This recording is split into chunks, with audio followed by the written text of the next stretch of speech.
Okay, we are back. So let me know if you can see me clearly.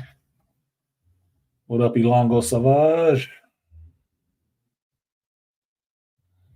I hate having disjointed fucking streams.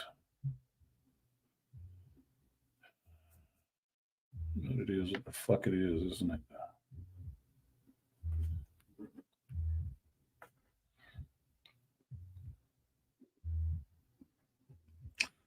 Is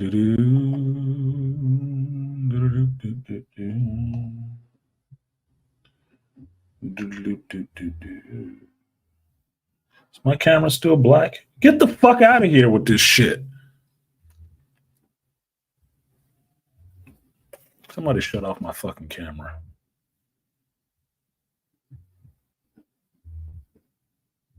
Bullshit. Bullshit, bullshit, bullshit.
Yeah, we back again, her, but this shit is not showing. And I just rebooted the fucking camera too.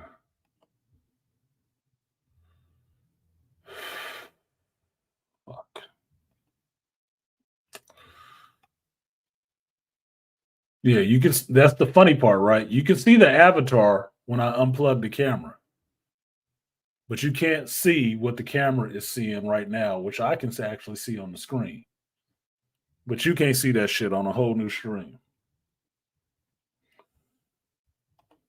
That means someone through the system got into the camera control.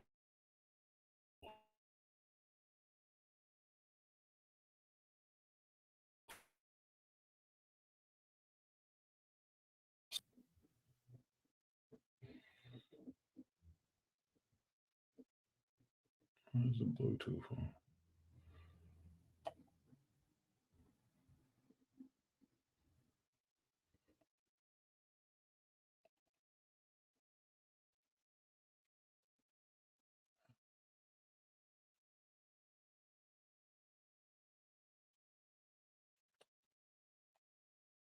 fucking bullshit.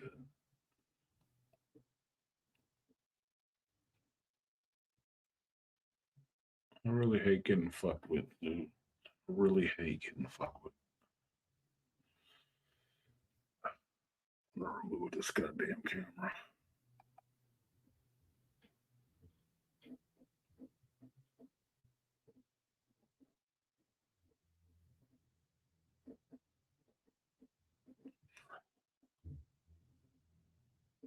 Unplugging it didn't do it.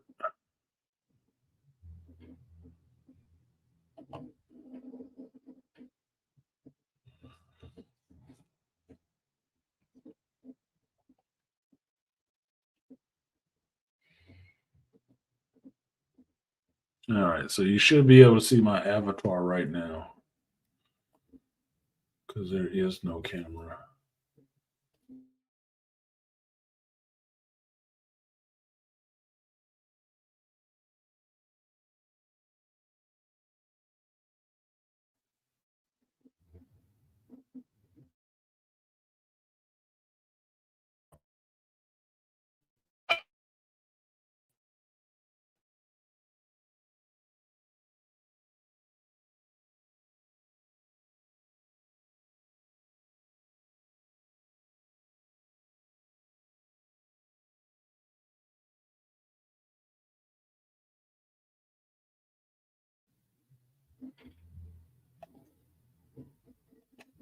Goddamn sense in the world.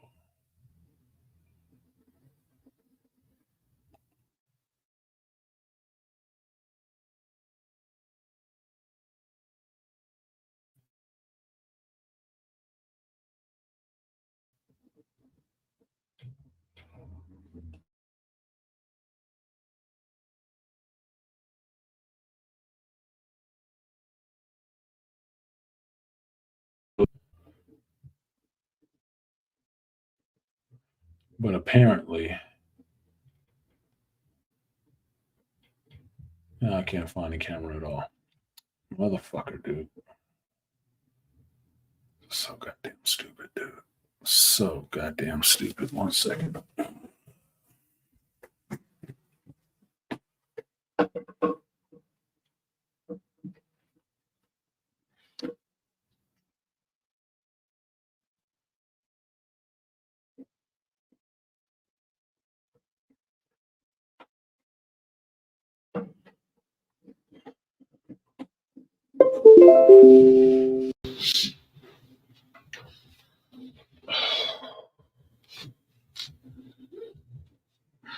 So fucking stupid.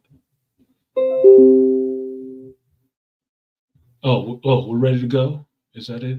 Are we ready to go now? Let's see what we got now. Oh, look at that. Fucking assholes. This shit like this only make me want to actually flame motherfuckers more.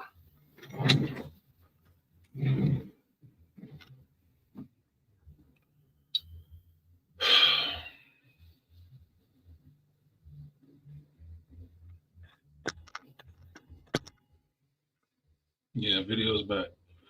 You know how? Do you guys ever remember that whole thing with chat roulette, right?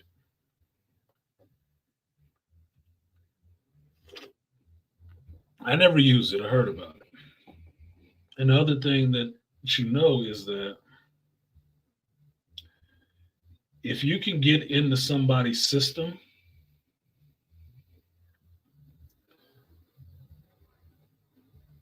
like your microphone being turned on from an outside source, they can turn off shit from an outside source. If you are in a system that's not really secured like that, like I don't know, government shit, they can get into your system, turn on your cameras and turn off your cameras without a Q light being on. So they can see what's going on in your spot without you knowing it. Or hear what's going on in your spot without you knowing. Crafty programming motherfuckers can do that shit. Now, why the fuck did my camera go off, but my audio and everything else was still fine? Why can I see it on my side? You can't see it on the YouTube side, but you can still hear me. Why did I have to remove my whole camera, like from the system and everything, to get it to come back on and you see it's working fine? And I don't think I'm super influential.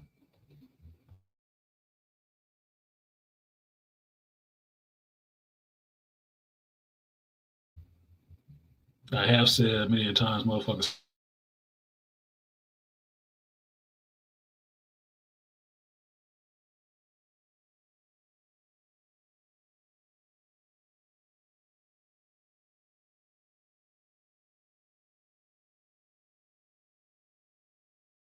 goes again. See, and there it went again. As soon as you said that shit, the stream signal dropped. As soon as I said that shit, the stream signal dropped.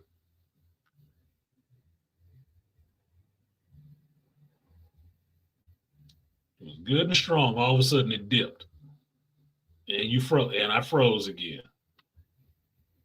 Is it still? Well, it doesn't look like it's still frozen now on this stream. Yeah, dumb shit. That's that throttling shit that content creators was talking about, I think.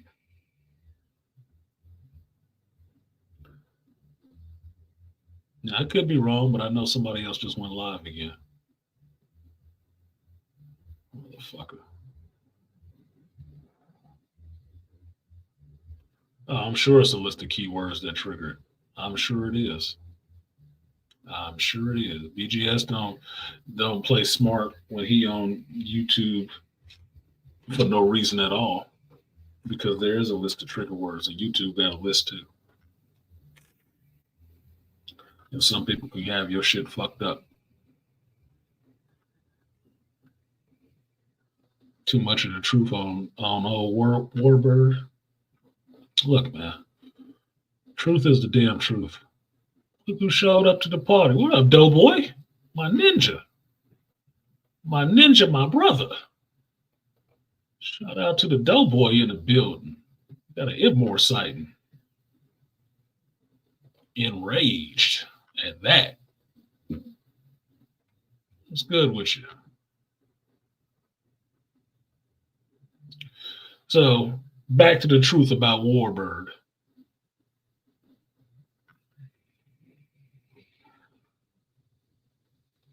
Carol's had a lot of nicknames. Binary is one of them when she was running with the X-Men. Because that's what happens when her powers peak out. It's a mode that Carol Danvers can go into. That takes her from being Ms. Marvel, Captain Marvel, into Binary. So when you get to the tail end of the Marvels movie and you get that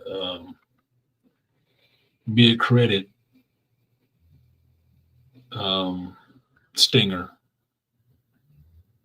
seeing Maria Rambeau as Binary in the pretty much traditional Binary costume without all the skin showing is significant. That's why she's standing there with Beast, you dumb fuck. That's why it was a big deal for her to stand up and take the cover off of her and show that costume. It's the Binary costume. That's what the 2 stars on it mean. Binary star system. Idiots, dude. Dumb fucks. Said you just woke up? Well, welcome to the party. Sleepyhead. What, you work at nights? I ain't seen my boy Artie in more than a minute. You know that Black Panther statue is not far from being here, dude. I got like one more payment on that bitch. It's gonna be in the mail. No, Adam Bashir was not in the movie. Unless I missed something, unless somebody can point out some freeze frame where they mention somebody, he was not in the movie. But I'm not disappointed for that. He should have showed up in Black Panther or something. No, he wasn't in it. Now, aside from the character growth that happened with Monica, Kamala, and Carol in that scene on the ship where they're using the Kree device, and Maria or Monica is finding out why Carol didn't come back. That Carol actually did come back. Your ass just wasn't there to see it. You get a good montage of them actually learning how to do this switch in their powers in sync. It's a pretty novel way of doing it. Pretty novel way of doing it. It's a training montage, but it's a training montage with girls, the way girls would do the shit. That's why I said it's not a training montage in the way that guys would do it, which you can see in any Creed movie, right? They're not beating the shit out of each other. He's not getting his ass beat because that's not how women learn. They're learning by doing, and it may seem silly to see a bunch of, two grown women and a younger woman double dutching, but understand that double dutch takes a level of synchronization and coordination of your movements and actually reading what the other person is doing. Just a simple thing like jumping into a double dutch situation. I challenge anybody to do it and stay in there longer than 30 seconds. That's a clever way of getting them to be in sync with each other. So when they swap, when they use their powers at the same time and change places, they know where they're going and how to continue doing what the other one was doing in that moment. That was actually very clever. It was one of the more clever moments in the movie about showing the use of their powers and learning how to manage this situation that they have. Like, yeah, we're entangled and our powers are fucking swapping when we use them at the same time. We need to figure this shit out because we got to go in and fight. That was a clever way of doing it. Double dutch, bouncing balls, holding books and shit like that. Yeah, because you're switching with the person who used their power at the same time you're using yours.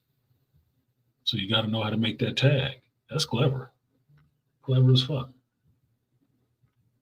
Now, the other scene in this that people were bitching about afterwards was going to the planet of Aldana. And I'm sure you heard about it, but this is the singing planet where everybody sings as their form of language. Now, this also made me laugh. It made me laugh because at first I was like, what the fuck? But after it, I was like, okay, that's kind of cool. But what you will really find when you see that scene is it's all minorities on this planet. It is. A bunch of little black girls, black women, Asian people. It's a bunch of minorities on this planet. It's a beautiful, clean planet. But a bunch of minorities that sing when they talk. I don't have a problem with that. Why? I grew up on fucking musicals. Sound of Music, fucking Willy Wonka, Disney movies, Music Man. I've seen enough movies where people were singing in the shit. And one of the ones I forgot to mention yesterday was when I heard reviewers bitching about the singing and dancing and shit. I'm like, wait a goddamn minute. Didn't I just hear y'all big up the Guardians of the Galaxy Christmas special? You know, that motherfucker opened with some people singing and dancing in it. Ho, ho, ho, ho, ho. Get the fuck out of here. You just want a bitch. You just want a bitch is what it is. Anything to throw a stone. Anything. Why the fuck would I be upset about a movie that's outside of Disney's pale in a universe that you're already getting some goofy shit happening? That, fucking Arta Idmore. Good points on the board. The Wiz. Get the fuck out of here. Disney makes sing-along movies. This is a Disney goddamn movie. Why am I surprised? And that was the part I got to. At first, I was like, what the fuck? Then I was like, oh, what the fuck ever. This is kind of funny. Why? Because it's Disney shit. It was very meta to me. Like, this is what Disney does. Holy shit, this is what Disney does. This is a live action Disney singing movie. Wasn't there just a Little Mermaid? Lion King? Oh, so now we don't like singing. And yes, writing that shit, they turned her into a fucking Captain Marvel into a princess. Why? Because she's actually married to the king. She's married to the king. And apparently he got some powers. Because he changed all their outfits. But if you remember the first Captain Marvel movie, which you should if you saw it, ignorant fuck, she could make her costume change. That's how it went from being green to red. Dumb fucks. Yeah, it did make the movie fun. It broke up that shit because at that point in the movie, it was kind of fucking depressing. Why was it depressing? They went to, what was the other planet? Tarnak or some shit like that with the last Skrull settlers out there in the Skrull Emperor. And Bendura with the big thighs showed up and told the motherfuckers, look, because of the shit that happened, we're going to reconcile. We'll find you a new place, but you're going to have to get off this planet because I'm about to open a portal and take this atmosphere. And that's what the fuck she did. And because the Annihilator showed up, she's thinking that the Skrulls hired Captain Marvel to come in here and break this shit up. She's like, oh, fuck this. Man, we trying to make peace and you doing this? I'm trying to save my people. This what you going to do? Fuck y'all and this bitch. Opened up the hyperspace gate over the planet and started sucking the atmosphere out that bitch like Spaceballs. Sending it to Hala, who need atmosphere. Everybody there, kids and everybody walking around with masks on like it's fucking COVID. Just to breathe. And what happened? Captain Marvel, Monica Rambeau, Kamala Khan, even though all their efforts didn't save everybody.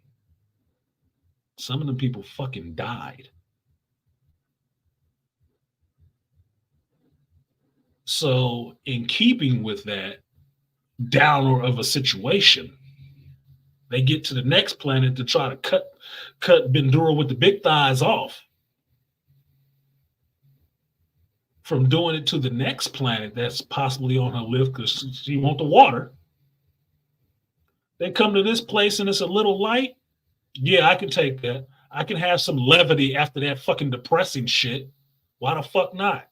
You got that, and then you got the reveal of why Monica is so pissed off at Carol and what actually happened to Carol during that time. You get some resolution on that, and you get a little bit of a little fun moment. Cool. Fine. Lighten it up a little bit before we get into the next serious part where some people was probably going to die here too. I give a fuck, dude. It was actually fun. It was something novel I had never seen before in a Marvel movie, which made it kind of fucking fun. Yeah, they dancing and singing and shit like that. I laughed when they said that the king was bilingual because he just starts speaking just regular without singing. I was like, hey, what the fuck going on with him? Oh, he's bilingual. I was like, oh, that's what counts as bilingual on this planet? Awesome. That was kind of funny. It was funny. Do I give a fuck about her clothes changing into a costume? No. She can do that with a costume. I saw the first movie. What are you bent out of shape about? That it happened? God damn. Isn't that what Disney's doing right now? Live action remakes of they sing along fucking cartoons? So what are we worried about? Only thing I'm worried about is I know Brie Larson can't fucking sing.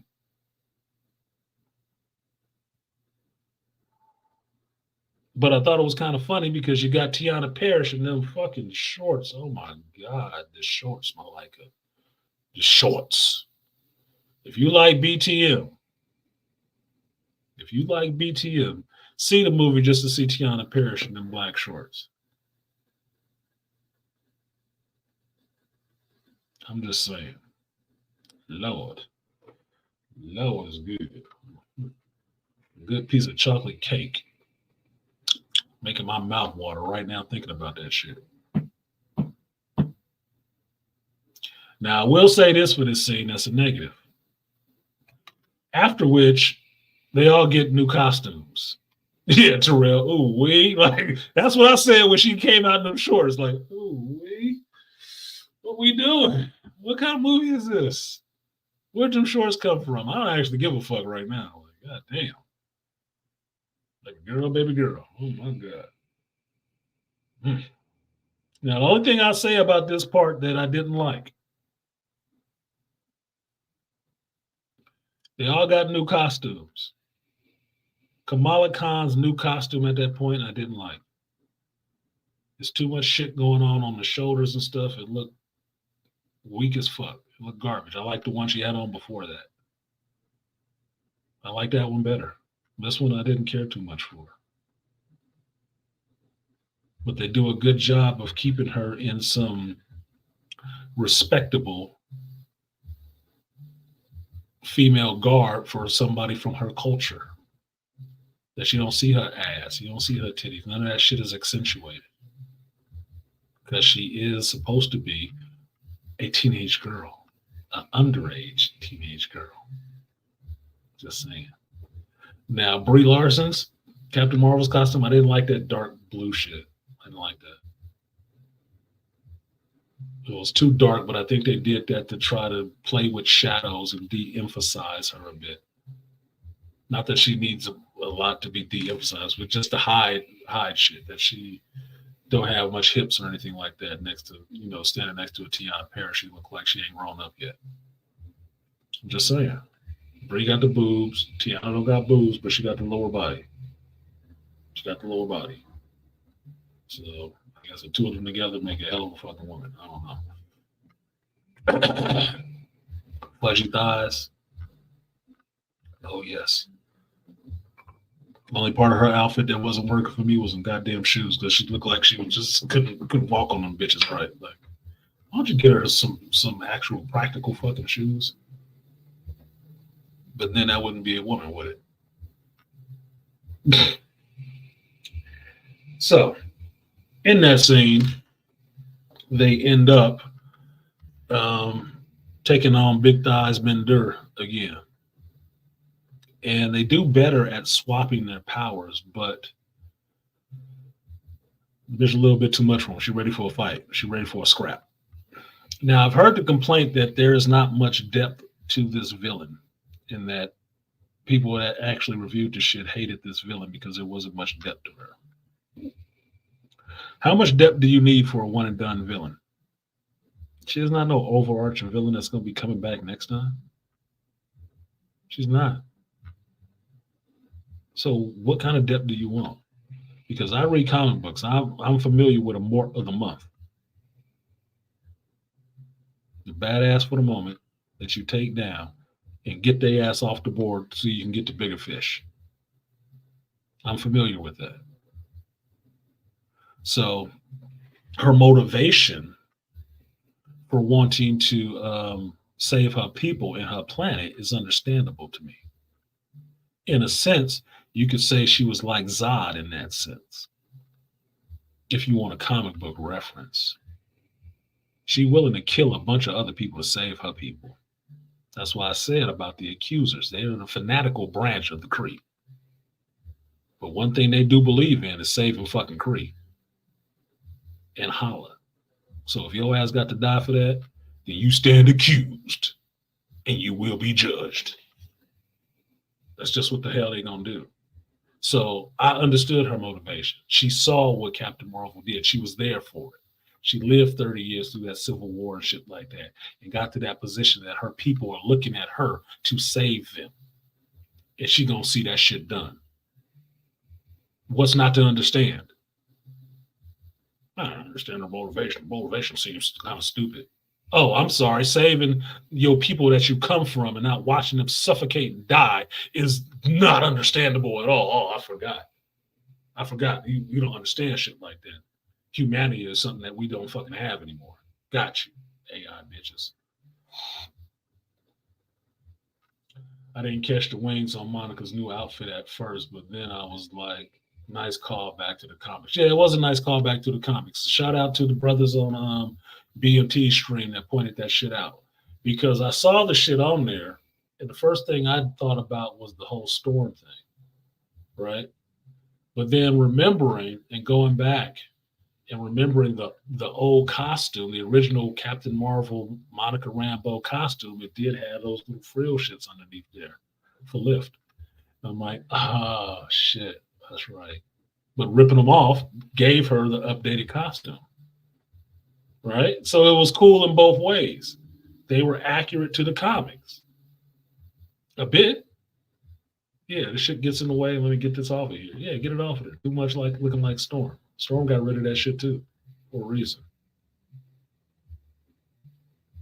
And now you have the contemporary classic costume. Only difference is the version of the contemporary costume I like is that what she had on with that suit with the white head wrap, holding her hair back, and the trench coat on, long coat on. I like that shit. I like the look of that. I like the look of that, but I like trench coats. It's just what the fuck it is. But yeah, she in it and ready for business. I heard the other critique that her costumes don't look like shit. It's not that damn interesting. Her costume in the comics ain't that damn interesting. It's just black and white. The fuck do you want? I mean, really, when I hear people make these complaints and criticisms, I really want to hear the follow up to what you would actually prefer. Because if you've seen her costume in the comics, you know it ain't much to it. Black at the bottom, white up top, a little burst in the front. The fuck are you looking for?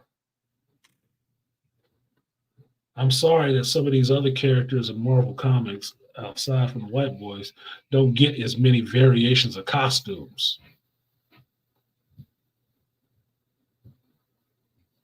But that ain't up to me.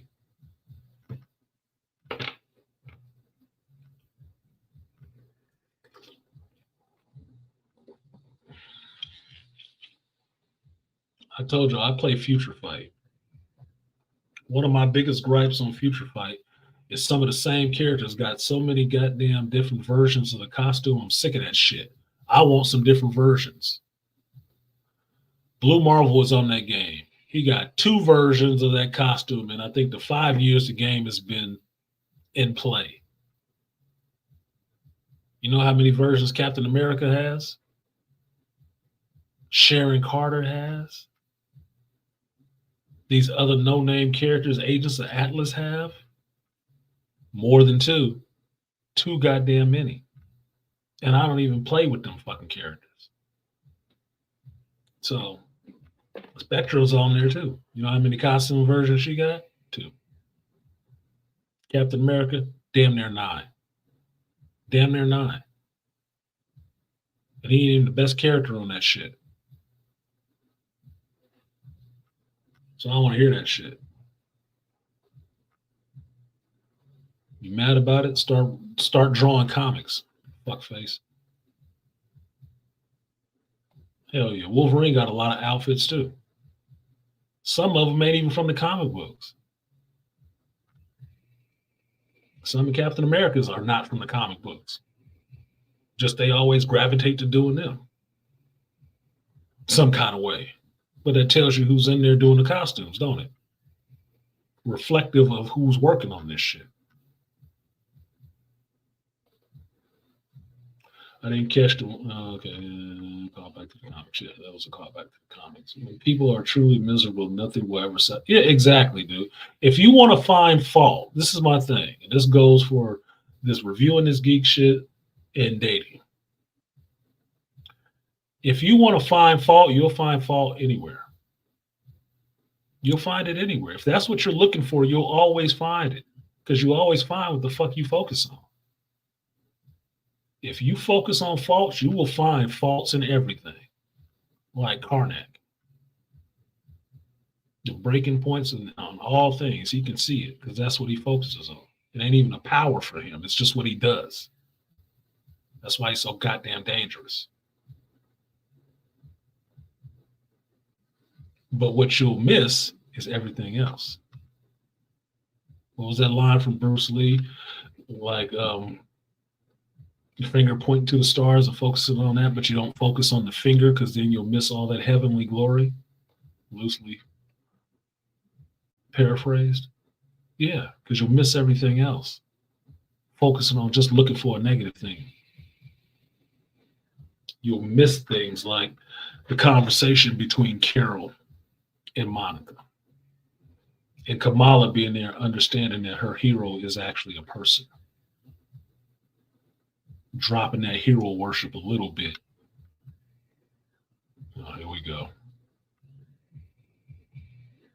What's up, Valiant Thor?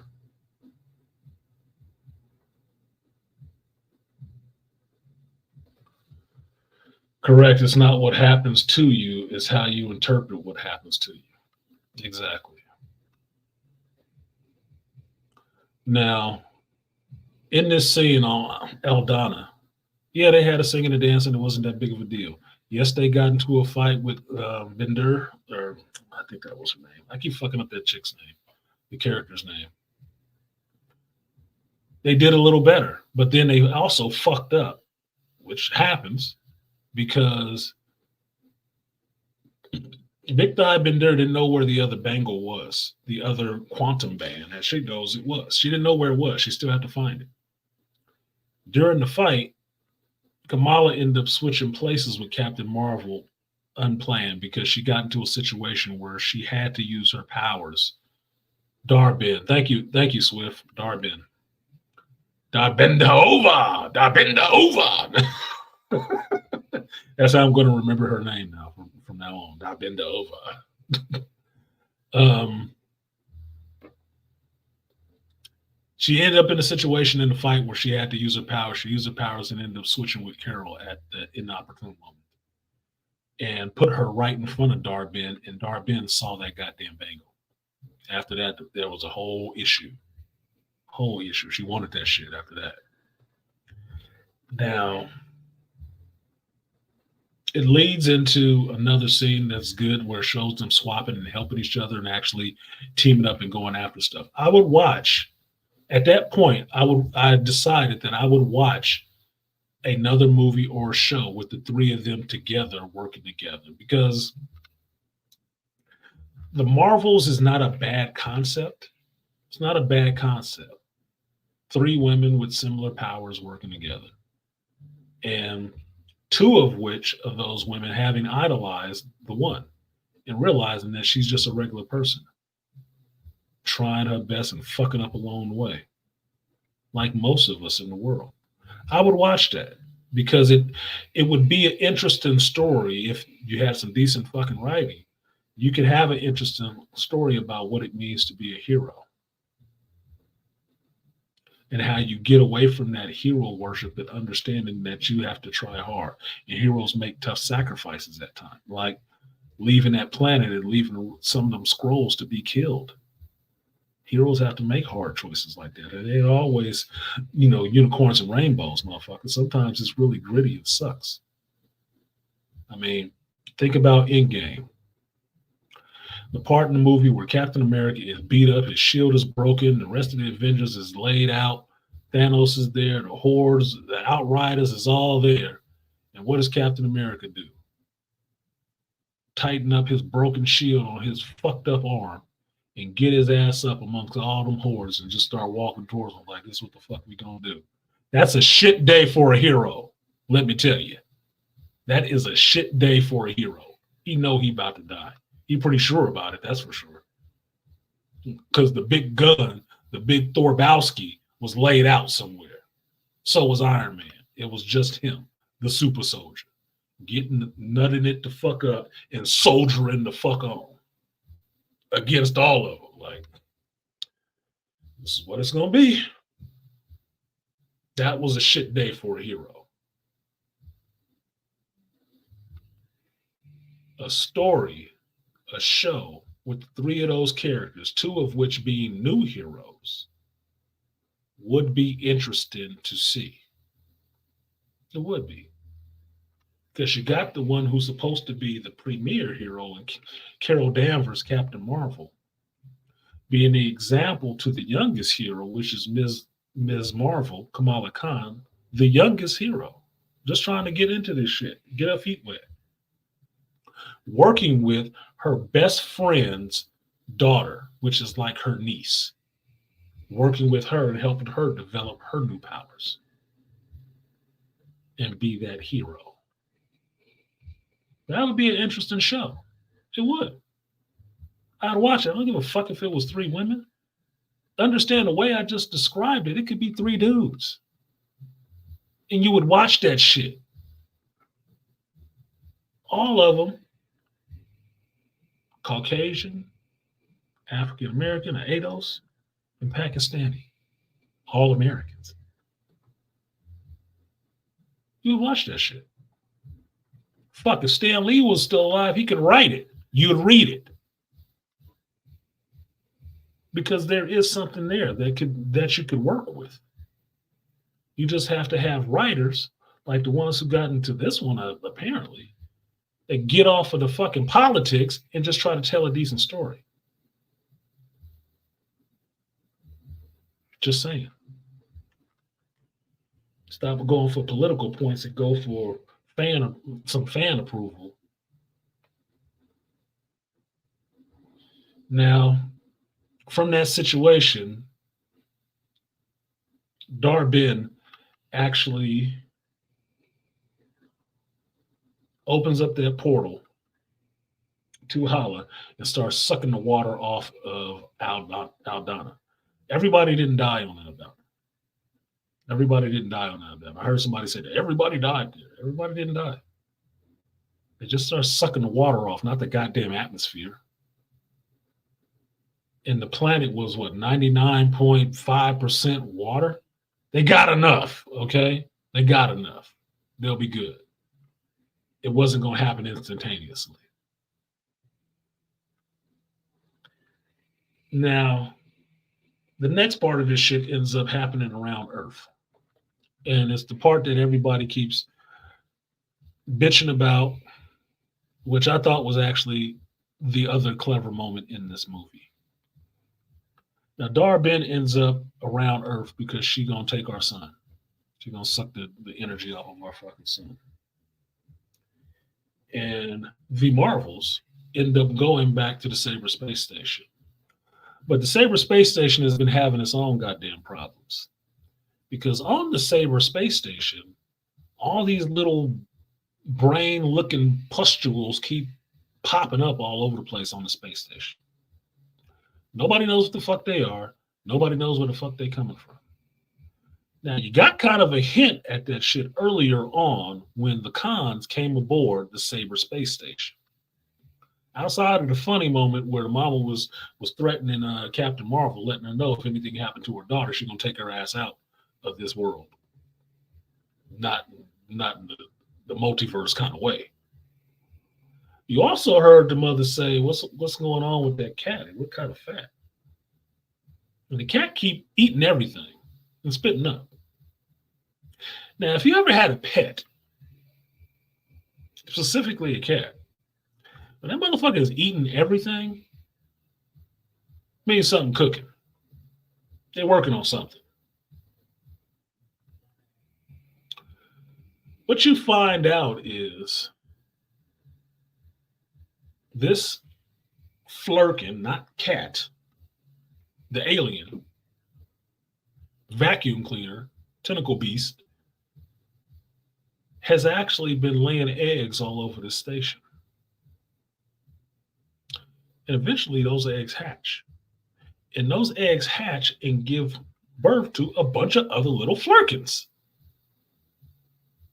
A bunch of extra cats.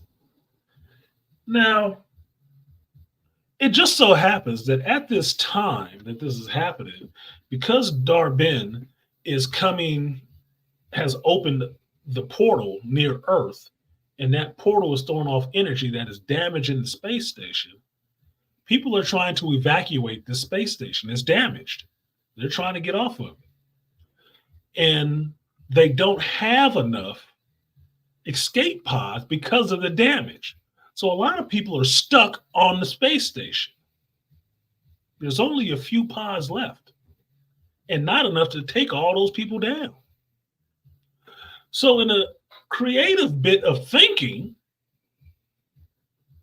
now that they got all these goddamn flurkins running around, somebody comes up with the bright idea to use the flurkins to help evacuate everybody. Because the flurkins are smaller and you can fit more of them in one space. And they don't digest what they suck up. They showed it from the beginning of the movie all the way to that point, that things that those flurkins take in, they can spit back out and they're alive and well. So what do? They use that capacity, that magic bag like Felix the cat that the flurkins have in their mouth, and they start tentacling up all the rest of the crew members on the Saber station that will not fit in all those pods that are left. Clever. A clever fucking idea. And while they do that, they play the music to Cats, the musical, which was hilarious. Which was hilarious to me. I was like, oh shit, they're gonna use this song. God damn, dude. I'm laughing. But I'm thinking that was a clever idea. That's how you used what's there. If that's something that you've already shown in the movie to do, they showed it in the beginning, you saw it in Act 1, you saw it in Act 2, why are you pissed off by Act 3 where you see they're actually using this for something useful? To save everybody else's life on that goddamn space station. That was clever. That was a clever bit of writing. I'm like, oh shit. That'll get everybody off of there. You can throw all them fucking flurkins in one shuttle and send them on their way. And you saved everybody else on the space station. Holy shit. Holy shit. Now, what I saw when I saw that scene, and what Trail saying it was hilarious. It was hilarious and creative. That's women thinking. That's not man thinking. You know why I say it's not male thinking? Because male thinking would have been to soldier on and power our way through. What can you break? What can you build? It wasn't about what you could build. It's about what you had fucking available. And if you ever had a mama that made a meal out of nothing, you understand that shit. Some of that creative thinking comes from women too, but it's a creative female solution. You can't strengthen your way through it. You couldn't build your way through it like a Reed or a Tony Stark. You had to use what was available, make a way out of no way. Saved everybody on that space station using them fucking flurkins, not cats.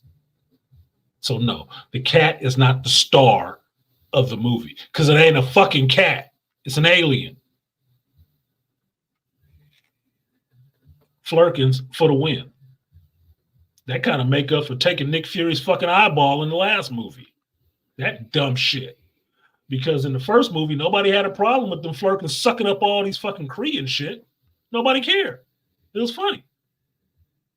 So now in this movie, they're using that for something useful, and now oh shit. This is silly. Oh, now it's silly. Shut the fuck up.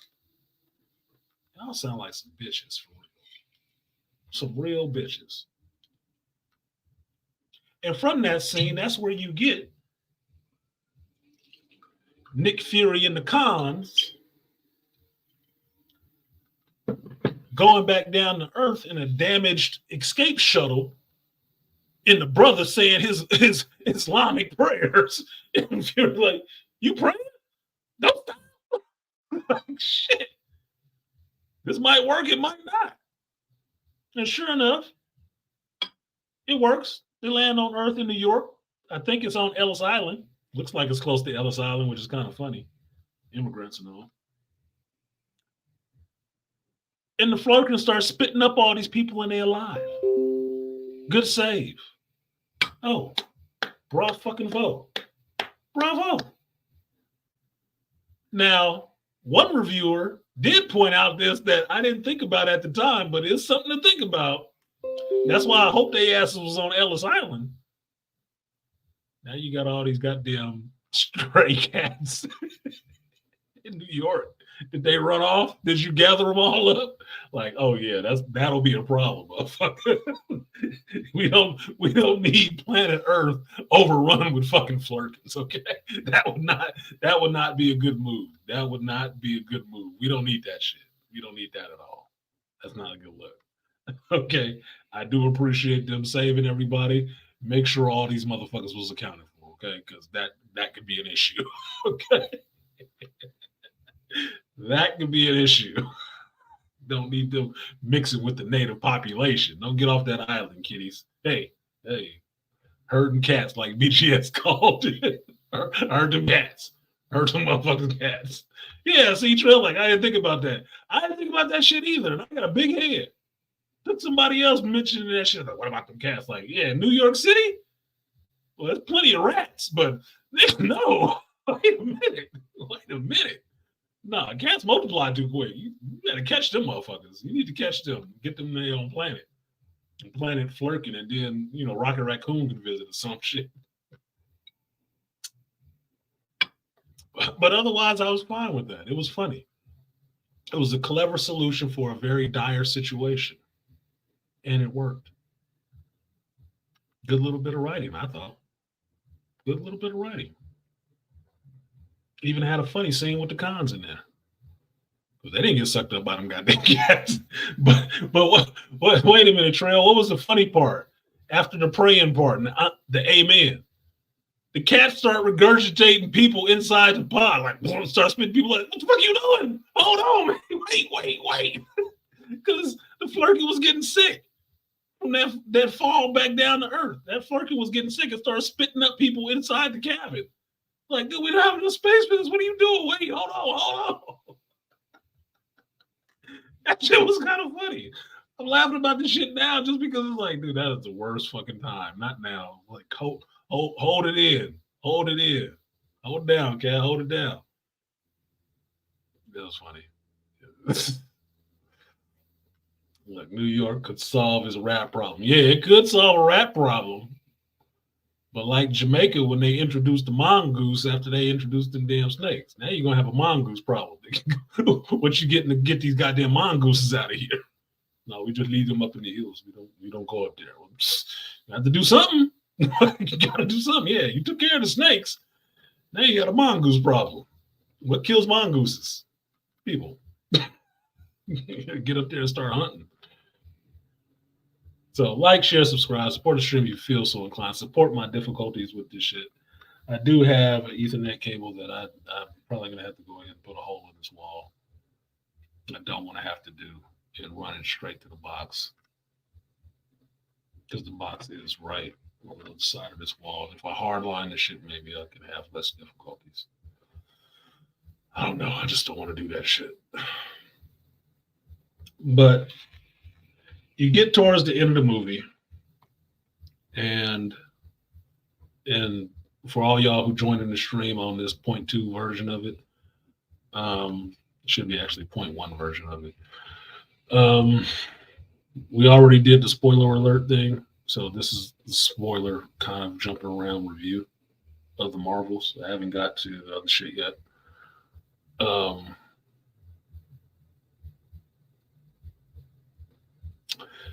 Dar-Benn trying to suck not the atmosphere, but the sun, the mantle and stuff like that off the sun and send it to Hala to fix their sun, actually rips a hole in the universe, which is not unheard of in Marvel. Okay. MCU is different. The hole she rips in the universe when she finally gets a hold of both bangles. She did get a hold of both bangles. She pulled some gangster shit. She pulled some Thanos level gangster shit on them bitches. Like, for real. They got suckered. I said, don't fall for that shit. I told her. I was watching the screen and said, don't fall for that shit. She about to, don't fall for that shit. Chicks. Kill that bitch. Yeah, she got stabbed. That's when she's going to be the most dangerous. She pulled that hammer out, gave Carol what for, and had Kamala Khan ass down on the ground with a hammer on her head. Like, I'm going to kill this bitch. faster than you can get here. Give me that bangle. God damn. She was giving her some of that Loki treatment at the beginning of Endgame. Like, oh, this is what you want? Shit, she was about to kill that bitch. I believed her. Like she was gonna blow Ms. Marvel's fucking dome off for that bangle, nigga. Don't move. You ain't fast enough, Carol. You ain't fast enough. She took that bangle and she got out there like straight up Quasar. She got out there just like Quasar, boy, and banged them bitches together and ripped a hole in the whole goddamn universe. Because that's what the bangles do. The bangles together open up hyperspace gateways. She fucked around and ripped a hole in the whole goddamn universe to another dimension. That's a problem. That's a big problem. Multiverse, anybody? So our black brainy genius, not genius, but just the brains of the situation, Monica Rambeau tells them that's what it is. It's a tear in the universe to another dimension. Now, Ben-Dor gets fucked up. She fucked herself up with that shit because she couldn't hold that power. So, and similar to Ronan trying to fuck around with that power stone wrong, she got fucked up. Kree are strong because they're aliens. Kree are pretty strong, but there's a level of power they can't handle. And she couldn't handle all that power from the fucking quantum bands, what she was trying to do. And it burned her ass up like crispy, nigga. Like, it's over.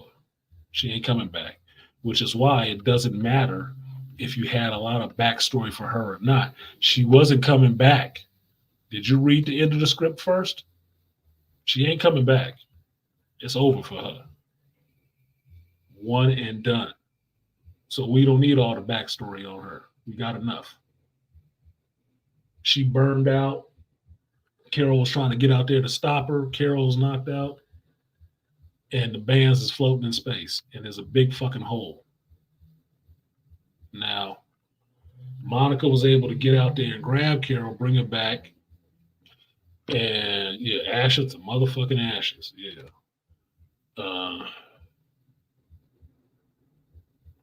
What are you talking about? I owe one of my favorite assholes 50 hits in the chest.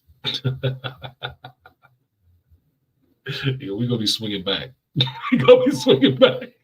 Look, I might take it in the side and shit because I kind of enjoy the birthday hit situation. It's kind of fun.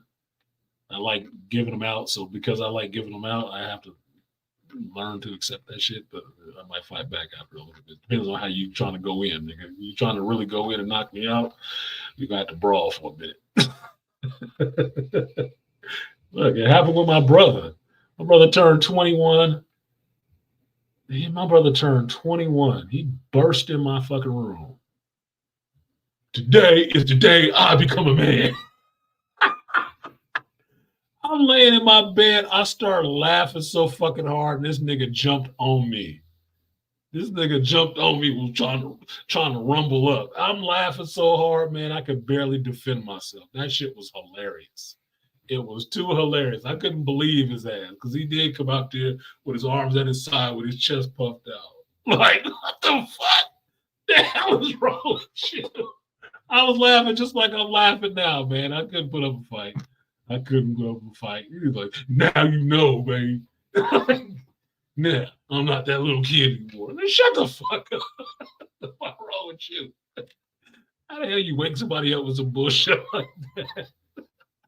That's my younger brother, though. Look, yeah, he was 21. Today, he's become a man. Like, okay, whatever, man.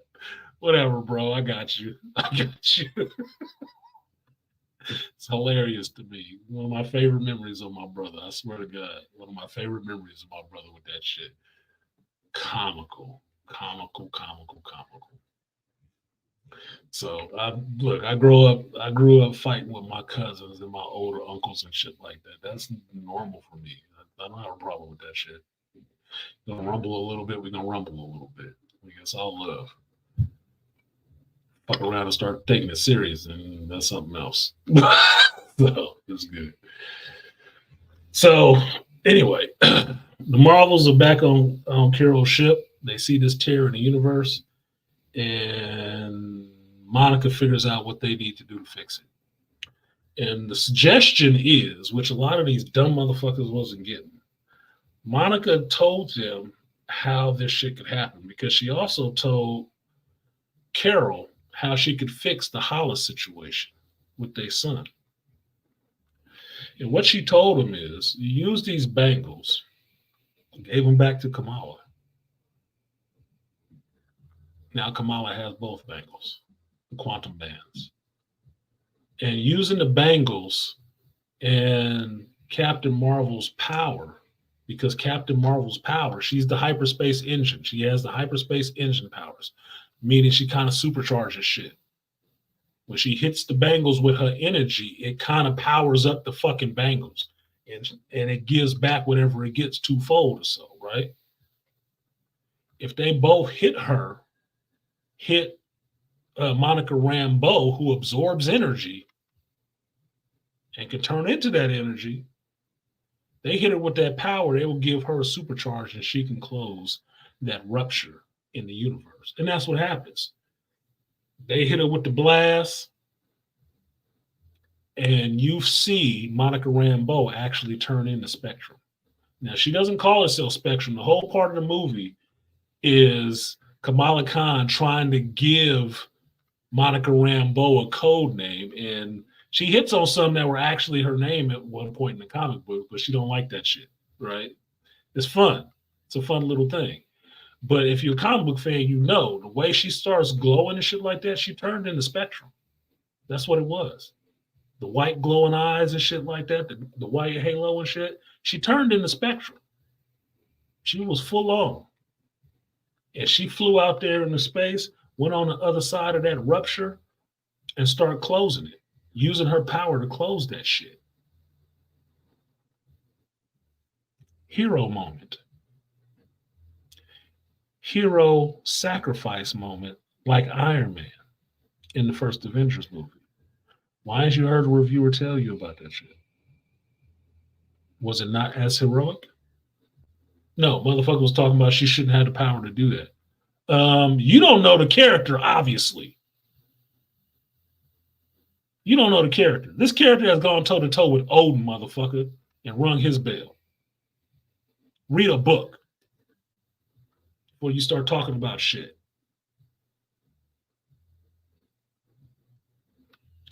She starts closing the rift by herself. Carol kind of figures out what the fuck this chick is trying to do and tries to get out there to get her. She ain't fast enough because Monica is faster. Monica closes the rift and ends up stranded on the other side of that dimensional tear. And that's where she is. And Carol is disappointed and sad because for Carol has taken a lot of L's. A lot of people have died with her trying to help. And part of her journey as a character for Captain Marvel is every time she tries to help, people die. That is weighing on her. That's why she stay out there by herself and don't come back to Earth too often. She out there trying to fix shit and making things work. More people get dying. It's wearing on her. Kind of like trying to be an over masculine super feminist is wearing on these women nowadays. Because they don't want to be men. They thought they did. Feminism told them they did. But now they having to deal with that man shit and they really don't want it. They really know this ain't about it. I don't want to have all these gray hairs at 50 or 40. The fuck do I want that shit for? I'm a woman. I ain't supposed to be fucking looking like a silverback gorilla at this age. I'm supposed to be in my 60s. I'm supposed to outlive men. Not be ponied up to the bar next to him waiting to drop off this earth. Oh no. So Carol's been taking a lot of L's. And in this movie, the last L she takes is her niece, her play niece from her best friend, the last link to the people she cared about on the planet, is fucking gone. Sacrificed herself to save the universe. Hero's death. And now she's really kind of lonely because her best friend's kid died too. That's a lot of growth for the Captain Marvel character, nigga. And what is our main complaint about Mary Sue's? No fucking struggle. That's our main complaint about Mary Sue's. That's why we don't like them. They have no struggle. They're just good at shit for no fucking reason at all with no struggle. That was my main complaint about Captain Marvel in the first movie. No fucking struggle hero. Your struggle was somebody telling you couldn't do it. Man, shut the fuck up. It's not a struggle. That's today. That's 15 minutes from now. This movie, I liked her a lot more. I really did like her a lot more. Because it shows her having to deal with that shit. To have to deal with the fact, yeah, you trying to do things right, but you fucking up and costing people their lives. How do you fix that? I don't know how to fix it. I don't know what I can do to fix it. Everything I keep trying, I keep fucking up. Yeah, you're right, bitch. You better talk to somebody who knows and get this shit straight. Clean it up. You're in the manosphere. What do we talk about all the time? Accountability? That's what it is for Carol. Accountability. She's accountable. She knows it. She's trying to fix it. I thought that was a hella meta comment on Brie Larson being in the MCU and everything. That's why I thought it was awesome that character was going through that shit. Meta commentary in the right way. Shit, I may end up watching it twice for the sake of possible Easter eggs. There are a bunch of Easter eggs in it, as they call it. What do you think about the eggs in this movie, if there are any? Hold on to that, Ray. Hold that thought. I'll get there. I took my sons, and there were only like 10 people there. I think it will go again this weekend. Yeah, because the bigger megaphones have more of a push on the you tell me what to see and I'll see it populace. I'm not one of those. You realize that most regular moviegoers don't know shit about this movie to hate it. There's nothing to know about it to hate. Most regular moviegoers don't have a negative opinion of Brie Larson at all. They don't. She's what?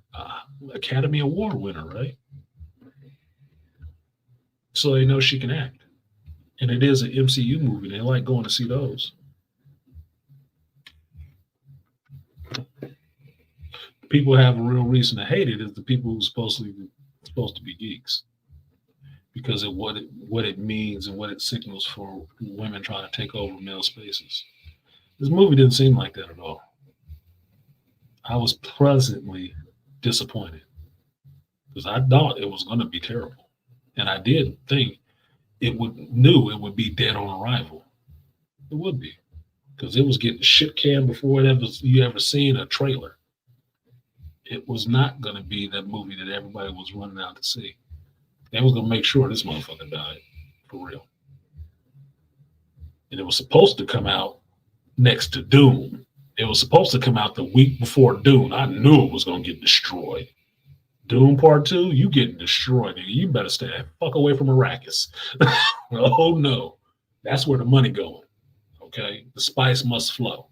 And it wasn't going to be flowing around the Marvels in the same month that Doom was coming out. You can forget that shit. It was going to die. But it turned out the movie wasn't that bad to me. There was some stuff in it that was actually good, that you could actually build on to repair that character.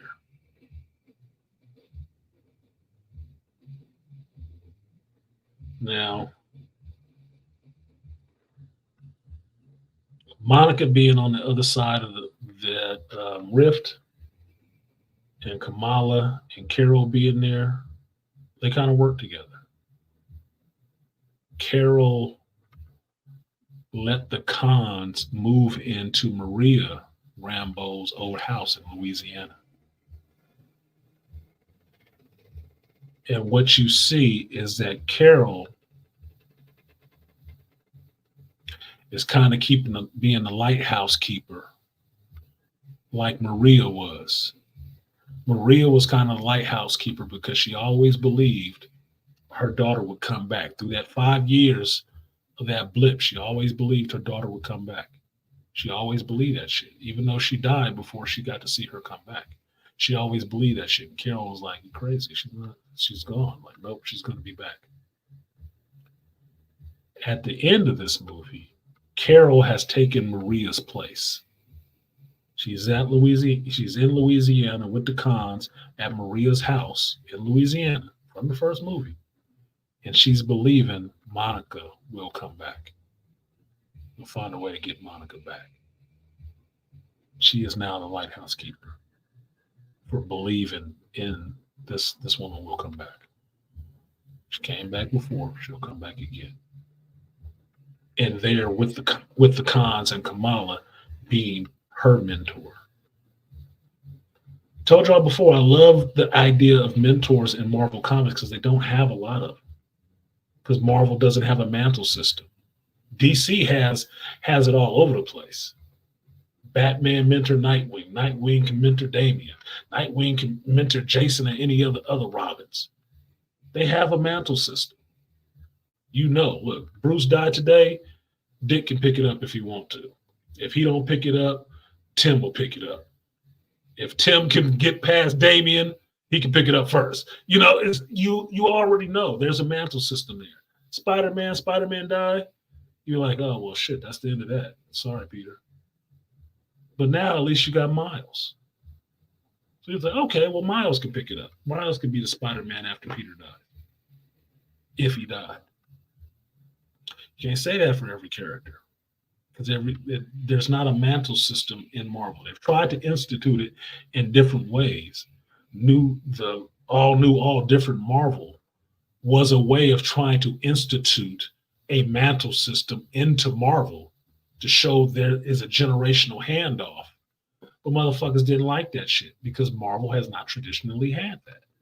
Marvel is about the character, not the powers, the character. So since it's more about the character and his struggles, being that himself and having those powers, it's harder to have a mantle system that way.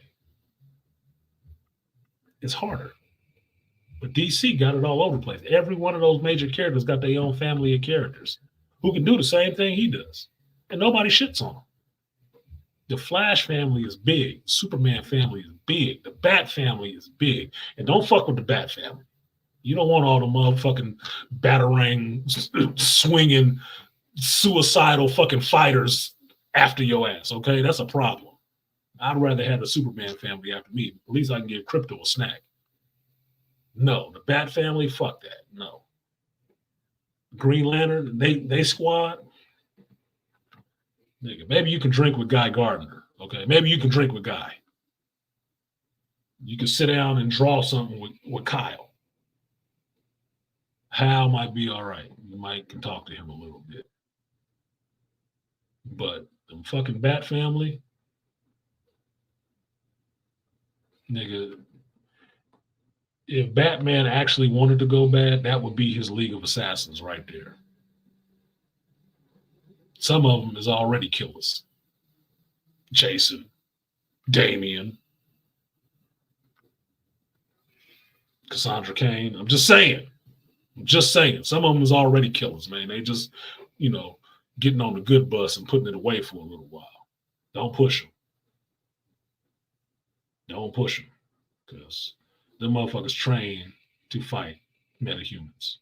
And they good at it. Craziest motherfuckers in that universe. Because they go out there barehanded. Fighting metahumans and monsters and space people. Fuck that. Don't be fucking with them. Don't be fucking with them. Like the full Bat family come like baby's kids. We don't die, we multiply. No shit. Look, listen to what I just said, Trail. The Bat family trains to fight metahumans. Barehanded.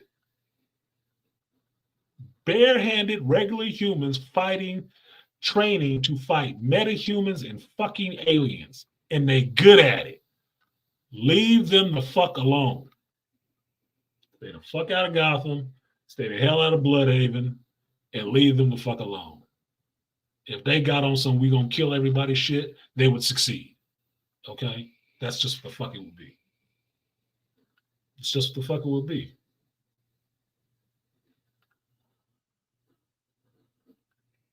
I'm just saying. That's just my opinion. I'm sure Charles would disagree with that shit. Artie Idmore in this bitch, you know. Charles would probably disagree with that shit all day. Because he's a Superman loyalist. But goddamn.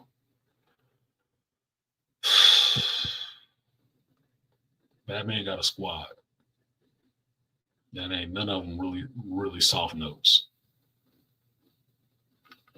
Not really.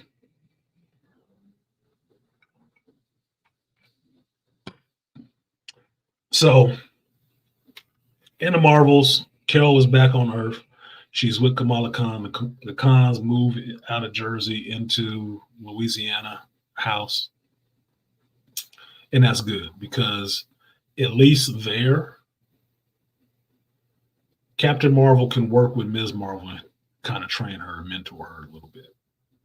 In a sense, Ms. Marvel is like the next generation of Monica, really looking up to Captain Marvel, but she has a little bit better understanding of Captain Marvel and who Carol Danvers is now. She can look at her in more of a human way and actually get some tutelage from her on how to be a hero. Because Carol's been one, not even before she had her powers. Being a Air Force pilot is an accomplishment. That's a real life hero. You know, those people really exist. That getting power shit and fighting Thanos and all the rest of that shit, that's some extra shit that came later. So the movie ended in a good way for me. Post-credit scene, mid-credit scene, post-credit scene, there's two. Now, I will correct Torian on this. He said there wasn't nothing at the end. There was something at the end. You have to stay for the end of that shit, Torian. My one gripe about you, you get up too fucking early. You get up too early, motherfucker. I know you be wanting to get out there and get your review done. When they turn on the lights and the people that work there start trying to sweep up the seats, then you leave. It's over. They've seen the movie. If you don't see the movie moving, the movie ain't over yet. When they start moving, the movie is actually over because they seen it. They had to watch it. Part of their job.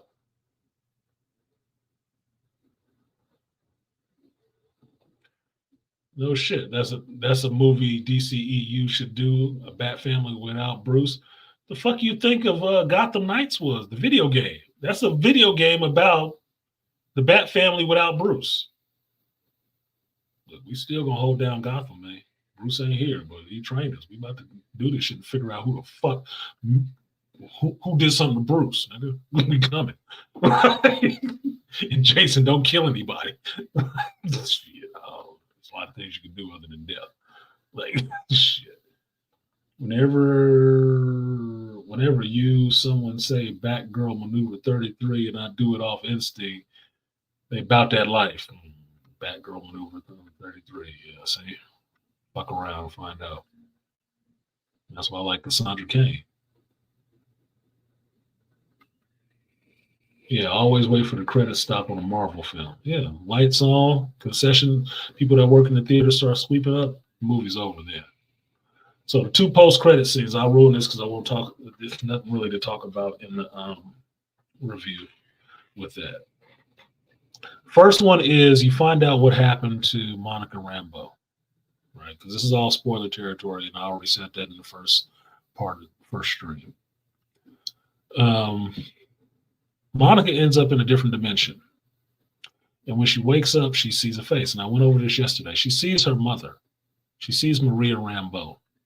But it's not Maria Rambeau who has had a daughter named Monica Rambeau. She doesn't know her. She doesn't know Monica at all. Now, Monica's seeing her mama. That ain't her mama. She's in a different universe. So Maria don't know her ass. Right? They found her floating in space. When Maria gets up, Maria has on a binary costume from her time on the X-Men. And Kelsey Grammer's voice comes in as Beast from X-Men 89, the furry beast with the lab coat on and glasses, which I thought was awesome. Did the CG look awesome? No. Why the fuck should it?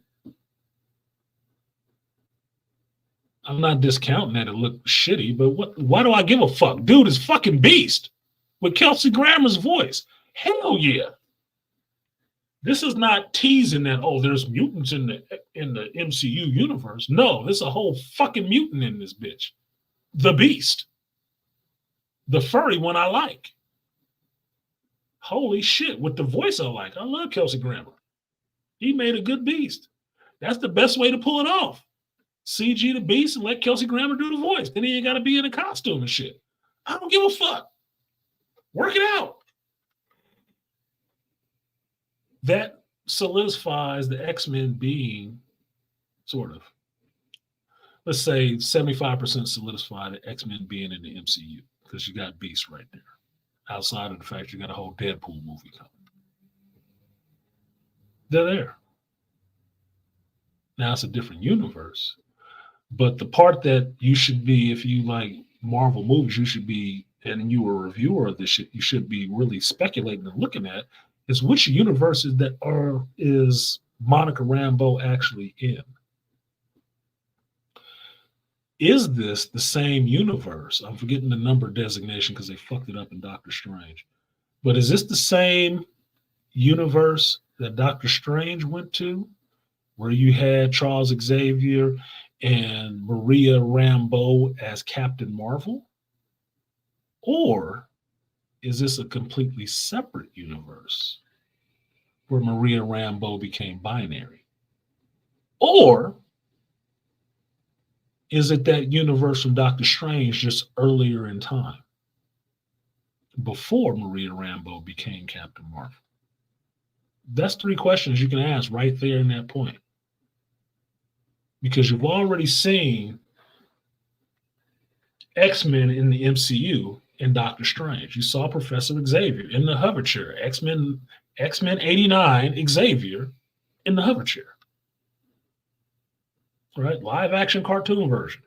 Okay, he's there. You see this Beast from X-Men 89 version, live action, there talking about Charles. Well, which Charles is he talking about? Is he talking about the same one I just saw in Doctor Strange? Oh shit, that could be really interesting. So is this earlier in time than what we saw in that universe in Doctor Strange? Or is it a completely separate universe? I don't know. I'd like to see somebody clarify that shit for me. Now, the reveal of the costume should have been a huge fucking tip-off, but nobody's talking about that shit because the reviewers I saw, they didn't even know what the fucking costume meant, which means they don't fucking read comics. I'm like, why are people listening to these motherfuckers then? Oh, I got it. I just got a bigger channel. Complexion for the protection. Got you. Got you.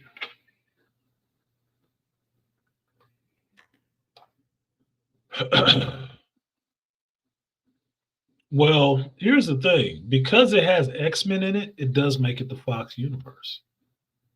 But this is what I say, the multiverse is the door to many things, right? And it's the many ways that you can bring this stuff in. Now, I don't know which exact universe it is. They haven't clarified that.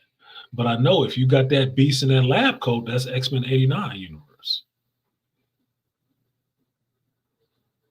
That's what it's meaning to me, right? That's what it's meaning to me. Now, X-Men 89 never went into binary and stuff like that. Never did. I can't remember an episode that you might have even seen binary in that shit. But I know from the comic books, binary did fuck with the X-Men for a while. Because that's when Carol Danvers went off with them. Because their powers were all fucked up. Now, check out Comics Explained, Rob, and Rob probably got a video on that shit. He probably do. Because I know Rob know all about that. He's an X-Men dude. He knows that shit. Pop into his chat and ask him about binary with the X-Men, and see what he don't pour out a fucking video on your ass. I don't know everything. I know a lot of things. I don't know everything. So I don't have a problem with you finding out.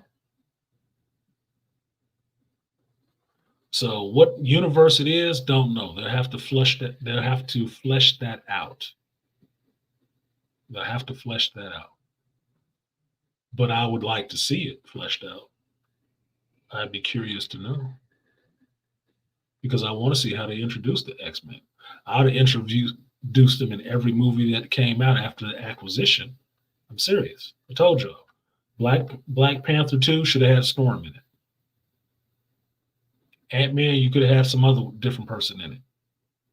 This movie, you could have another different person in it. That every movie should have had an X-Men cameo showing up. So by the time you get a whole X team together, you did the same thing you did in phase 1 of Marvel. You introduced these characters in every movie coming up. So people were looking to see them come together. Bam, did it twice. Lightning struck twice. But they didn't do that shit, so that's their fault. Fuck it. Now, the next post-credit scene, that will seem like it's kind of a yawn, but it's not really. It just confirms what I've been saying for years at this point of what they were going towards, since they kept throwing these characters in there, like they should be throwing the X-Men characters in there, which was, you have a scene where you see a door with glass on it and you see what looks like a bow coming to the door. When the door opens up, it's Kate Bishop from the Hawkeye series. And she comes into a room and somebody's sitting in the dark in a chair, and the person that gets up out of the chair in the dark is Kamala Khan. And Kamala Khan has Monica Rambeau's little saber tablet that has all this information on everybody in it. And she's talking to Kate Bishop and tells her that she's putting the team together. And she wants her help. Or asking her to join, please. Because she's polite. And Kate Bishop kind of smiles. And you get the idea that the Young Avengers are actually coming or being assembled. Now you get the understanding that the Young Avengers are being assembled. I was like, oh, well, that's cool. I've known the Young Avengers were coming. There was a drop in the movie where it's a throwaway line necessarily, but but Kamala Khan mentions that, did you know Ant-Man had a daughter? Yeah, Stature, Young Avenger, sprinkled into another movie earlier. Told you, the shit was always been there. If you knew the comics, you weren't surprised. But all these Young Avengers have been sprinkled into all these shows. That's the same way they should have been sprinkling the fucking X-Men in there. So it's a foregone conclusion the Young Avengers are showing up, especially since your main baddie is supposed to be Kang, somebody they actually fought against. Primary main villain. So I'm for that. I watched the Hawkeye show. I didn't mind the Hawkeye show because at least Kate Bishop got her ass kicked. It wasn't really Mary Sue. But because me and Malika joked about that shit, that show should have been called Kate Bishop Takes a Bump because she was getting fucked up. And that made it kind of fun. That made it kind of fun because she was getting fucked up. It's like, okay, well, they kind of dialed down the Mary Sueism a little bit. Okay. Haley Seinfeld is not ugly. She's kind of cute. Whatever, fuck. Fine. You knew. Dude, have y'all been watching the same shit? Because it's been coming. I've been seeing it. This is like a slow pitch. So it's like, oh, yeah, just come on, let's get here. Let's get to the finish line with this. What up, J.L. West? Shout out to you.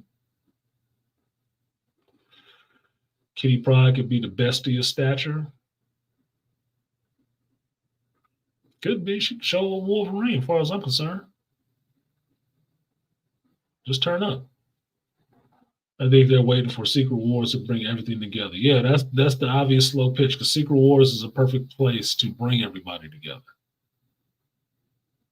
Now, if you want to make this pivot with me real quick, this is how you transition into Loki and what happened at the end of Loki. And this will make that pivot because I'm done with Marvels. You just saw me do about 2 hours sporadic review on Marvels, and you just heard what I saw in it. Does what I said happen in the Marvel sound like a terrible movie? Put it in the chat. If it still sounds like a terrible movie, put a 2. 2 for terrible. If it sounds like something that was interesting to you, put a 1 in the chat. Let's just informal fucking poll. Informal poll, just for one dude's opinion. One geek's opinion watching a movie. You tell me.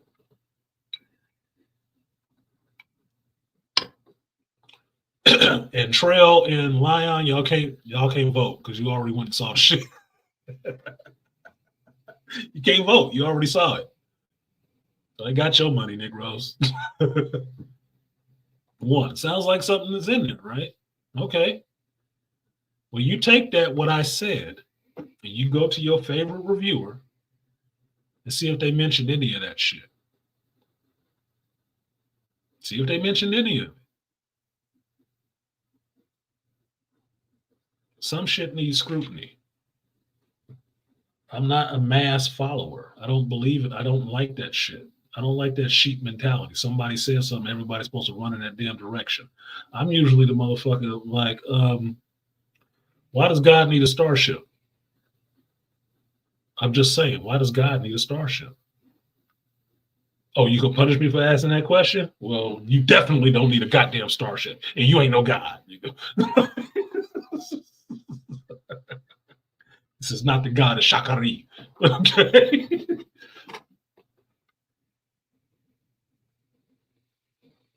Yeah, there was 2. Look, you saw me laughing about the shit. I don't fake this stuff. Reliving the scene and thinking about it made me laugh of how fucking ridiculous it was. Like I said, it was mildly entertaining.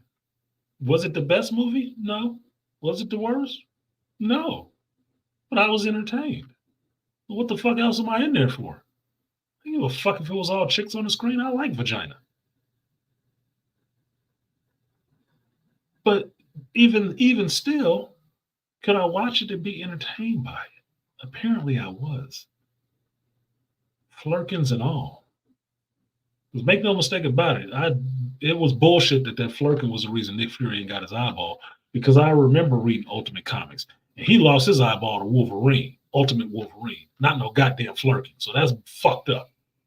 That is completely fucked up. I didn't like that shit at all. But that was a different director. They didn't give a fuck about that character or what they were breaking when they went into that shit. That's why Taika Waititi got shit from me for that fucking Thor not Ragnarok. Love and Blunder. Not my phrase. That's why he got shit for that, because he decided to just throw everything away and just break shit. Fuck you, man. Stop doing that. People care about this. Treat it with some goddamn respect.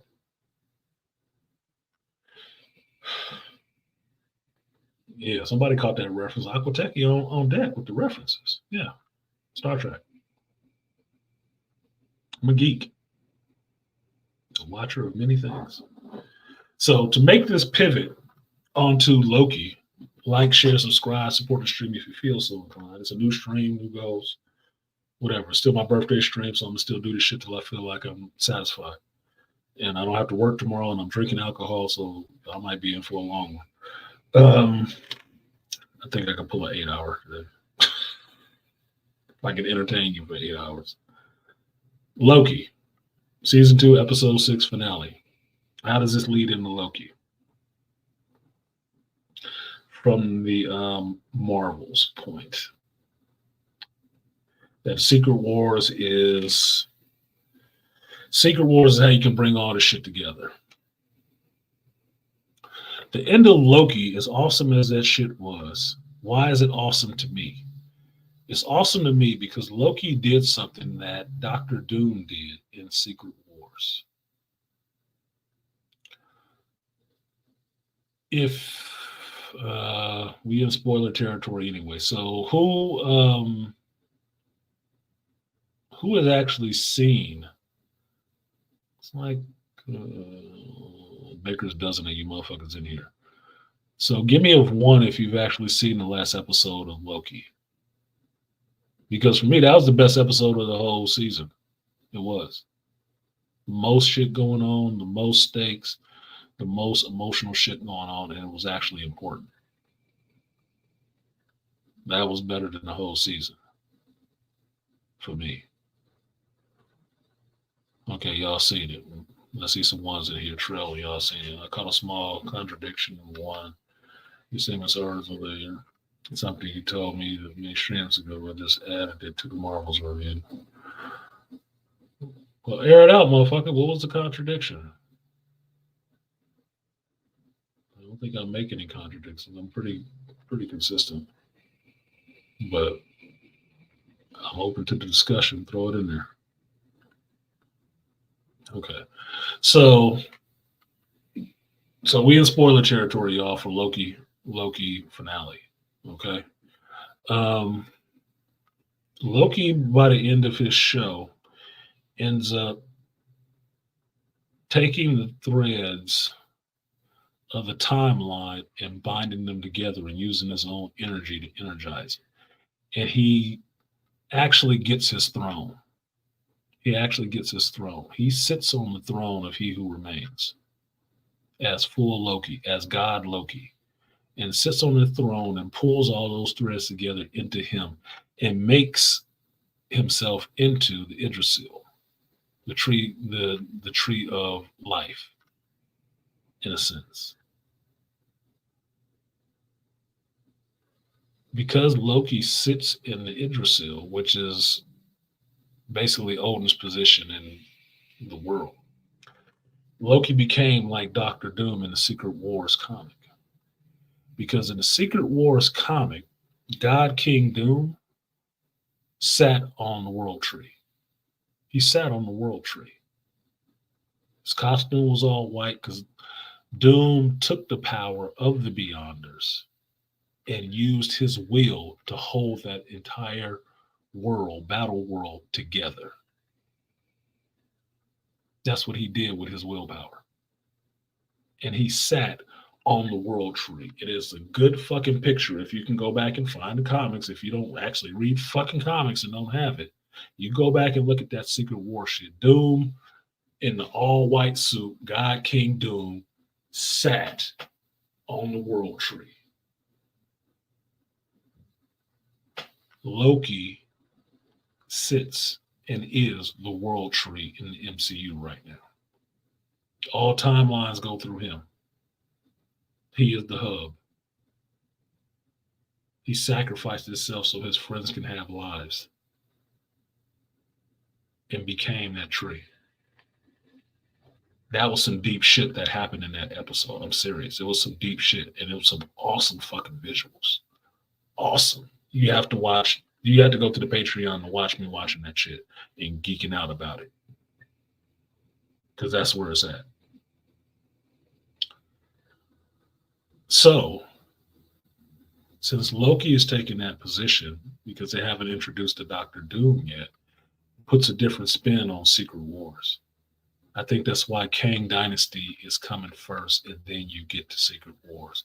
Because Kang is going to have to, one of them other Kangs is going to have to come and fight Loki. They're going to have to take him off that throne. Why would they want that? Because if you watched Ant-Man and Wasp and wasn't worried about the fact that somebody made a comment about communism, which is just another system of government in this goddamn world that you need to understand. Now I remember who the fuck I just remember who my great-grandfather used to work for, Barry Goldwater. It finally came to me now. All these hours later, it finally came to me. Great-grandfather Robert G. ran the house, head of the staff for Barry Goldwater, governor of of Arizona back in the day. Took a while. It percolated back up. Yeah, shout out to Jonathan Majors. I heard somebody kicking some real shit on Jonathan Majors that his acting is fucking terrible. I'm like, okay, show me your awesome actor. Who is your awesome actor? Barring Al Pacino and Robert De Niro. Go, motherfucker.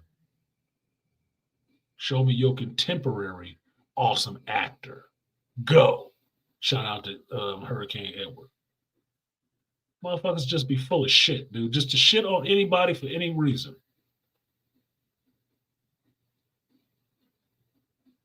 So one of the Kangs got to take the throne. If you saw Ant-Man and the Wasp, if you saw Quantumania, you already know the variant, that 616 variant that He Who Remains was talking about in the Loki show is the one in Quantumania. That's the variant that they were talking about, the troublesome one. You know, the one that the Council of Kangs kicked out because that motherfucker was a little bit too radical. But you already saw at the end of Quantumania, the Council of Kangs called everybody together. All them Kangs, all them other variants of Kang. And they had a plan to stop this bullshit that was going on. Kang Dynasty. Do you think they're going to let this shit ride that this motherfucker just took out He Who Remains and Loki sits on the throne? Oh, fuck no. That's not how that worked. Because He Who Remains in the Loki show told you all the rest of me are out there now. It's too late. It's too late. They all out there now. He knew. He Who Remains is he who fucking knew what the hell was going on. They all out there now. It's too late. Now you got to deal with all of them. And mind you, wherever they sit, sits outside of time too. So there you go, motherfucker. Have fun with that shit.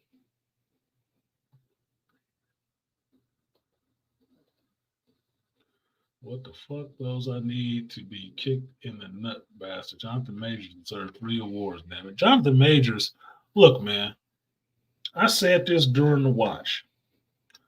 Jonathan Majors did something so fucking awesome during that episode of Loki. It's He Who Remains talking to Loki.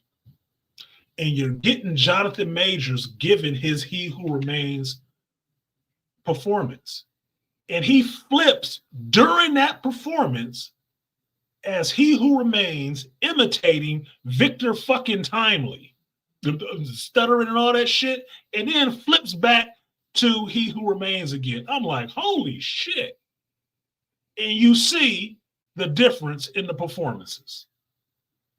You telling me this motherfucker can't act? That he's bullshitting? Fuck you. You bullshitting. That shit was creepy. It was fucking creepy. The only other person that I can think of off the top of my head that can do shit that well is Toni Collette. That's why I love the show United States of Terror. Because she is a person who has multiple personality disorder. And she goes in between these characters like that. Oh, I take it back. Who is the other person? James McAvoy in Split. When you hear him talking, but then you see him going between those different personalities right in the camera. It's scary as shit. It's weird. Jonathan Majors is doing that in Loki. And you saying he a shit actor? Go fuck yourself. Just say you don't like him. Just say you want to believe he smacked up that little white bitch. Just say that. And you happy to take any stone that you can throw against Marvel, Disney, whoever the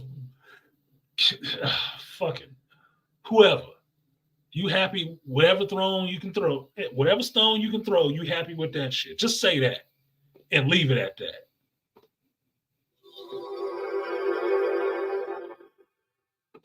Shout out to the AB Media beaming in. Just say that. But to say he ain't a good actor, you fucking smoking crack. You got an angle that you just need to admit to. Put your flag up. Or put your sheet up. Put your sheet on. I don't give a shit. That is some creepy shit. That is some real acting shit. I've never even seen Robert De Niro or Al Pacino play multiple versions of the same character. Never. To give a nuanced performance like that in character at the same time, in camera. Never seen them do it. And they great actors. So what's the problem? Shut the hell up.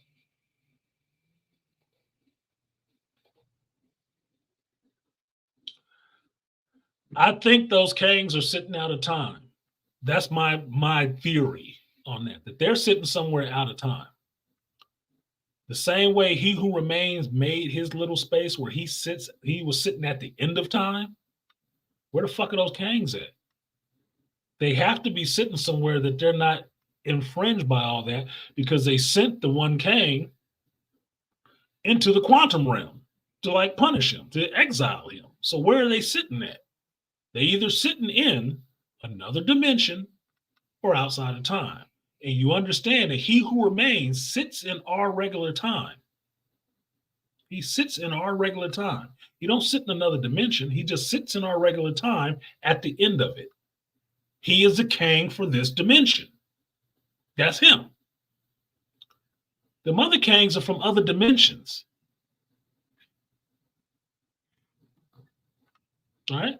Other timeline versions of Kang. I'm mixing up the dimension and timeline. Sorry. So where are they at? Especially if they all coming together. Where they congregating at? They obviously not congregating at the end of time, because they from different timeline. So where they at? Where they at? They have to be somewhere out of time. Now that's just me theorizing. You can disagree, you can agree. Say somebody else says something different, I don't give a shit. But I got my own theories and my own thoughts. And that was one of them. You heard it here.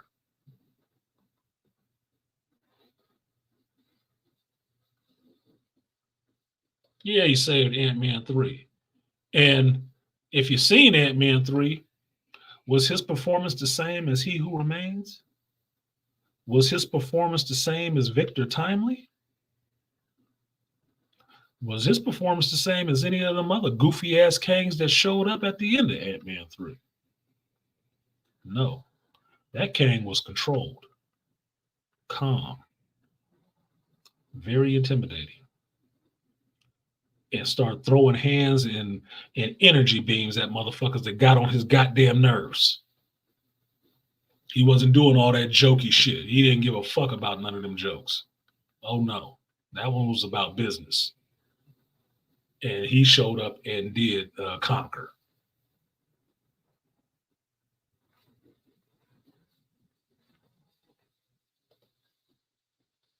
No. That's pretty great fucking theory, bro. It can be what it is.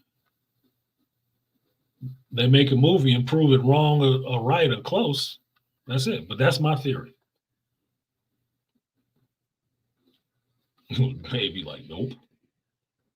Yeah, he was about nothing but that action, boss. That was the conqueror.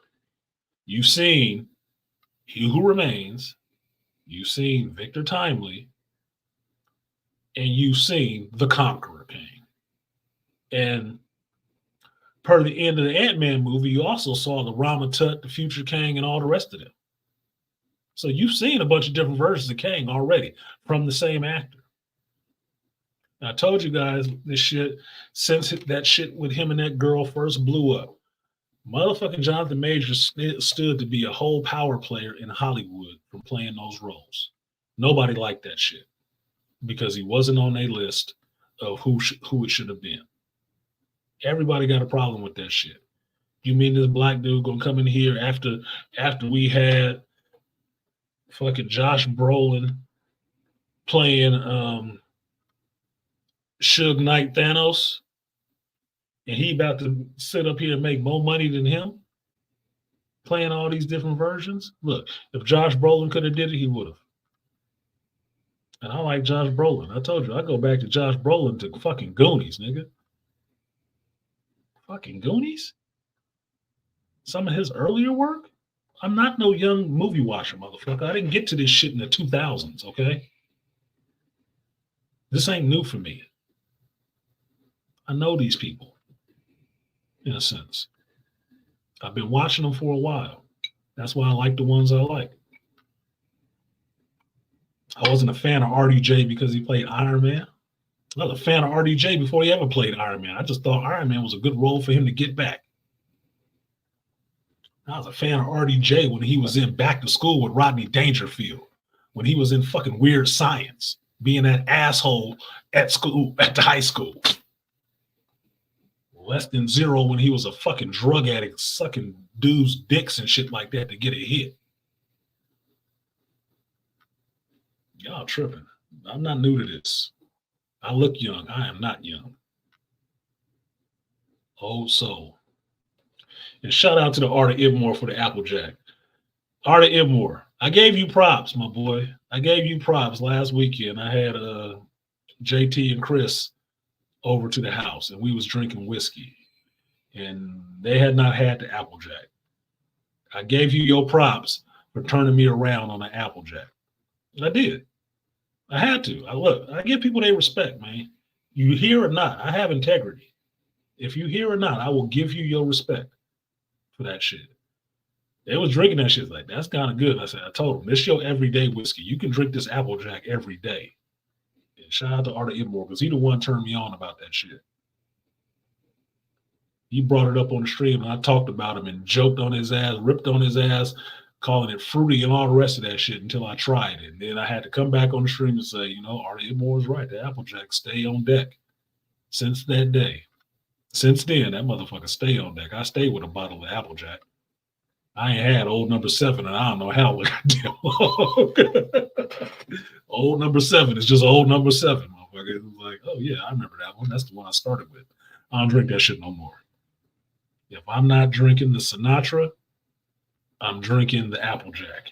And yes, for all y'all who showed up late, because this is the second stream, when you see me sipping out of this glass, this is what's in this glass. This is the birthday whiskey. It is my birthday. So I'm drinking this goddamn whiskey. And I don't work tomorrow, so I can get shit-faced if I want to. It's my party. I'll get shit-faced if I want to. You're lucky. So shout out to Art of Ibmore for the Applejack. I stay on deck with the Applejack. And they got fucked up drinking the whiskeys. They did get kind of fucked up drinking the whiskeys. I was worried about them driving home. But yeah, Applejack on deck. Shout out to Art of Ibmore. You need to watch Weird Science again. See, that's the problem with me. I have a good memory for most shit like that. I remember the movie. Damn near line by line. It's a curse.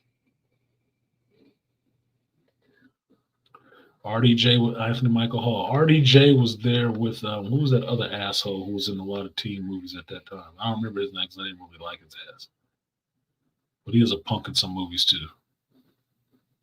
I think he was in Vamp with Grace Jones. He was the one that got bit. He was a friend that got bit first. It was RDJ and him, and they were the assholes to Elon Mitchell Smith and Anthony Michael Hall's characters. And Kelly LeBrock, because I like Kelly LeBrock. Kelly LeBrock. That's probably gets into my women with accents thing. I'm consistent, motherfucker. Ray Hama. I'm consistent.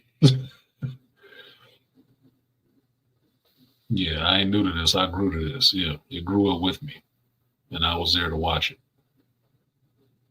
Thank you, AB Media. Appreciate that. Yeah, I turned 50 today, AB. I am 50 years old today. And in about, 5:05? I think my birth time is like 5:35 or something like that. I have to ask my mother or my ex-wife to be sure. But in about 30 minutes, it will actually be my actual birth time.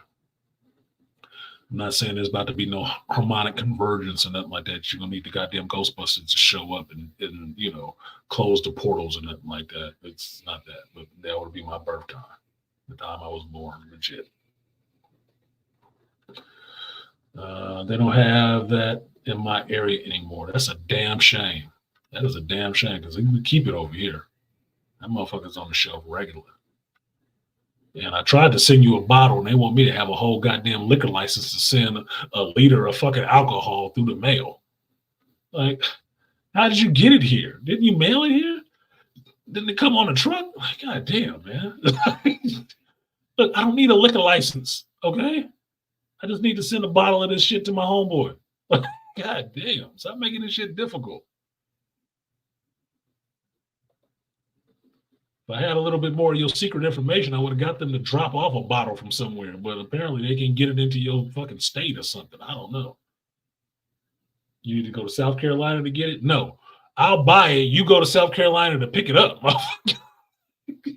They get you for interstate transport because you brought a bottle of Applejack over the border? Like, God dang, what's the problem? What y'all got going on over there? Like, y'all trying to get too dry. If you don't do a panel, I need to show you something. I'll do a panel. I'll drop the link for the panel. I'll talk a little bit more we can talk about Loki all together, but I had to get my Marvels shit off because I don't like the reporting going on the Marvel shit. I think it's pretty lopsided and not fair, but I knew it was going to be that to begin with, and it just pissed me off because the movie wasn't as bad as I thought it was going to be. And I went into it thinking it was going to be fucking terrible. It wasn't. There was actually some good shit in there. So I had to stand on what I know. Yeah, I know, AB. You just hit 40 too. So yeah, you and Art. You and Art. That's funny because I remember y'all first meeting y'all, so to speak, on the internet in y'all 30s. Like I remember an Anger Man before he ever hit 40. It's in his 30s. I'm an old Negro around this bitch. 50-year-old geek. You ever seen one of those? Like, I'm not even an uber geek. So at this point, because I hit 50 today, I am actually an OG, an old geek. I'm officially an OG geek. I'm officially an old geek. So I can use that OG title and be fine with it. Longo Savant's like, welcome to the club, artisan. You the second one and welcome me to the party. My facility director said that she said, welcome to the party because she's 50 something. Okay, what we handing out? Where the party hats? The fuck we get for that? Liniment? Fuck. What's up, Gerald? Sportaholic in the building. What's good with you? Yep, all the time. So I'm going to go ahead, since this is the second stream, I'm going to drop the link on there because I haven't had, some party people in the building for a while. So the link is in there, and I should probably do this on both the Geek Elite channel, Geek Elite a Simple channel, and the artisanmc channel. So there's the link if you want to come up if you're watching on one of those two channels because I don't have it up on the other screen. I have two monitors working now, but they're both showing the same thing right now because I got the wrong type of splitter. So I got to get the right kind of splitter. Apparently, because my Windows 10 Pro is not set up the right way for me to use the screen as one. It won't do it. I was trying the shit last night so I can have this shit all up and running. Now I got two screens showing me the same fucking information at the same time, which is not what I wanted. So I had to figure out how to make this shit work right. Uh-oh. Coming to the stage. Yo. Is the audit in more enraged? What's good, Art? What's up, man? How you doing, before we start talking, I just want to say happy birthday, homie. Happy birthday, homie. Happy birthday, homie. Happy birthday, nigga. Let me put my hat back on since it's getting cold. Whose house? No. What's up, man? Happy birthday, bro. Oh, appreciate that, man. Appreciate that. And what the fuck Elongo said? AARP. Wow, that's crazy. That was savage, Elongo. That was savage. That was really savage, man. Telling me my AARP card is on the way. Why he had to do you like that, bro? Yeah, really?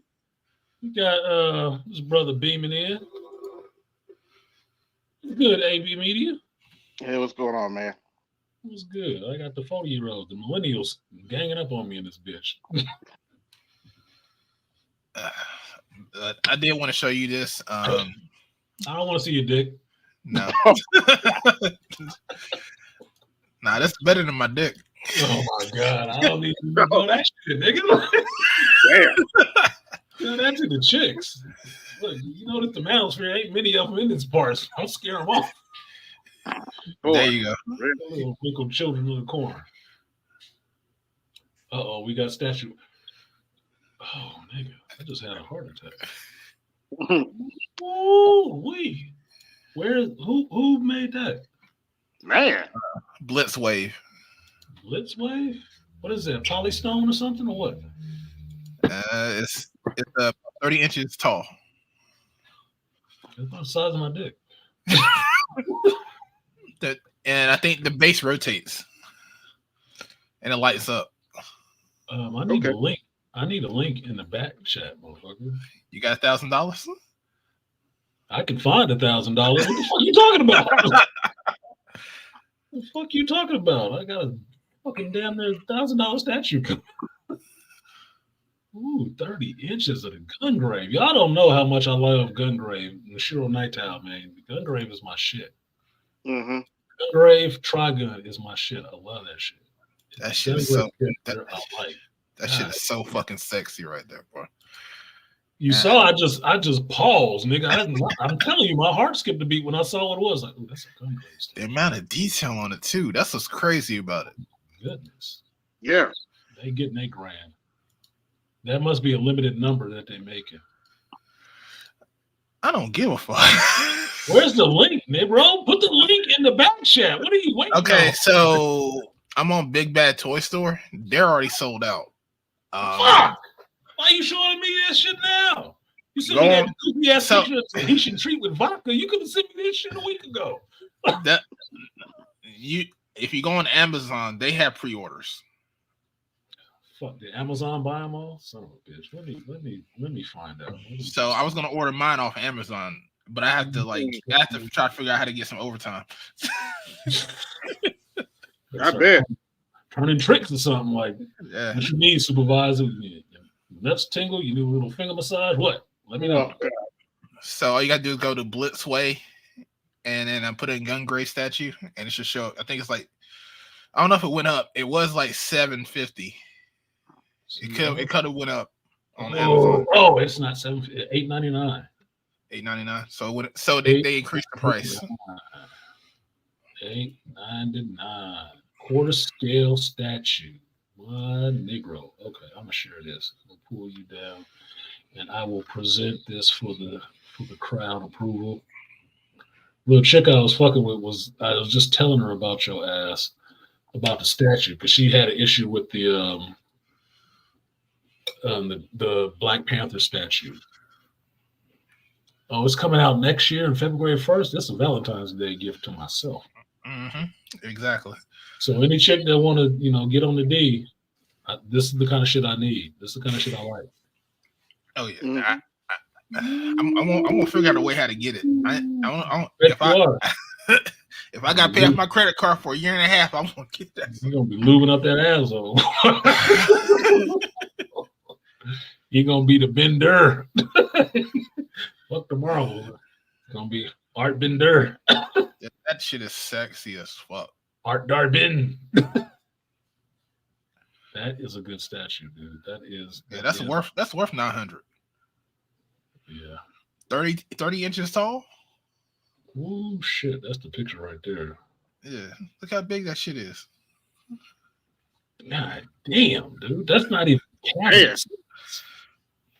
That is not even cabinet size. Like, goddamn, you need a whole case for that by itself. That's the centerpiece. Yeah, that's the centerpiece. Like, you put that bitch on a table somewhere. Like, do you like Gungrave? Not really. Not really. Never watched it. Dude, does it come in the truck? Oh, it's a rotate. It does.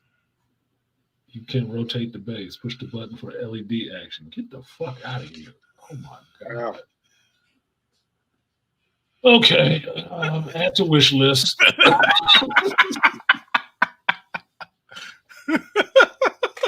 Payments. It says $74.92 for 12 months. I do better than that. I'm working overtime right now. I'm working overtime all through December, motherfucker. Christmas, New Year's, all that shit. I'm getting it. I will get a statue and go to Maui in February.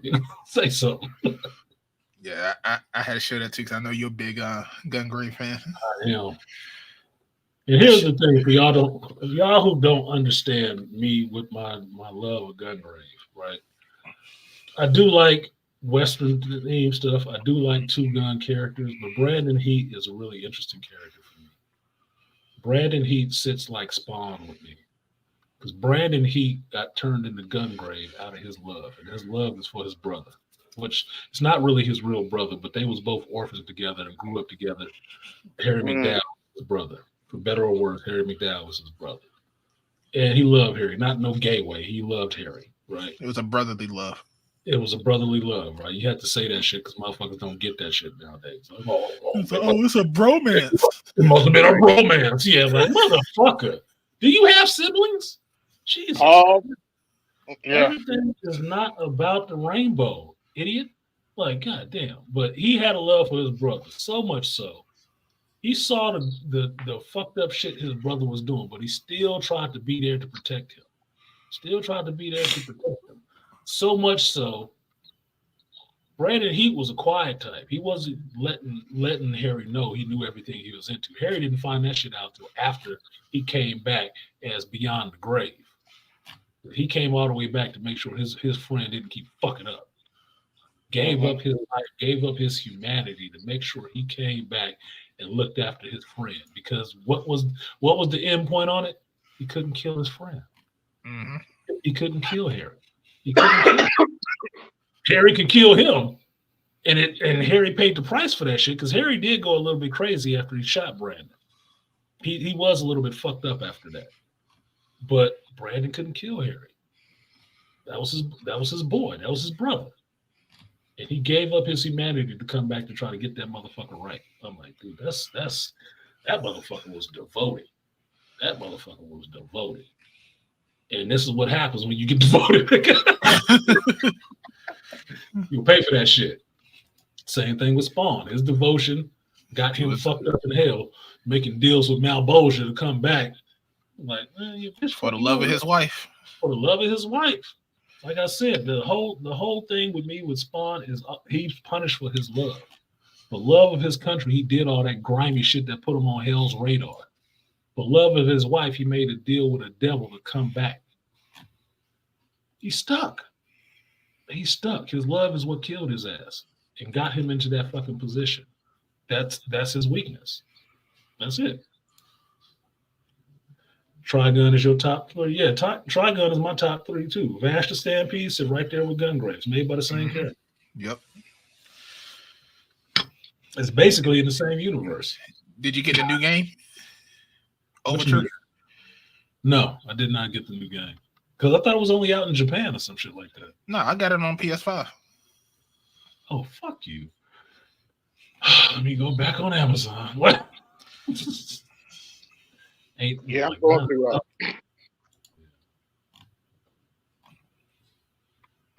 Yeah, I think it came out last year.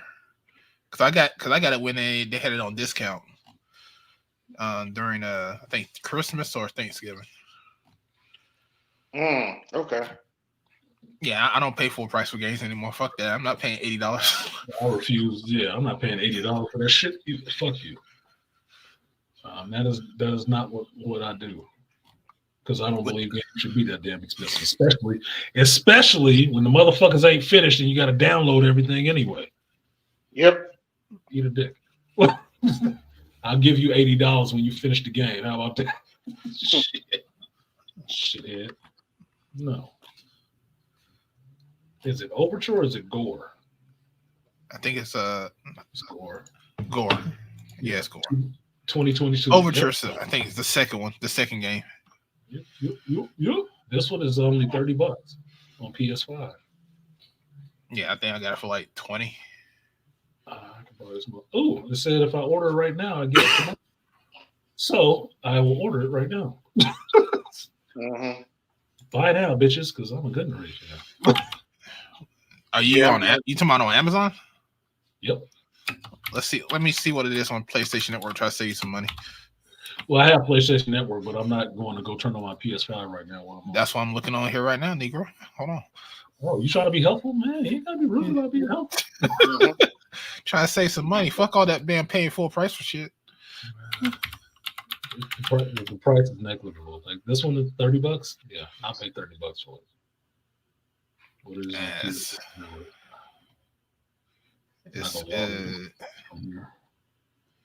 It's 50. 50? Yeah, fuck them. It's the last one. I got the last one. They're not telling me. It's not. Oh shit! I forgot I have my fucking thing showing up today. I have my entertainment center showing up today. I didn't check that shit. Are they gonna send it to your house, or are they gonna send it to your Dropbox, or what? No, they sent it to my house, but I didn't check it today to see where the delivery dude was because they're supposed to drop it off today. But it's probably between something and 10. Okay, my game is on the way. Good thing I'm on vacation. I'll be here tomorrow for that shit. Oh, you on vacation? Oh, we get into this tomorrow. Yeah, I took off for a week, man. You didn't know that. I was supposed to go to Maui to do something for the world and everybody else, and then I decided to get myself my own place. So I got my own place first, and Maui will still be there. It'll still be an island. It'll still be fucked up for a little while longer, so I can do it later. So I'm home. I took a week off of work, so I'm still off of work for a week. Wow. Okay. I'll go back until Thursday. So I'm enjoying my birthday time. That's what's up. Hey, I'll do the same thing. Take a whole week off. That's my brother said. He said he never work his birthday. He always take off. Supposed to, motherfucker. You can give them the rest of your year. You can give them the rest of your year. If you got a job that actually pays you for being off work, you better take that shit. Hell, I just got my damn 1 year. No shit. I mean, my mother and my brother was talking about how they was working their shit and rolling overtime. I was like, well, they don't like us to roll overtime. That's why I missed the depot. At least at the depot, they pay you out for most of that shit. But yeah, this one, you got to use it or you lose it. They ain't trying to roll over too much. They ain't gonna pay you for none of that shit. You better take it. So your vacation, motherfucker. You earn that shit. That's what it's for. Not this freaky ass. Oh, I don't feel like it. My pussy hurting this week. I'm not gonna go to work. No, you say that shit up and you take 2 weeks off every fucking year to go do something like the rest of these normal folks do. You remember the first game of Gungrave, right? The PlayStation 2? Was it like $20 when it came out? Yeah, I got that shit. I love that shit, dude. All right, it was coming to the stage. We got another guest, and he needs his own. He actually has his own intro. So here we go. Let's see if the shit.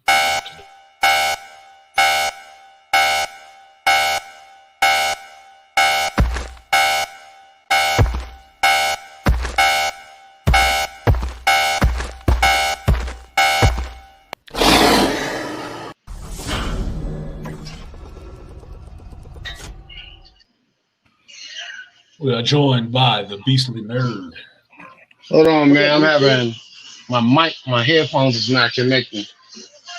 Yeah, I got that alert on StreamYard saying that somebody was on an Android and it wasn't working right because they got a bug fix. They have a bug fix for Android users on mobiles on StreamYard right now. So yeah, I'm actually on Android, but I guess it's fixed on mine. Yeah, because they said it'll echo a little bit. That's the most that I saw that it would do. It would echo a little bit. And I'm like, I'm not worried about an echo. Most of these motherfuckers sound like they're in the empty room anyway. So. Fuck it. Can you hear me? No. I'll take it as a yes. But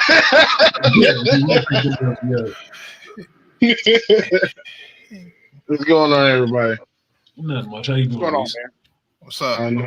Not much. I'm getting frustrated with this goddamn competitive, trying to improve my rank in this goddamn game. And they just took this shit. They just took this shit in the double overtime. I'm like, oh, now we got to play defense. Mad. Now we got to play defense and we got to defend them. And I just said, screw it. I got one of the tanks. So I'm just like, fuck it. I'm just holding everybody back. I can only do so much with this damn character. You better hope you ain't playing against Charles. Cause he gonna... I saw him fire up his stream a little while ago that he was on Madden. I was like, he's probably kicking somebody's ass. I thought it might have been Art. It popped up over here, so it ain't Art. He ain't trying to fuck around. I ain't played Charles in Madden in a minute. Our times are different. Oh yeah. That's what happened. I ain't seen him in a minute. Hey, whenever y'all want, you can come to Saturday. But I know you're working. I know. I haven't been. Look, I'm gonna say this shit so AB know. It is not intentional that I don't show up over there. It's not.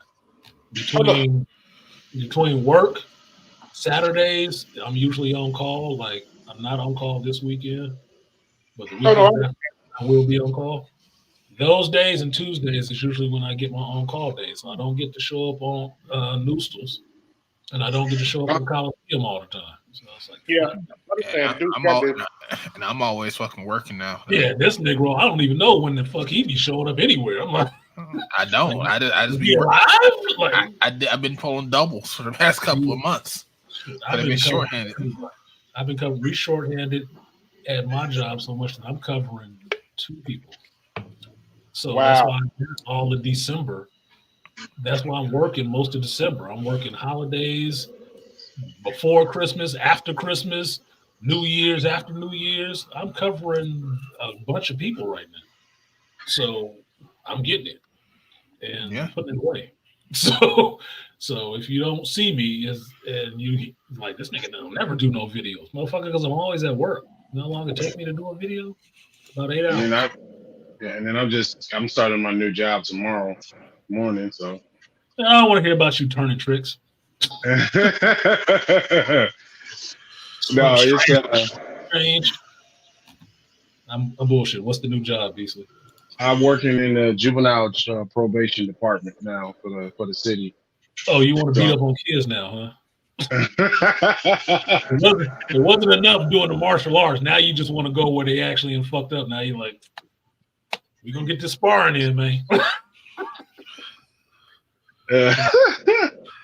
Tell me you're trying to help them out. Oh yeah, that's the job. Okay, good. Trying to help them. And unfortunately, a lot of them are dudes and single mama situation. What was told to me. So you're gonna be dealing with young boys mainly. Now it's co-ed, so I also got to deal with girls too. But that's usually the situation. That'll be a problem. Mm-hmm. Don't let the motherfuckers look. The first complaints you're gonna get is somebody gonna accuse you of doing something with one of them girls. Just be ready. Just be ready. Don't be one of the girls that say that shit. From what they said, the problem isn't really with the girls. The girls, he said, what you'll probably deal with is them messing with each other. Yeah, and that's what you got. Because when I went to do the tour of the facility, they're right across the hall from each other. And the dude, a buddy of mine who's a supervisor, he said, "Man, do y'all not see he was telling them, do y'all not see the problem with this?" Uh-huh. He said, "You got two sets of people that already kind of don't have the proper development because they missed those critical things when they were a child. Some of them been messed with, some of them are all the other stuff." He said, "That's gonna be a problem." Yes. Yeah, that's the recipe.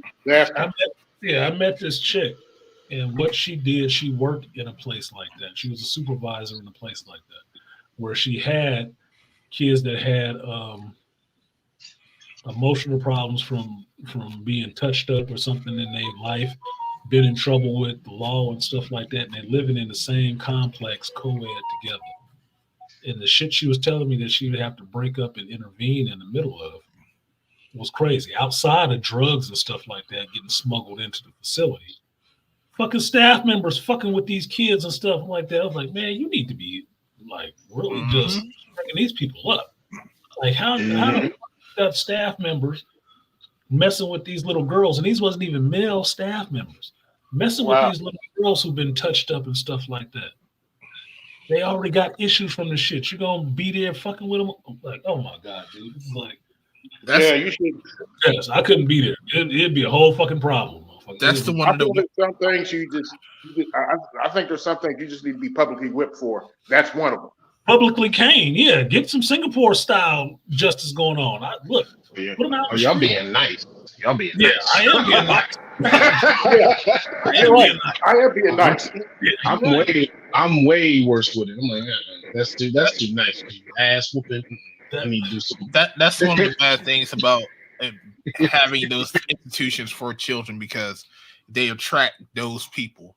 I mean, how many times we've seen Catch a Predator, and there was people that used to work with kids, worked on Nickelodeon, worked in Disney, and yeah.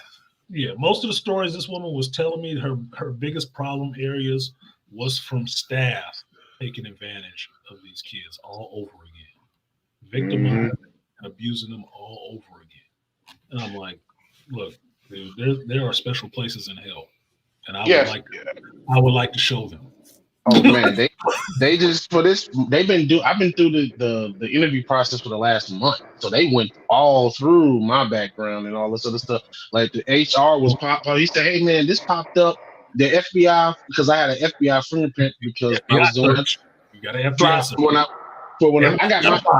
Everybody got a file. Well, because mine pops up because I didn't got it. This is my third time, because one, daycare and working with kids and martial arts and stuff at school, and then second time was for security, and I just had to do it again. He said the guy called me and said, "Yo, it popped up." I said, "Oh yeah, because I worked in childcare." He said, "Remember on my resume?" So it was a daycare, so I had to actually go get the FBI fingerprint. Look, as many times I've tried for a police department, I know I got a file. I know probably how thick it is. Like, I know I got a file, so I'm not worried about it. I'm not a criminal. Like, it ain't that much to fucking hide, really. But it's like, look, I know I got a file. I wouldn't be surprised. I work with kids, and it was before some of this shit. But like, everybody got a file, motherfucker. You just don't want to find out how thick it is.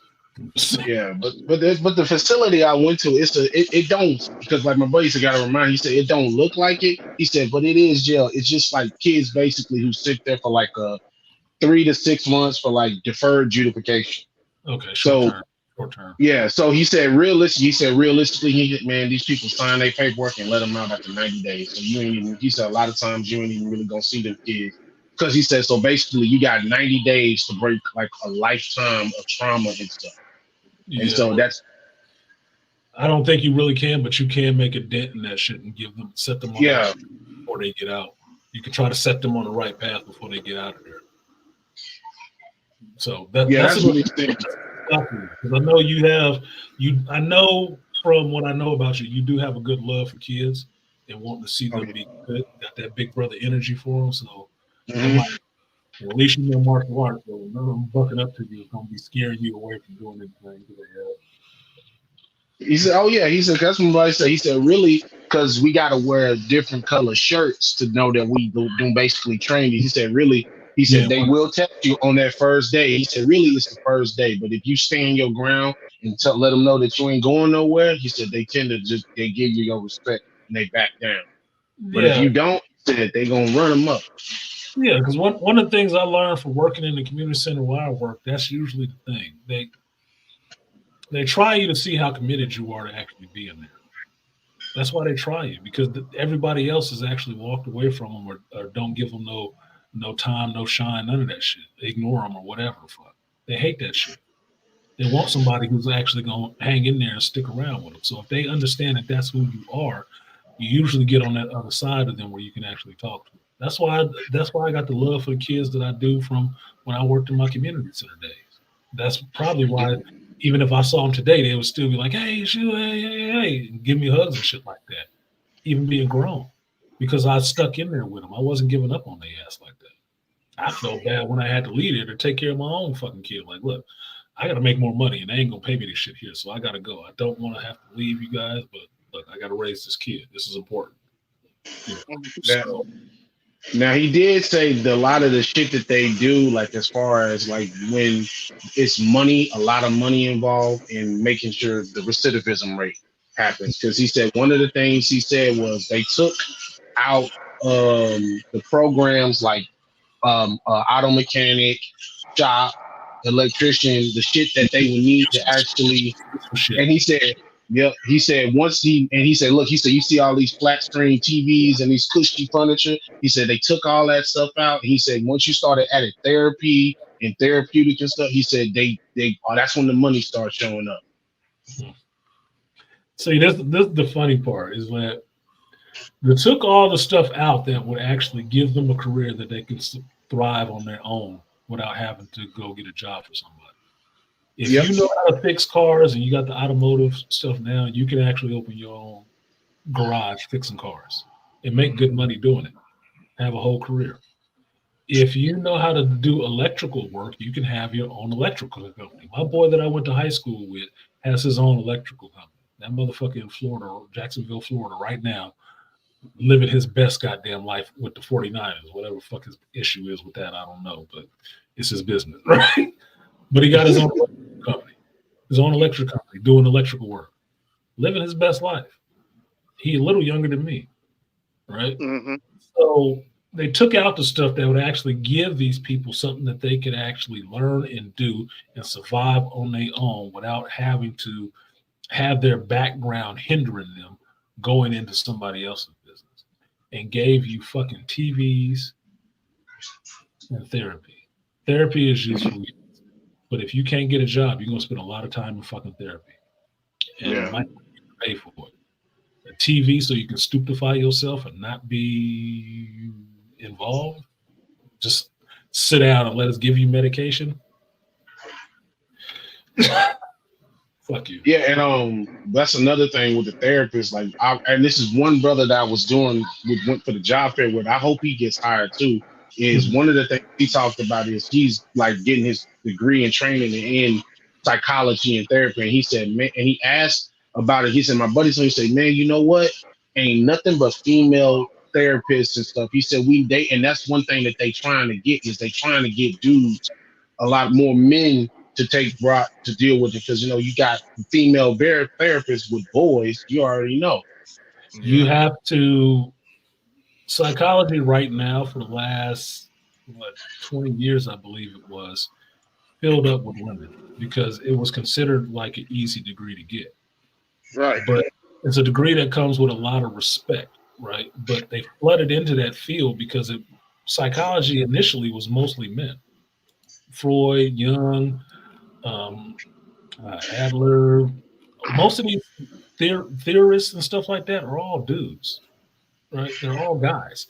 It wasn't until later till they start breaking into what the woman's psyche and stuff like that was about, that you saw some other women come into that shit and try to break it open, right? Women later on came onto that shit and they just tried to debunk all the men, all the guys who built the theories, built the field. They wanted to debunk them. So now it's flooded with fucking women. Some of them ain't no goddamn good.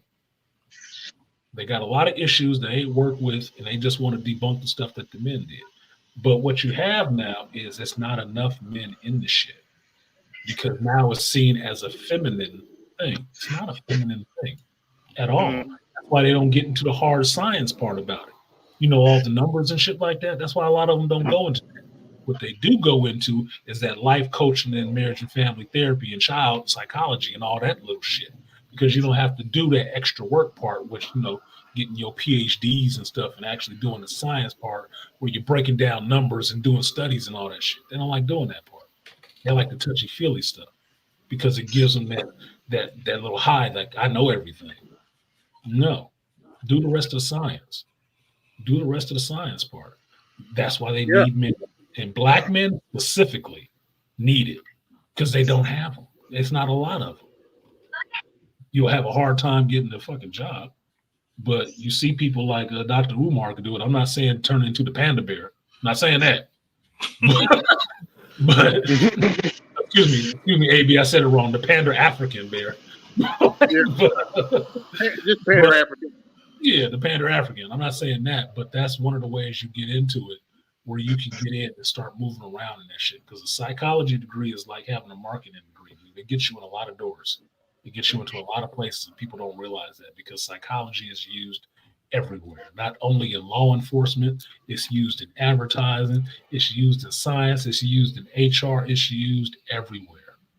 And that's a benefit and part of the problem. Because everybody think they smarter than somebody who studied the shit. So they can flip open a DSLRM and figure out, oh, I got this issue. That's not how you use it, dummy. That's not how you use it. You don't diagnose yourself. You let somebody else diagnose you. Yep. Agreed. Yeah. So yeah, tell them, yeah, do that shit. Definitely get into it. It's wide open for that shit too. Because you can, if you work it right, you can actually get very far in it. Because the part that I was going into was IO Psych. Because after divorce, I didn't think I needed to be telling anybody how to work in relationships. I didn't think that was my calling. It probably is, but at that point, I didn't get no good advice. I can tell you that much because I'd have been pissed. So the IO side of it works more with HR, and it works more about your group, your company, or whatever, figuring out how to test for a person to fit into that environment that they're going in, how to find how the right person, the right fit for them, and how to make that work for them. That's more it. And it's more analytical. It's more doing numbers and shit like that. And that's why it's wide open, because a lot of women don't want to do all that number crunching bullshit. Right? So because of that, your slice of the pie is bigger. And ain't as many pigs eating at it. So you can make more money doing it. So it can be more lucrative if you want to do that number crunching analytical shit. It can be more. And you can get your PhD quicker that way too.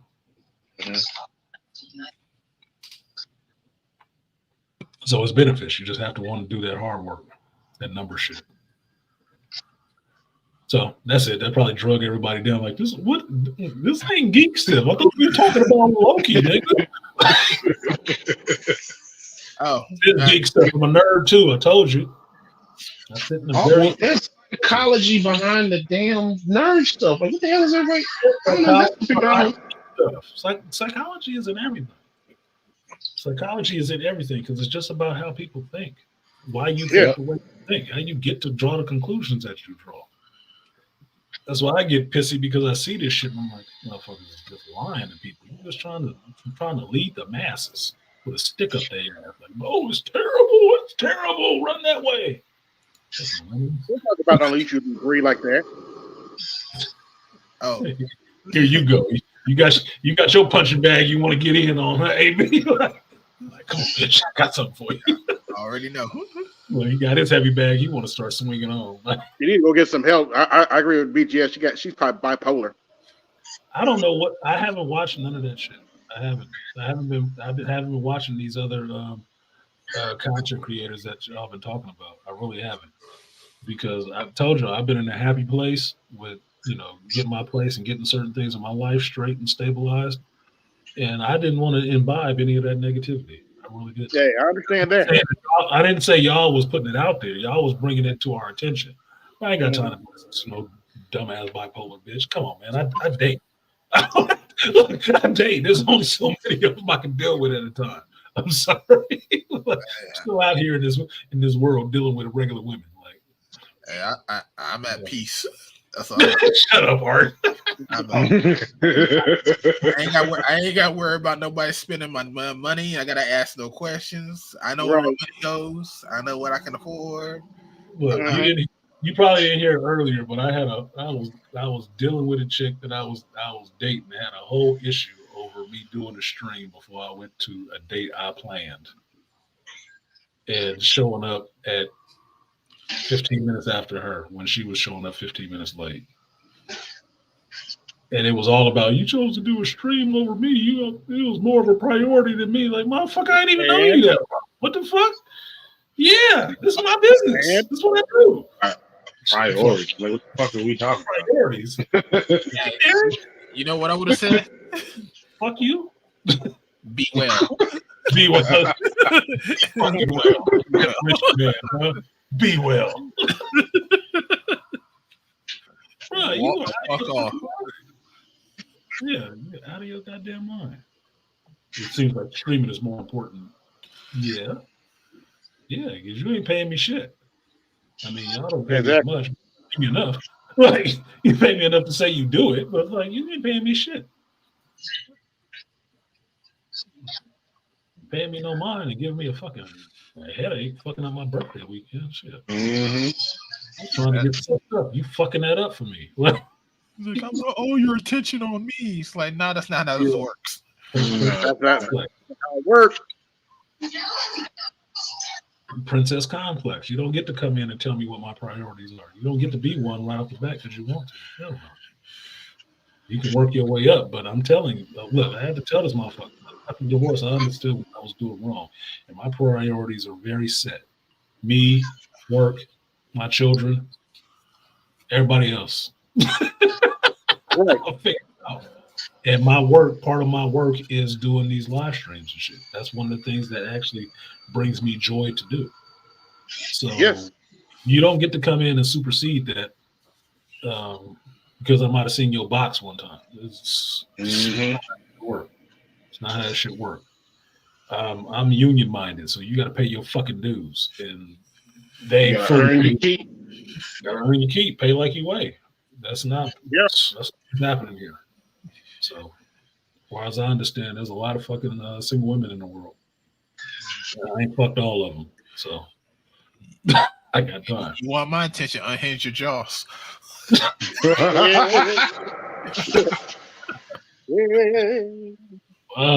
was a millennial said that to y'all motherfuckers with a Gen X spirit. yeah, vibing that Gen X spirit, boy. Like, talking a lot much. Something wrong. I can hear too much of your voice. Doing all that talking, wasting all that energy. Wasting all that energy, all that jaw cracking in the wrong way.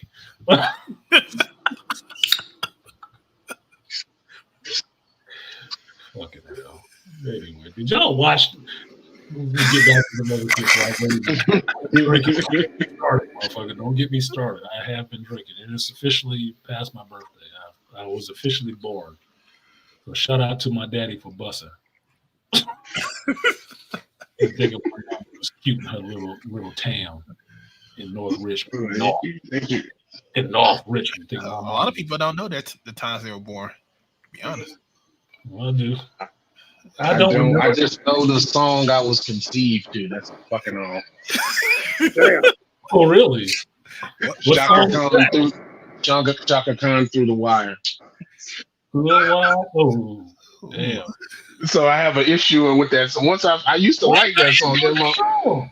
Then my mama told me, I was like, Mom, I did not. At that time, I was like, I wish she hadn't have told me. I was like, I wish you hadn't have told me that. I can't listen to the song the same way. That's going to why I don't understand why people get so weirded out about the understanding that your mother and father actually fucked one time. They actually fucked. Your mama used to call your daddy's name in pleasure. Repeatedly.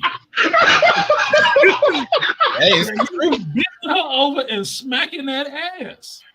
It is what it That's is. not what doesn't wear me out. It's just I don't want to. What she looked like to you. She used to suck your daddy off. What you upset about? It happened.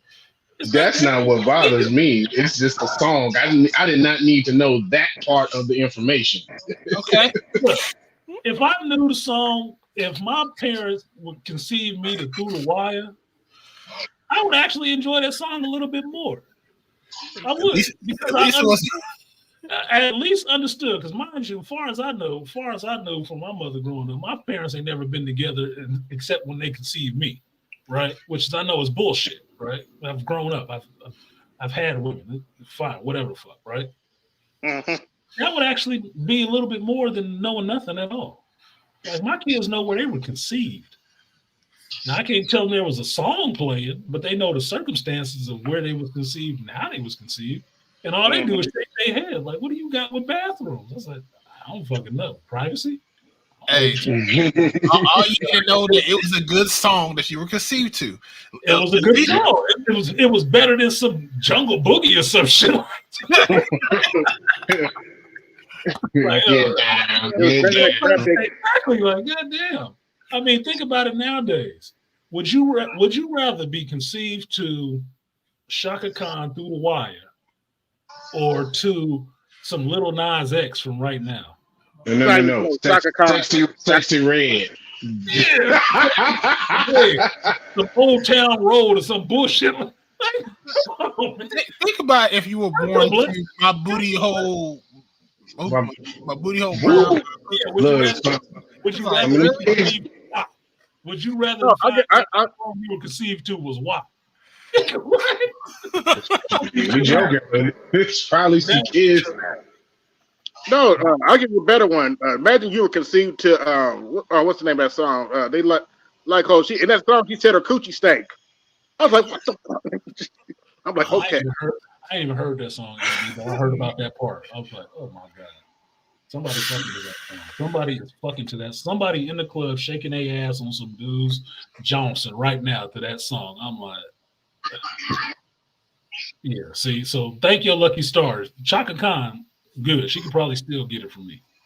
Ooh. Through wire is fine. That's good. Because I can tell you, my daughter was not conceived to know music, but if it had to be conceived to music, me and her mama love beating it up to Boys to Men.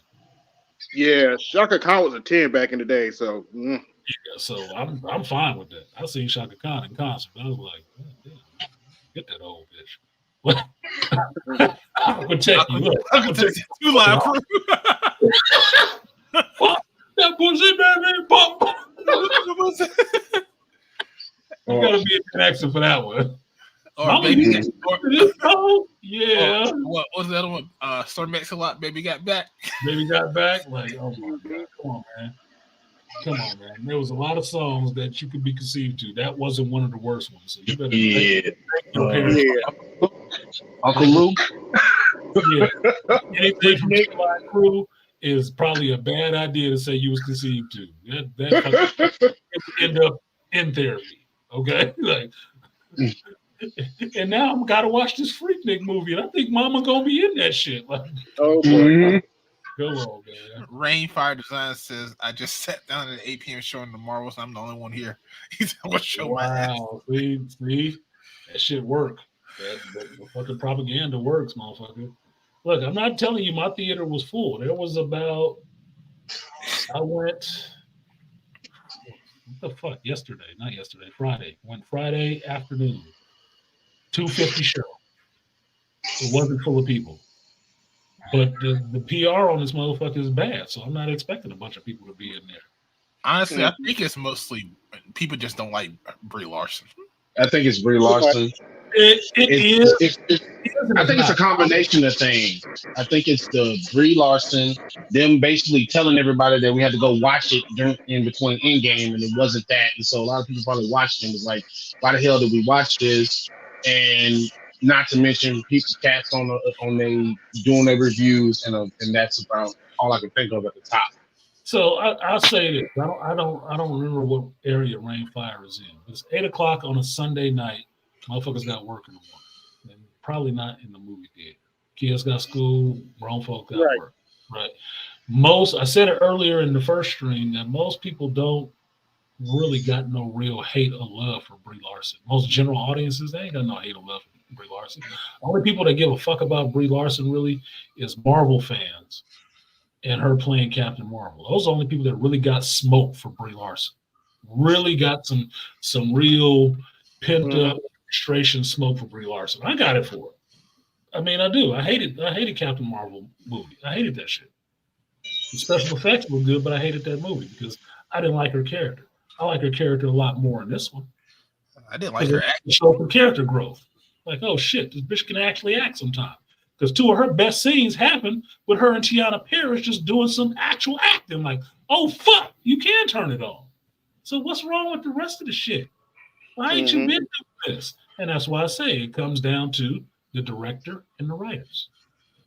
Different director, different approach to doing this shit, and drawing different stuff out of the actors and different fucking writing. She's actually relatable, strangely enough, in this one. And trust me, I was coming hot for Hate and Bree. I'm hot for Hate and Bree, nigga. I can't like, oh shit, what the fuck? I gotta be fair. I gotta be fair. You know, well, I don't have to be, but it was. I was liking the shit more than I was disliking it. It's just a weird thing. Weird shit happens. Because I had a feeling that this one probably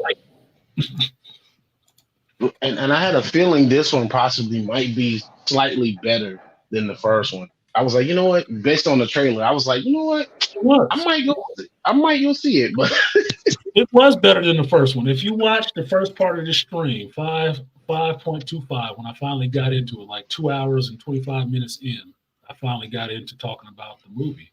You'll hear some of this funny shit that was happening in the movie that I actually enjoyed, and see me cracking the fuck up thinking about it again and laughing. It was more fun than the first one because you could pull up the shit of me talking about the first Captain Marvel movie. I wasn't laughing about shit. I wasn't laughing at shit. I was pissed. I was highly upset about that damn Captain Marvel movie. This one, I wasn't. I was mildly entertained. Like, oh shit, that wasn't as bad as I thought it was coming in. It was actually good. I'm not saying it's awesome. Not saying it's the best movie ever. Not saying it's the worst movie ever. But it wasn't what I thought it was going to be. I was mildly entertained. Like, oh shit, okay. How did Kamala Khan do? Because I kind of do like her character. Like Kamala Khan, she did well. She can be more of the vehicle for the audience in this movie because some of this stuff is all new for her. And she did a really good job. But I say this about Iman Vellani is that because Iman Vellani likes Marvel, she likes the Kamala Khan character. She read her comics. She wants to be there. She really enjoys being there in Marvel, getting to be this character. She is that fucking character. Just as sure as RDJ is Iron Man, Iman Vellani is Kamala Khan. That's it.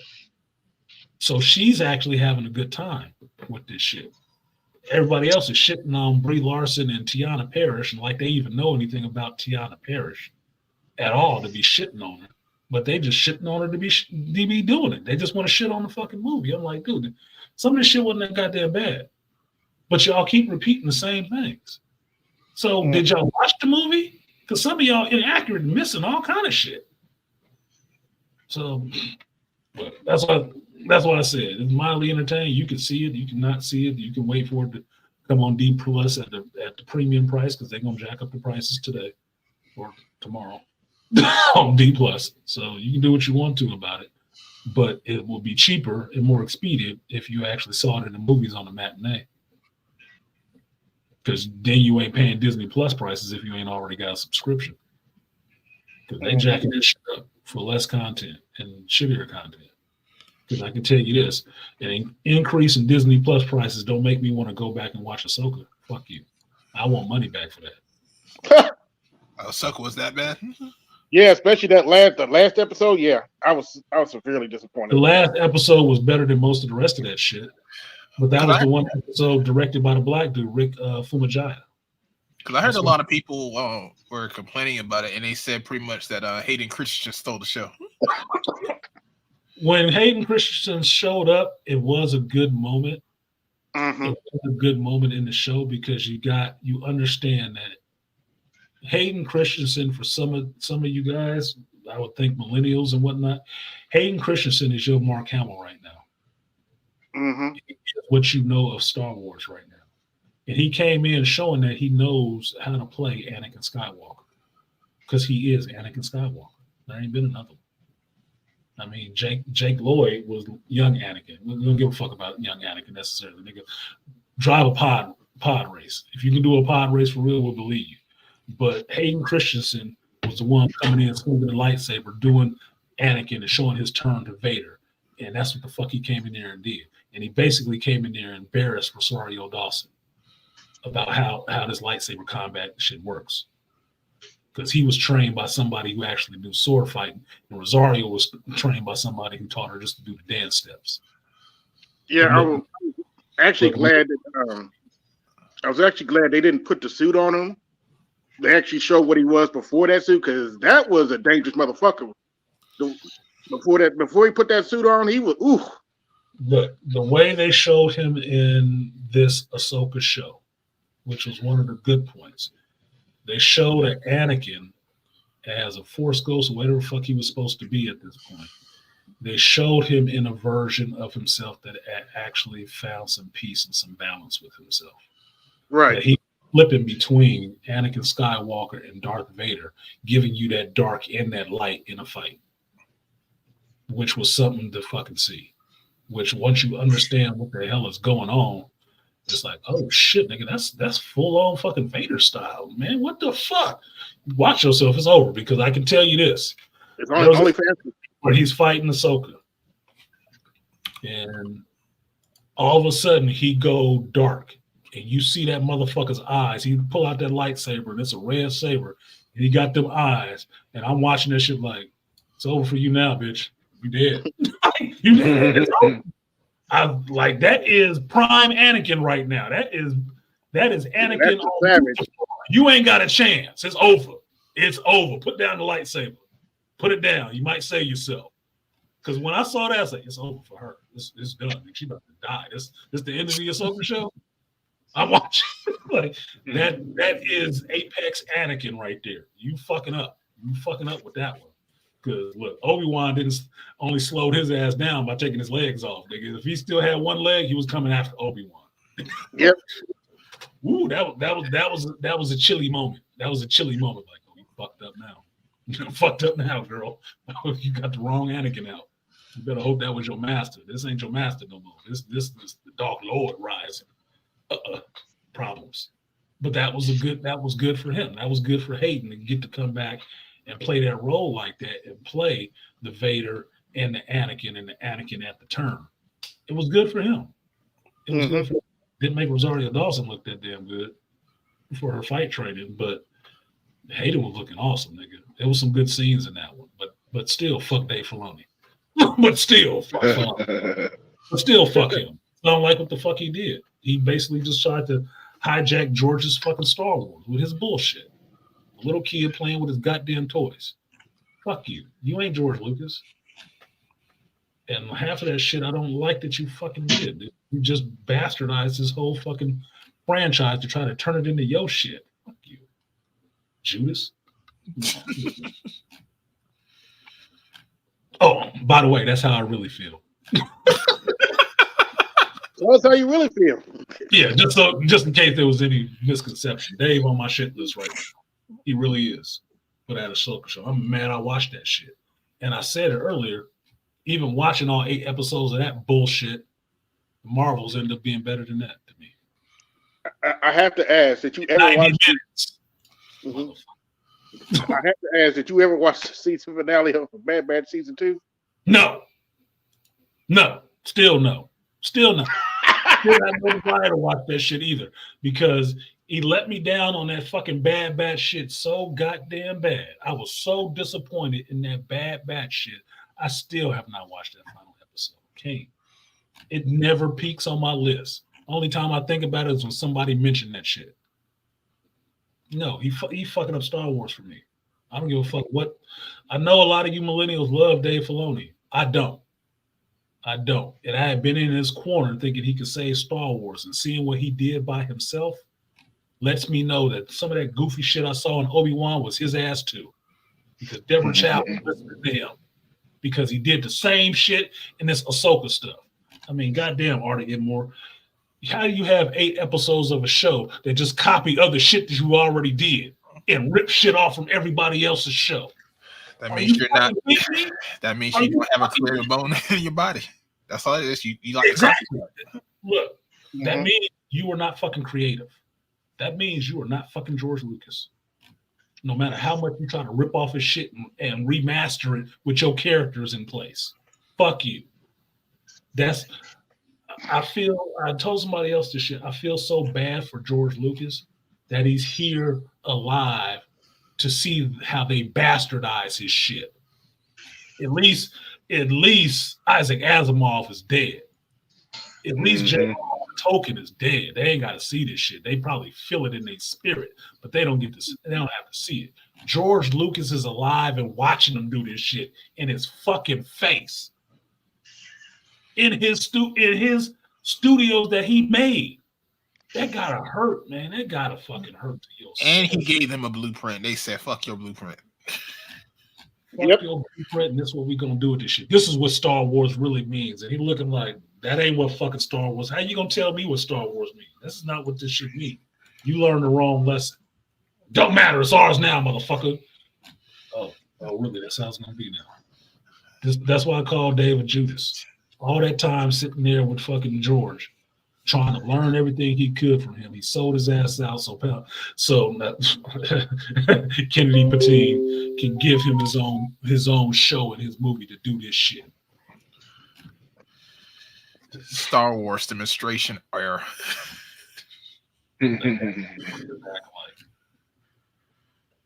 You were supposed to lead it in, not leave it in darkness. That's Filoni.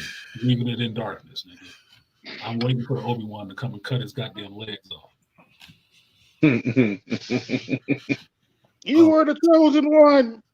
Yeah, you were the chosen one. No, apparently. I'm not gonna lie, I have a lot of faith in Filoni. Yeah, apparently Favreau's the only one who actually wants to hold to George's vision. And they shitting on his ass right now all over Disney. And guess who turned on him to help? Filoni. Because Filoni want that shit for himself. You're not creative, nigga. Go make up your own universe. Yep.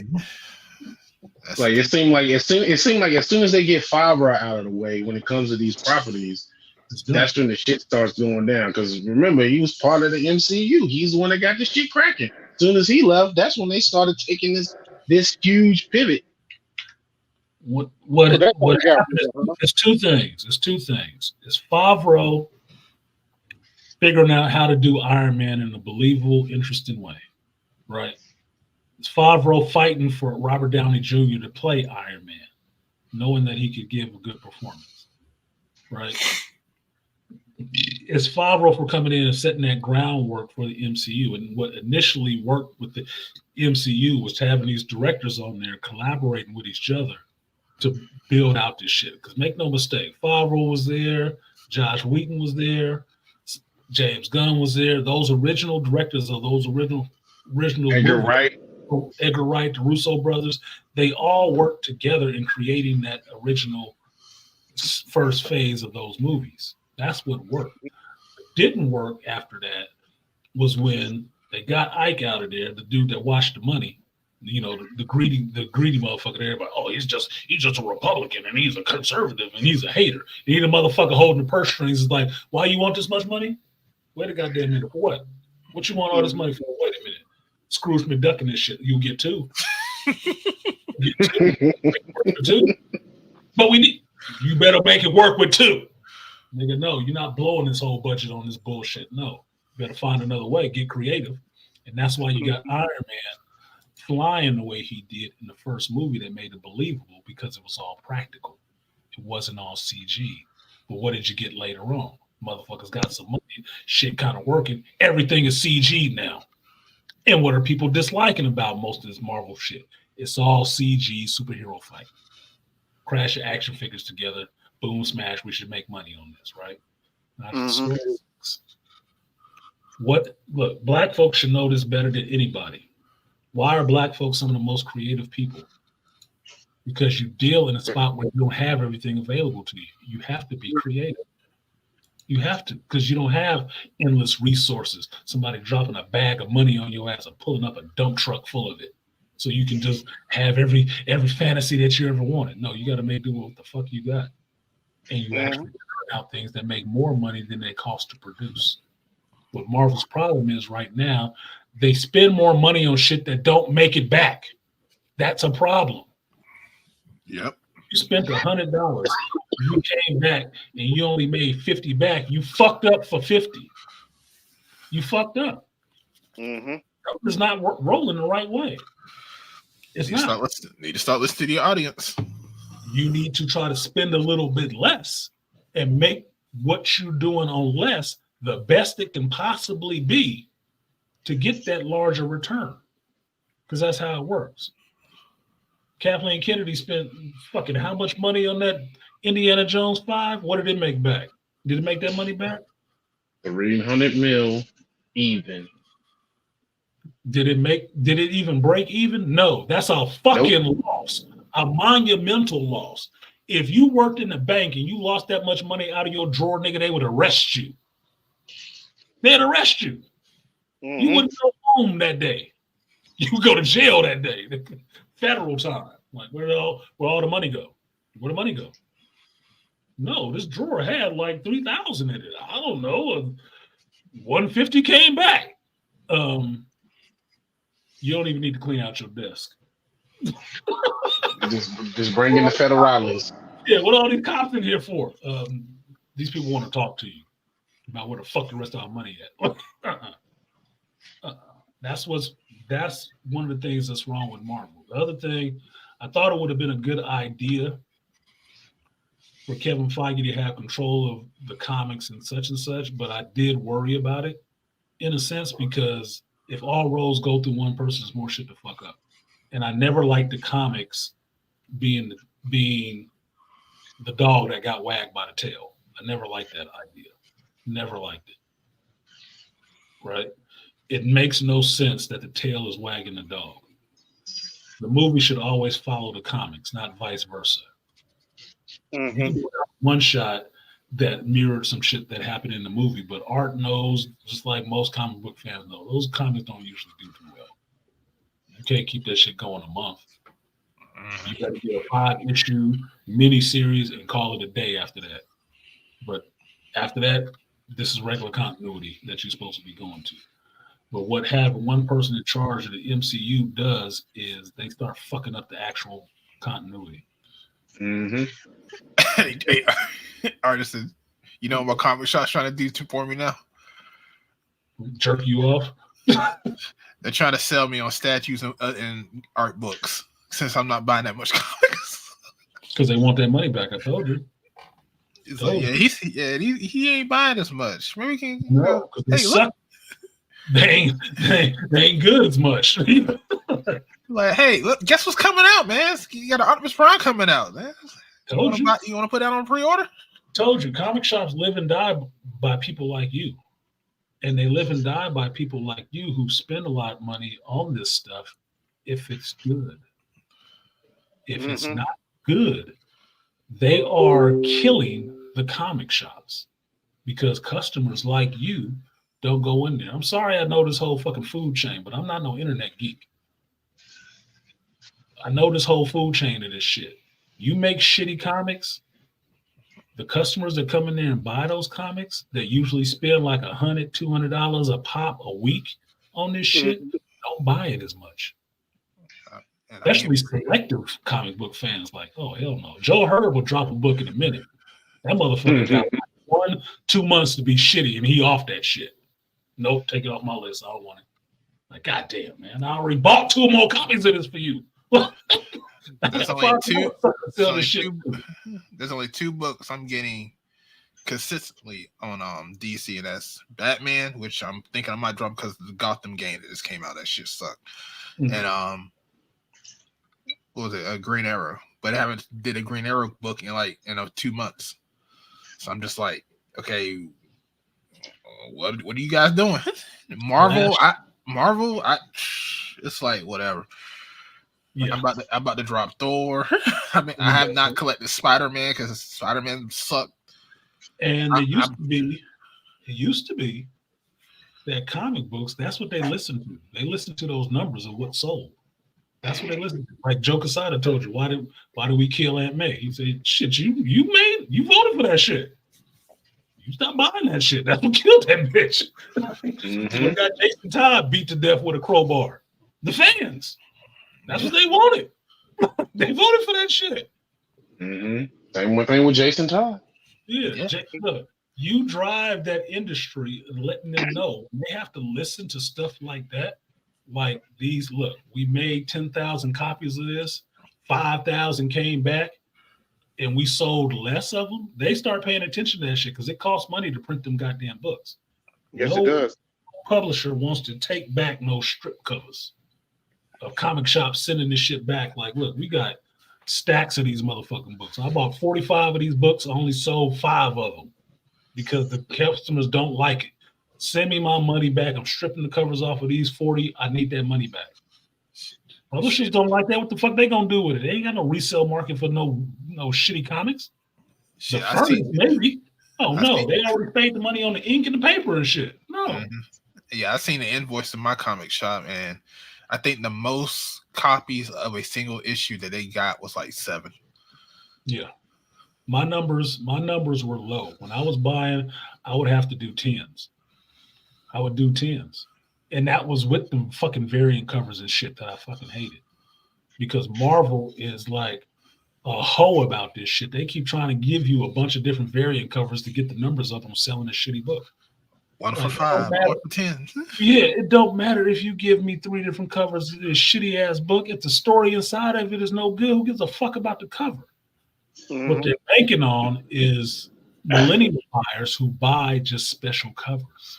That's what they're trying to bank on to get the numbers up on that shit. But the problem is they're trying to jack the price up on them covers too. Oh, yeah. Trying to charge you more for those covers so they get the numbers up. Say, oh, this book sold this much. Bullshit. That one cover did. That Peach Momoko cover sold that. What the fuck are you talking about? The story is garbage, nigga. The cover is awesome. It wasn't $3.99. It was $5.99. Yeah, $5.99. See, we made a bunch of money on that book. That book is garbage. And they do that for the speculator market. And look, my biggest part of my budget in buying comics on a monthly basis for the store was fucking Marvel. For all those goddamn variant covers. That kills comic shops, nigga. A little store that's struggling in this economy, that'll kill your ass. Yeah. You can't buy all those goddamn covers. And the minute you don't have something that a customer wants, they into another store, nigga. You are now failing. What they do fucks up the food chain all the way down the line. The customers don't want it. The retailers can't sell it. Well, I will say this. Marvel has been cutting back on the variants. Now it's DC that's doing all these damn variant covers. Well, DC was always doing, they were always doing 1 for 1, which I don't mind. The same price, but give you 1 for 1. I like that. Like there's one regular cover, and then there's another alternate cover, A and B, right? Fine, same price, no bother, right? I'll get 5 and 5, depending on what it is. Batman, you can do 20 and 10 and 10, right? Because you can sell 20 Batman comics. That should work. Look at JT talking about I trash, yeah, because JT ran a comic book store, right? But too many. Marvel was way far and above the worst. They were far and above the worst. DC has been doing 1 for 1s for a while. I don't mind 1 for 1s too much, especially if they're the same price, because then it's the same price for me as the store owner buying that shit. But those special covers, they cost more too. For the guy in the store trying to buy this shit. That's why I was having such ridiculous fucking budgets to buy comics for that month. It's mostly all the fucking variants from Marvel. Every other publisher ain't offering all these goddamn variants, and they still selling better books. Yeah, 2 covers at the most, if it's not an event, Aquatechy. And then they keep trying, Marvel kept trying to have an event for everything. Every 3 months is an event. Like, motherfucker, can you tell a story? Nope. You sound like you got bug high. God damn. Like you got this fall of X shit going on. Because I started reading Dark X-Men, and I said and I looked at the team and I was reading, I said, y'all just pretty much copied Mutant X. Because when I thought about who they had on the roster, I said, this is similar to the Mutant X story that Artisan was talking about, because it's Havoc, Madeline Pryor, Archangel, Gambit. They got like a cybernetic Wolverine, Zazel, and Maggot. Yeah, I heard about that. I like a team with Havoc at the front. What up, BMT? You got this dead Thor. I have not collected X-Men in a year. No, because X-Men are actually slowly trying to get back to the X-Men that you would want to collect. They're slowly trying to get back to that because they went too long on that Krakoa bullshit. Yes. Too long. Mhm. Motherfucker, they bottomed out that shit. So they trying to slowly get back to formula. They've been in there for like 5 years already. Just about Yeah. 5 or 6 years. Come on, that's Yep. way too damn long. 3 years too long. And they keep Because I having was still working at it. separate events. Keep having separate teams and separate events. It's like, how do you it's so convoluted? How do you follow that shit? Like, oh man. Because you had to, because I had all of the issues from issue 1 of all of the different teams: Uncanny X, New Mutants, X Factor, Excalibur. What was a new team? They created a new cream, the Marauders, with Iggy was leading. And so I was like, God damn, bro, I can't keep up with all this. But here you go, Beasley. What does that do for you now? Because they ended those lines and started up new teams with new titles. Yep. What is Sword it? of X. Ain't worth shit now. Is it? And I got all those series. Yeah. So One basically, through the end. you got a bunch of shit that ain't worth a goddamn now, right? Yep. It's like, motherfucker, what are you fucking doing? You just I hear echo as BMT. But yeah, that's what it is. It's like that shit is depressing, dude. It's depressing. If it wasn't for half of that shit going on with them, I could probably still have a store. I would still want to do that shit. But it's like it's disappointing because they're killing this shit on their own. Nobody from the outside is killing that shit for them. They killing that shit on their own. All by themselves. All by themselves. And all the fan base from the comic books is good stories. But apparently you ain't got nobody to write a good goddamn story. And that's why I'm going to indies. Most of my books are coming. And that's why you need to get more play. I got one indie that I'm anxious to read. It's pretty much like a parody of Winnie the Pooh. You and your parodies. It's about a murderous bear who kills the forest animals. It's called Under the Tree. You were the person who wrote that shit. It's called Under the Tree. It's called Under the Trees Where Nobody Sees. What in the holy hell? I might want to read that. That's what the title, dude. You might have thought it was a porn movie or something.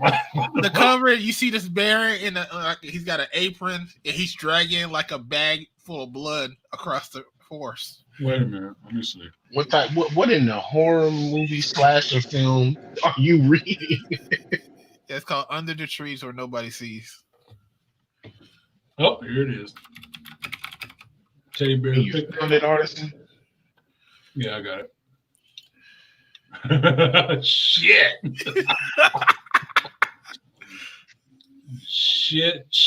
Shit. Okay, I got the image. Hold on a second, y'all. Hold on a second. See, already more gonna come through. You always got me pulling up shit, funny fucker. Oh shit! On eBay, it's selling for $14.99. Okay. Well, this one is the one I'm seeing right now is $32. Okay, beneath the trees, not under. Yep. Beneath the trees. Yeah, beneath the trees, so nobody sees. Yeah, that is a misleading ass cover. I'm gonna just tell you that right now. It's not. No, it's not. Look at the cover. He's got a show. I'm talking about at first. No, at first glance, if you don't know what you're looking at, I'm telling you, from a distance, it don't look like nothing. But when you zoom in on it and get close, it's like, oh, okay, I see it. There's something wrong happening there on issue number 1. He's like, wait a minute. What the yeah. Oh, hell. Because the light tone colors and all of the other shit, and then when you get close to see, I'm telling you. Oh, there's more covers. Oh Lord, bro, yeah. Who's writing this shit? The writer's name? So IDW. The writer and artist is Patrick Hovath. Horvath. What he got going on in his life? Because I mean, 32 pages for $3.99. Oh shit! This cover look like fucking Dexter, dude. Like what the fuck? Probably the influence is Dexter. I don't know. This shit. Winnie the Pooh Dexter? Come on. Wait a minute. I'm gonna show y'all this cover real quick. Because this looks like some Dexter shit right now. Like Winnie the Pooh got a clean room somewhere. Got a kill room somewhere. Look at this shit. Finally, murder and forensics are adorable. Patton Oswalt. Shut up, Patton Oswalt. But this is what is this, a B cover for number 1? Holy shit. What the fuck? Okay, there is some fun stuff being going on in comics right now. Hey, that's all indies, man. Yeah, gotta be the indies. Indies are one You got to sell it somehow. That is hilarious. By IDW. Yeah. Independent Dreamwave. Okay. Beneath the trees where nobody sees. I might have to read that. I wonder if they got a trade somewhere. They got the theme song. It just came out, so I doubt it. It's a solo issue, so I actually have to go into somebody else's comic book store and get it. I'm going on eBay. No, I won't go. I'll go to a store. I like supporting stores, brick and mortar, for comics at least. I know somebody in BMT, somebody said digital before. It's like, even JT tried to sell me on digital. I am not sold on digital. It's not my generation for that shit. I know digital comics don't help a brick and mortar comic book store. I know that. Yeah, So look at it this way: streaming movies ain't helped Blockbuster or Redbox. No, it did not. No, it didn't. So what do you think a streaming comic book is going to do? Kill your comic book stores? That's why it came up. I mean, BMT, you're kind of low if you're talking. You're low, brother. I hate my phone. I hate this movie. hold on. Let me see if I can. I need to turn them up. I mean, if I just gotta talk louder, I mean, I get it. Is he talking? He's talking. Yeah. I'm talking about right now. Yeah. No, that's true what you're saying, Artisan. I think my friend he owned a comic book store, Green Dragon, and I think that was one of the first things that we lost was our D&D night, because he's like, I'm not making enough sales, and we're like, what are you talking about? Like, bro, like, this is our night for us to, lord in D&D. He was like, if I'm not making enough sales, it costs money to keep the electricity going. Mm-hmm. It costs money to keep the computers going for us to play World of Warcraft and stuff. So I'm sorry, guys, I got to make sacrifices to keep the ship going. So, I think one day he asked her, he's like, listen, I don't want to beg y'all, but I got to make the rent. And so I need y'all to buy at least $1,000 worth of shit today. Yeah. And I've never seen him ever beg or ask for that, but we did our damage to keep that shit open. But yeah, I think that's something that has definitely. That's why I say I'm guilty of that, buying digital. But the digital world, and that's why I respect Artisan when he doesn't filth drop a film that kills a film or kills a book or a novel or anything. Or I think they actually have it now on you. They have it now where writers can now come after you if you showcase their manga or their comic on YouTube. They can shut down your channel because that is their work. Yes, their work.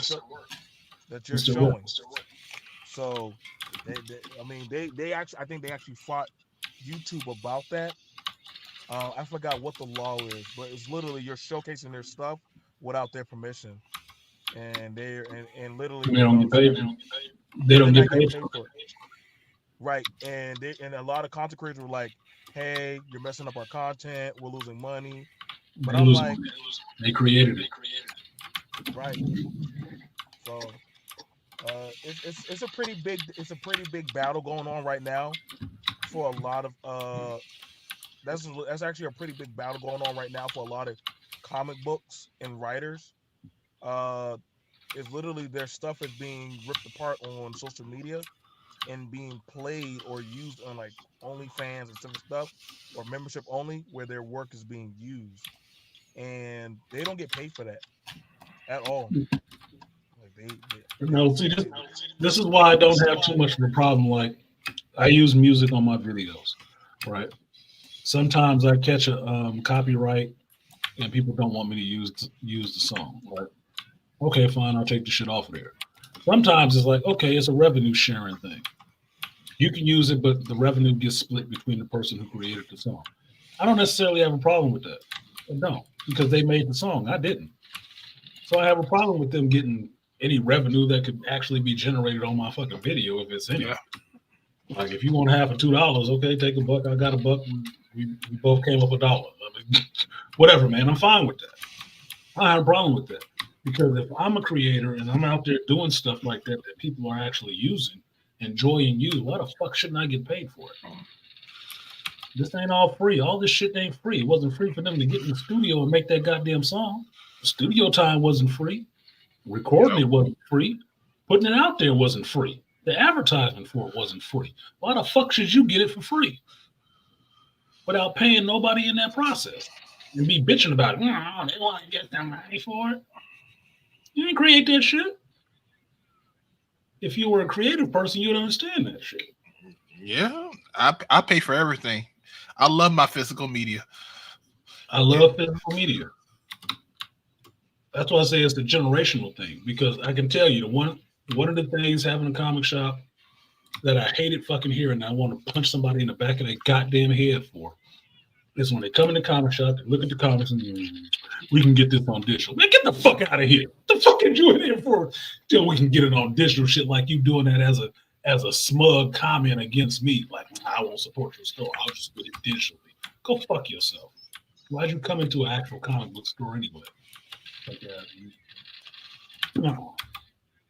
There's certain stuff I will get on digital and pay for, not because I'm trying to get it on the cheap, just because I'm trying to get it on the go. Like I told y'all, I got a copy of The Man Not twice.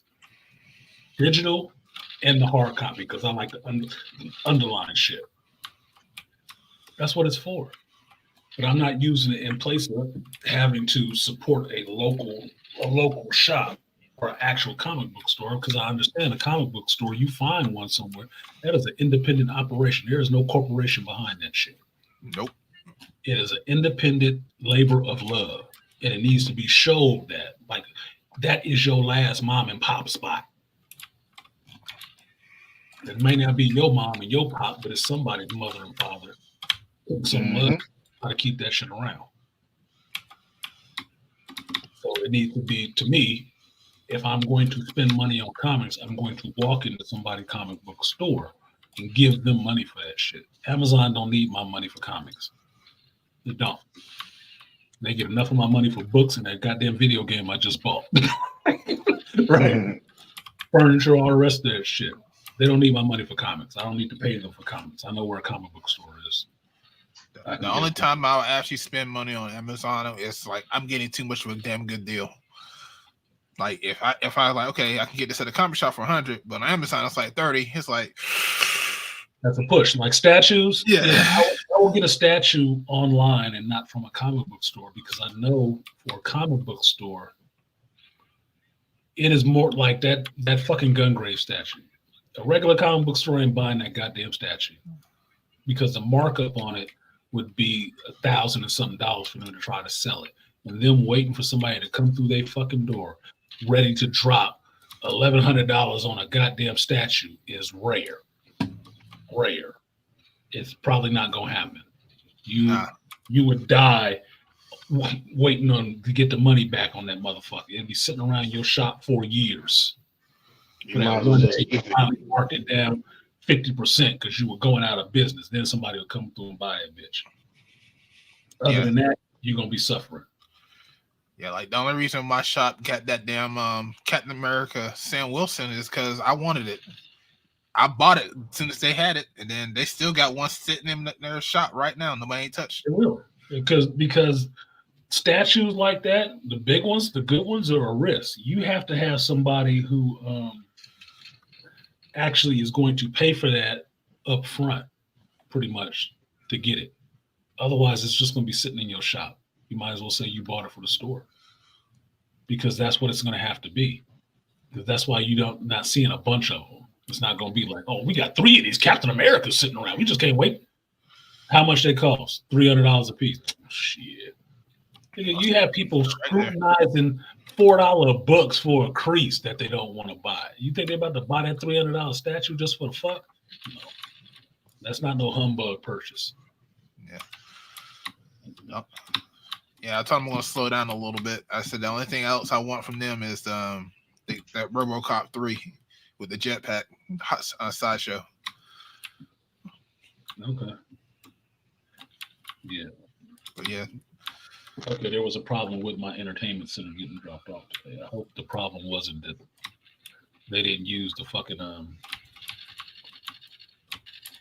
they didn't use the message I was in the shit to text me to say that they were coming or outside.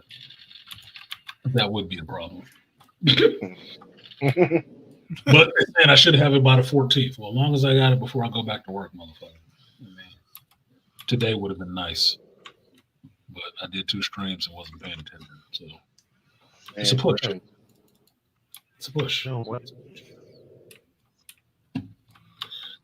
is Ray saying? Why are you bitching in here about this shit? YouTube is pissing me off with that copyright shit. I mean, I get it, but damn, shit's super petty.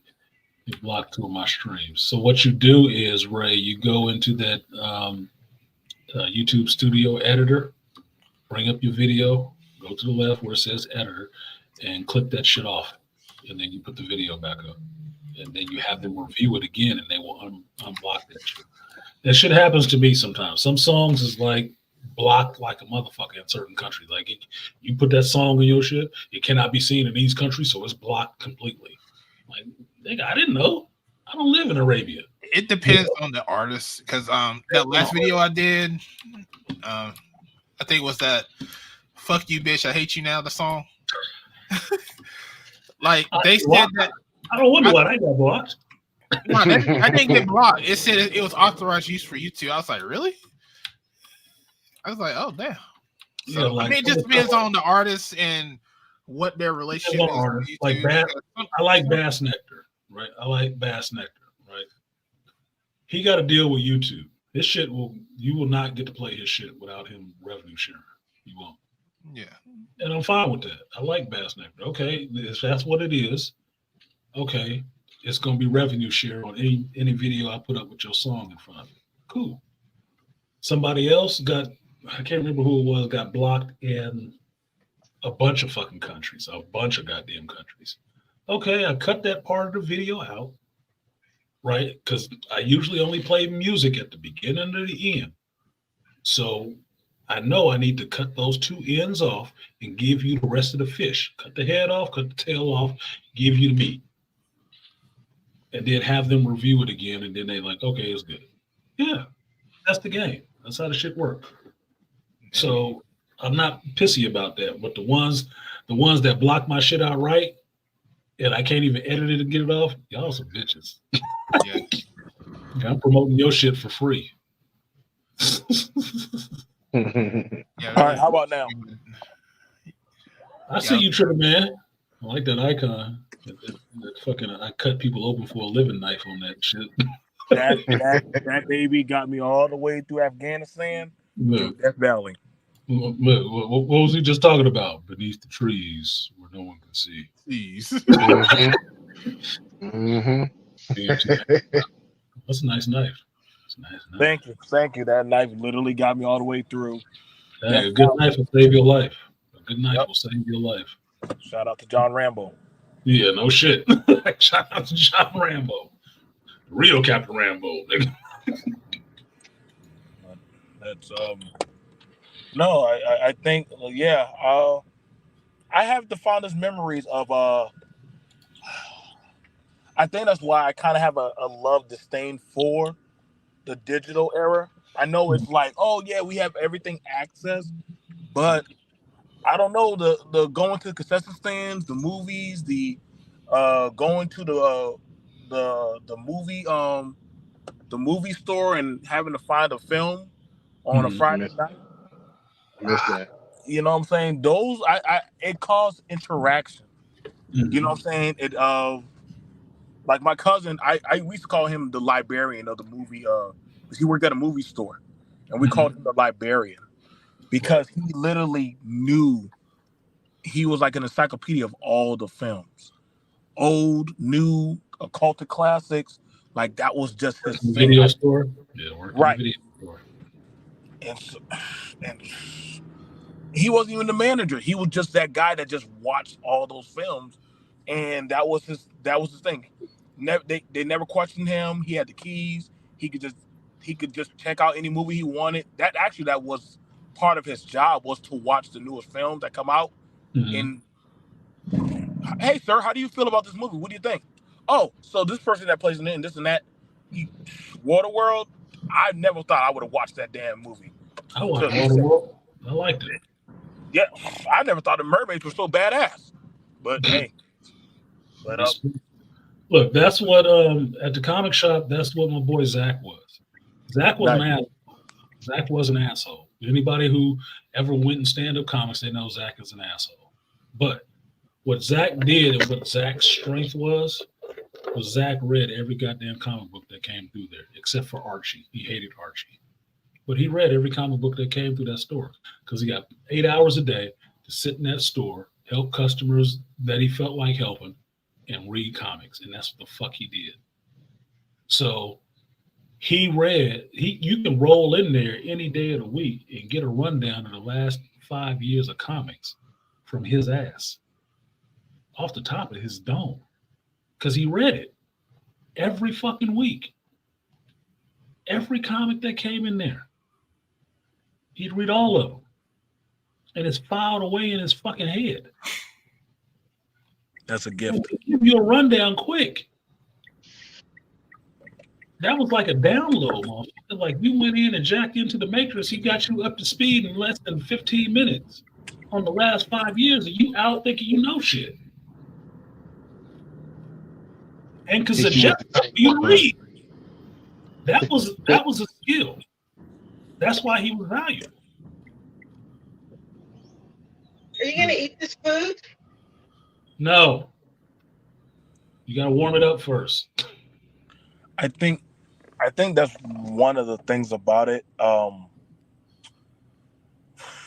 Yeah, when it comes to are you I'm not sure of how many of you brothers are up to speed with what's going on with the Blade film.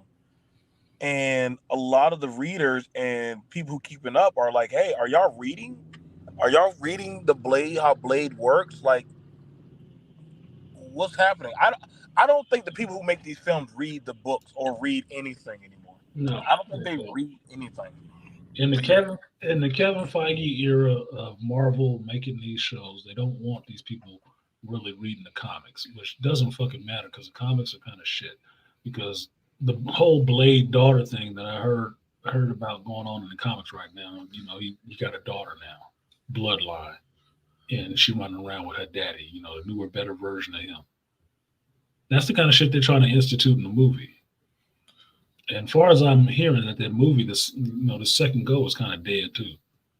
Yeah, I think Mashar Ali said that he was like the fourth main character. He wasn't even the main character. Yeah, because they want to throw all this shit into it. Now, that may change now because, you know, Victoria Alonso was gone.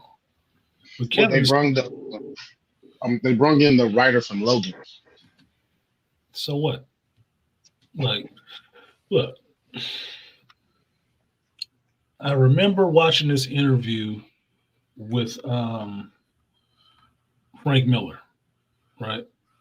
And he was talking about what he learned in Hollywood about doing the RoboCop movie, and that a script is a fire hydrant in Hollywood with a line of dogs around the block waiting to piss on it. Jesus. So you can write a script. You can write a good script. You can. But once the producer and the director get to it, that's going to be a different animal. It is. You can write an awesome script. Ask that motherfucker who wrote the original script and ideas for that Obi-Wan show. And then what did Joby Harold turn out? Bits and pieces of his original stuff, but he put his own twist on it. So how good was the Obi-Wan show? Would you watch that shit again without a gun to your head and a promise of millions of dollars if you could get through it? Fuck no! So much so they have to bring that dude back to actually fix the Obi-Wan show.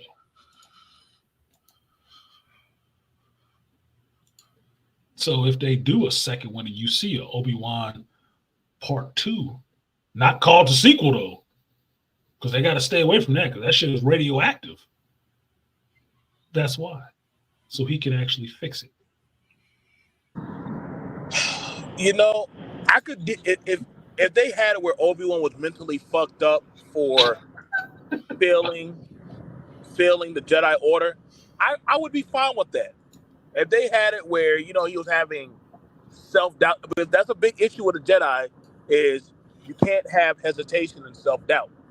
That's what he was like, hey man, you start doubting yourself, you're gonna fuck up. You're not gonna be proficient in the Force. Like and mind you, Obi-Wan is a very tactical genius.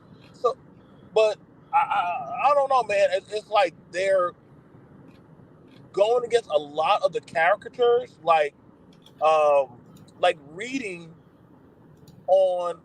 You're trying to take a Blade movie, or you're trying to take like a lot of these movies, and goddamn it, South Park called it like, yo, man, the pandering police are like an overhaul with a lot of shit. Like, I wasn't looking for a life lesson with Blade.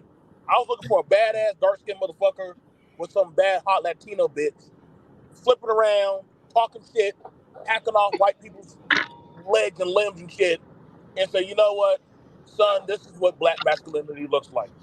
This is it right here. And this is it. But I don't know what I'm about to get later on. Like, I think I'm about to get a lesson about pap smears and shit. Well, what I was saying is they said Marshall Ali was about to leave it, but what they've done is they brung on the writer from the Logan film to fix it, to change whatever it is that they had. So they rewriting the whole damn thing. And one more time to fix it for Marshall Ali, please. Look, I'm impressed that he's hanging with it this long, but he's from the Bay, so I know he's stubborn. So I appreciate the fact that he wants that shit right. And like, fuck, I'm gonna walk with my Oscars and on this bullshit with y'all. So they should fix it.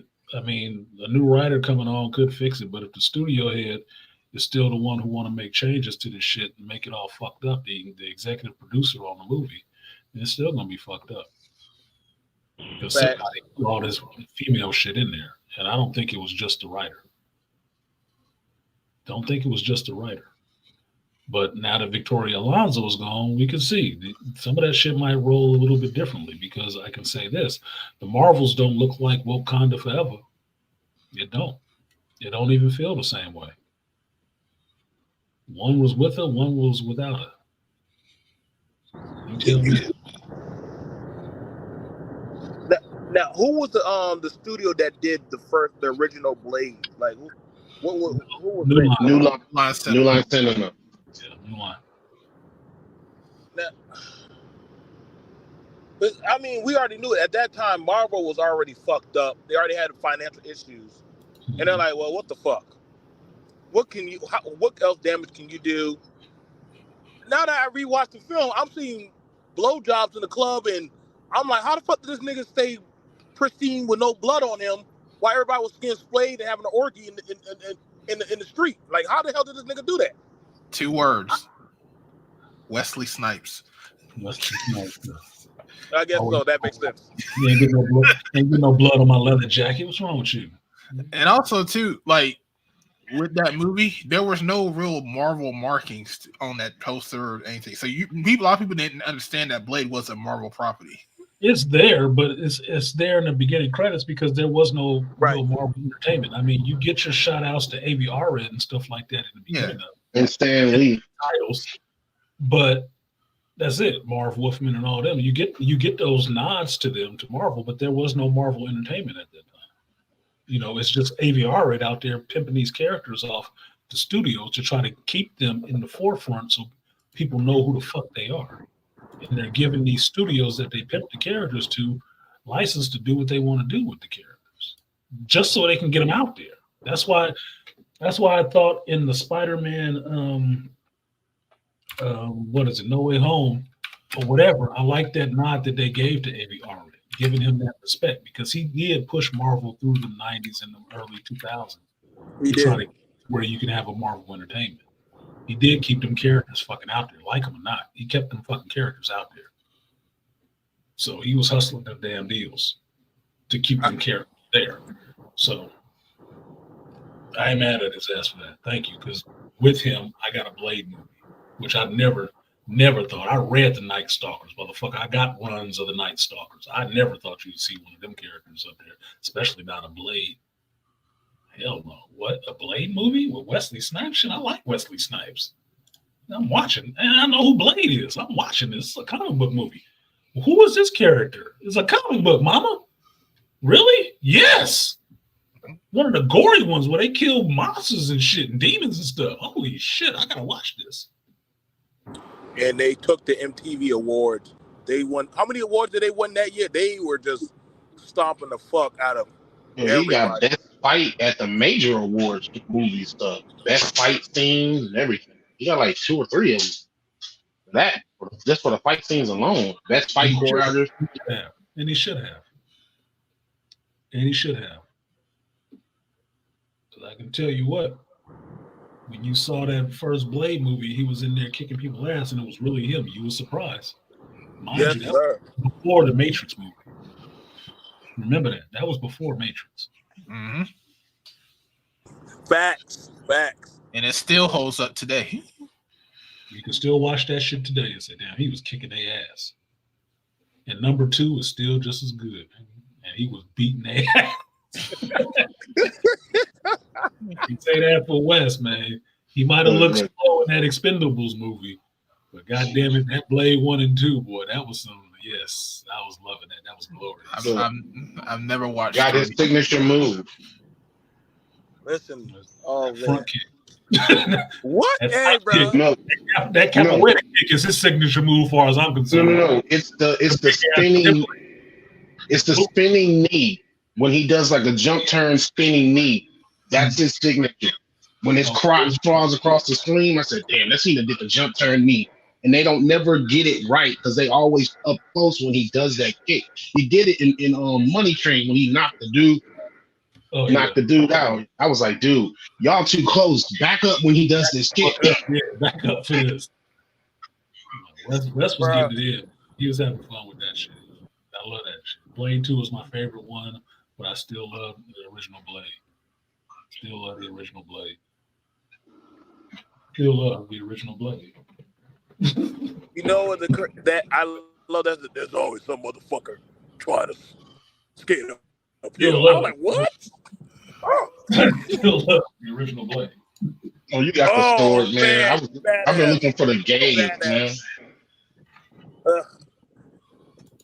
You know, I saw that sword at the comic book shop. I was so scared to touch that shit. I was so scared to touch that sword after watching that one dude lose his hand. He was like, "Hey, Blade, you can slice him, you can dice him." I was like, I don't want to touch the sword. Booby trap the sword. That was a genius invention, as far as I was concerned. They booby trap your fucking sword. And wasn't that on you? Never use it on you. Mm-hmm. I hit the timer on that bitch, motherfucker. Wasn't that Wesley's idea? Because Blade didn't originally have booby trap. That was Wesley's idea to put booby trap. I believe it was his because Blade in the comic books always had katanas and shit like that. Yeah. I don't remember seeing one that was booby trap because it was gonna be hard as fuck to get that shit out of his hands because that motherfucker, he was on your ass. He was on your ass. You wouldn't think about getting that sword out of his goddamn hand. You'd be lucky if you could, but he was coming too hard. But that's what would keep somebody from using it? Booby trap? That's genius. That's my bitch. They ain't your bitch. Yeah, exactly. And what you do here, I'll show you that. Had a fine looking Coco sister on that goddamn thing, boy. Oh my god, I wanted that woman, boy. I wanted that damn. So if you look at the handle, it has the slots for the booby trap, right? It has the slots on it for the booby trap and the dial on it, but it's nothing in there, right? So if you was able to get one from production, I'm sure it would have that booby trap in it, but this one doesn't. But it does have the slots on it for the booby trap. Can y'all see that? Yeah. I can see the scene now. I check it out. I got his big sticker. And they all laughing at his ass like dumbass. You fucking agree, man. I was like, dude, I was like, are these motherfuckers high? What's going on? I just want the damn jacket, bro. I'll be sitting in my drawers. I would be there in the summer, walk around in that damn jacket, bro. I wouldn't give a shit. I'll be sweating like a goddamn gorilla in that damn jacket, walking around. Y'all wouldn't tell me shit about my blade Like jacket. a pig out of luau, yeah. I like I that. wanted the one with the red inside, where it's like the silk red. Yes, I was like, oh man. The Blackula coat. That's what that was. That was the Blackula jacket with the nice soft leather with the red inline. I'm like, woo, that's saucy right there. Everybody's mad, Billy. Let me see that cape flapping. He had a nice car, boy. That man had a nice muscle car, boy. That Charger. That was power behind that shit. They took that shit from Ghost Rider. You see my color scheme, black and red. I'm just saying, nigga. Just saying. There's reasons for everything. So I diverged a bit from the Loki stuff because I just jumped to him being an Yggdrasil tree. But I'll say this. If you haven't watched that episode of Loki, you should go back and watch it because it is a pivotal episode. It is. It is a good episode for that character. That character did a lot of growth in that one episode. That was clearly the best episode of the whole show. Clearly. The conversation he has with He Who Remains with Jonathan Majors was awesome. And that performance Jonathan Majors was given was on point. On point. Like I said before, fuck you if you thought it wasn't. Show me who you think is doing a better performance right now. What actor right now is doing a better performance than he was given as two separate characters at the same time? Or at least one character imitating another character at the same time. What happened with Loki sitting on the world tree at the end kind of replaces Dr. Doom in a sense. That's how you get your secret war, which is cool because Kang gonna have to knock him off that throne. But at the end of the day, Loki did get his throne, even though he didn't want it. He didn't want that shit, but he did end up sitting on the throne. Those visuals were awesome. There was some awesome ass visuals. He was looking like fucking Nightmare from DC Comics for a minute there. That's what the fuck. He looked like Nightmare. He looked like what do they call him? Sandman. Looked like the motherfucking Sandman. Like, shit, Loki, you doing it. I just didn't like his fucking little dance booties he had on. I didn't like that shit at all. The fuck, Twinkle Toes? What is this shit? Ugh. Where's your boots? That's an Asgardian. He ain't going out to dance. He's supposed to be going out to fight. Now, how many times does he pull it off? Doesn't Kid Loki and a few others they actually take the world, or they take all of Asgard, and though they pull it off a few times, but I know Kid pulled it off. What happens in the Loki show ain't got shit to do with Asgard, right? He does end up sitting on the world tree in a sense, but it's because he pulled all those timelines together into that. He is being the source of those timelines, how they work. He became He Who Remains. He took that position. And that's why you see him. Now, this is kind of metaphorical, so you can see it a different way if you want to. It's fine. But that's what he was taking. What he was grabbing is all those tendrils of the timeline and taking them onto himself. And that's why they were all feeding through him. At the end, when he sat on the throne, they connected them to him. So he could make the timeline what he wanted it to be. He became the loom. There was no more loom. He destroyed it. He became the loom. Everything goes through him. And that's what sets, to me, that's what sets up the Secret Wars part of it, where there has to be some kind of, war, battle, or whatever to get him off of that throne. Because I don't think the Council of Kings is going to let that shit stand. They're going to come back to try to reinsert their own little dominance there. It's too many of them. And it's just Loki. And they're aware of the other ones of themselves. So we're going to see what happens. That was an awesome ending. It does set up a lot of stuff in Marvel, but I think they might fumble the shit until they get to Kang Dynasty and the rest of that shit. I'm not for them trying to get off of Jonathan Majors and get away from Kang. Fuck you, you cowards. But no, I want to see that shit play out a lot more. I would. There's some fertile ground. So between what they did in Marvels with the other dimension and then what happened in Loki with the timelines and stuff like that, that is some fertile ground to actually go forward in the MCU with. And I would like to see them do that. Will they listen? Probably not. Probably not. Like, you know it too. Like, probably not. But if they do, yeah, I don't need credit. Just do it. I don't need any credit. Just do it. I'd be happy. I'd be happier for you because it'd be better for you. I'm a fan, so I will have to watch this shit eventually anyway. But I'll be happier watching it if it goes in a positive direction with a better story than in a negative direction with shittier stories. Like comic books now. Like comic books right now. But I feel bad. I think that's the thing about it. What you say, bro, is how when they start something and they don't finish it, because a lot of different Easter eggs have been leading up to the Conqueror, and Yeah, you already saw the Conqueror. You already saw the Conqueror. The Conqueror was in Ant-Man and the Wasp: Quantumania. That's what version that was. That was the Conqueror version. Okay. And the thing about it that, as sometimes I like to go rewatch movies. Even Thanos knew something about Kang. It was out there. He was like, "Yo, listen, man, like, y'all, I'm not the worst thing out there, man. There's another person.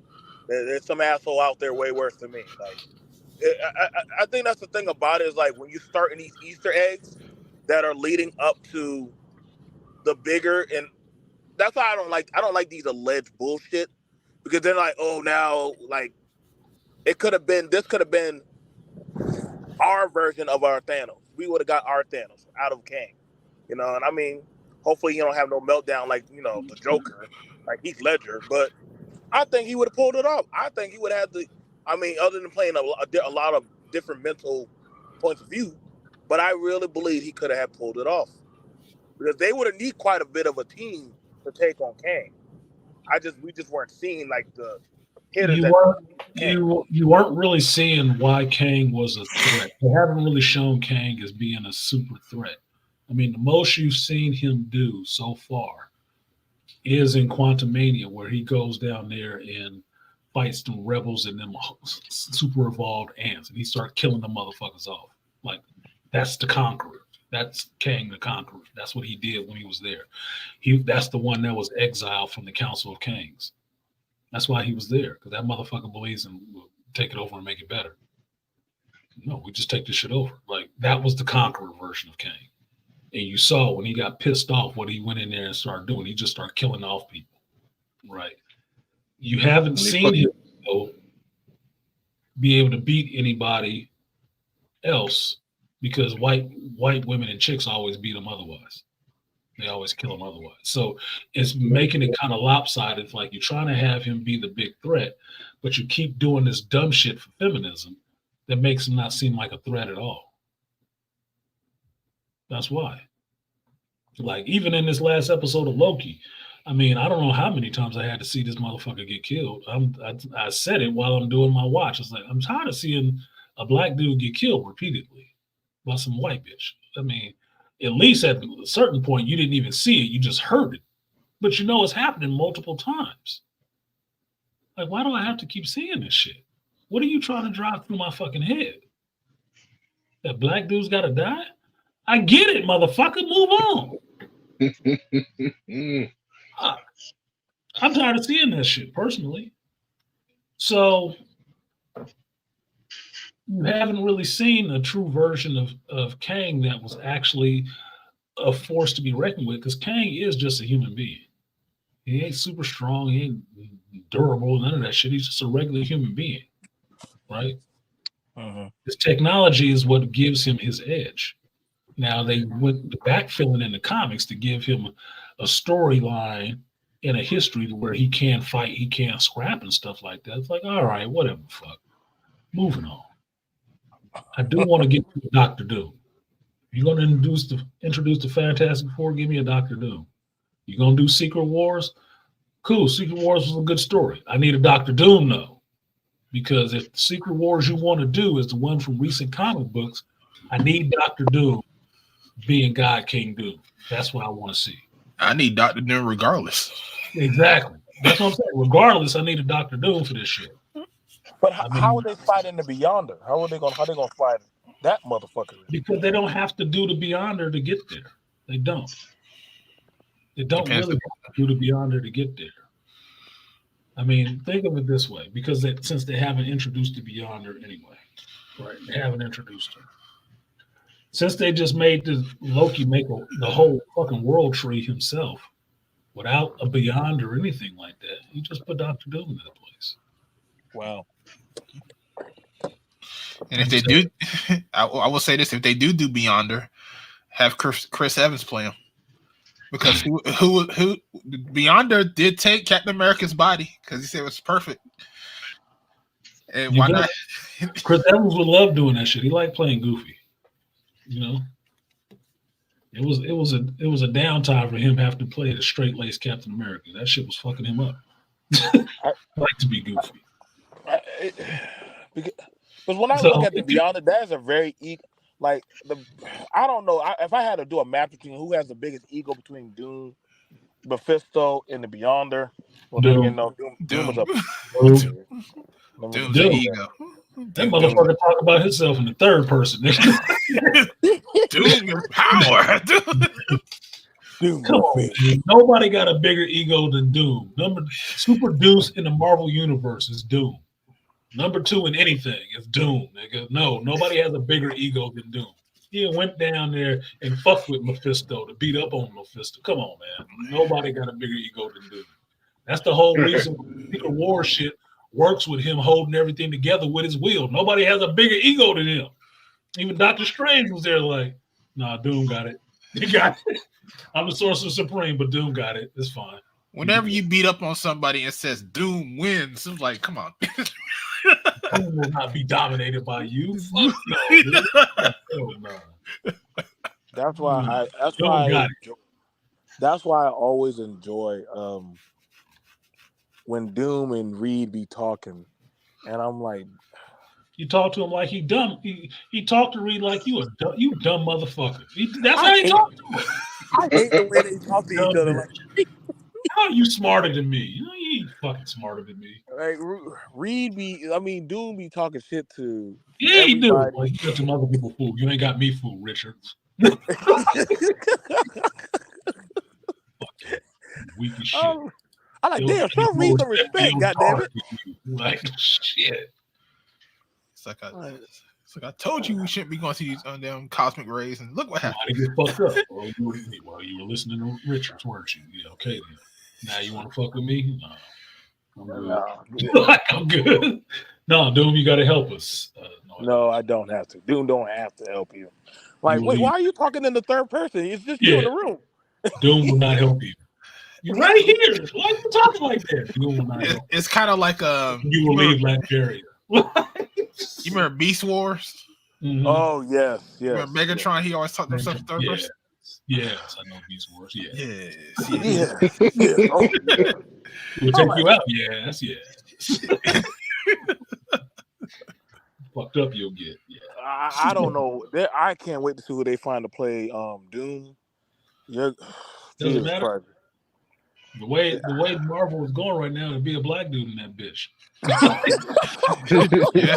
They can't get away from minority villains right now, motherfucker. Even in the Marvels, the chick is black.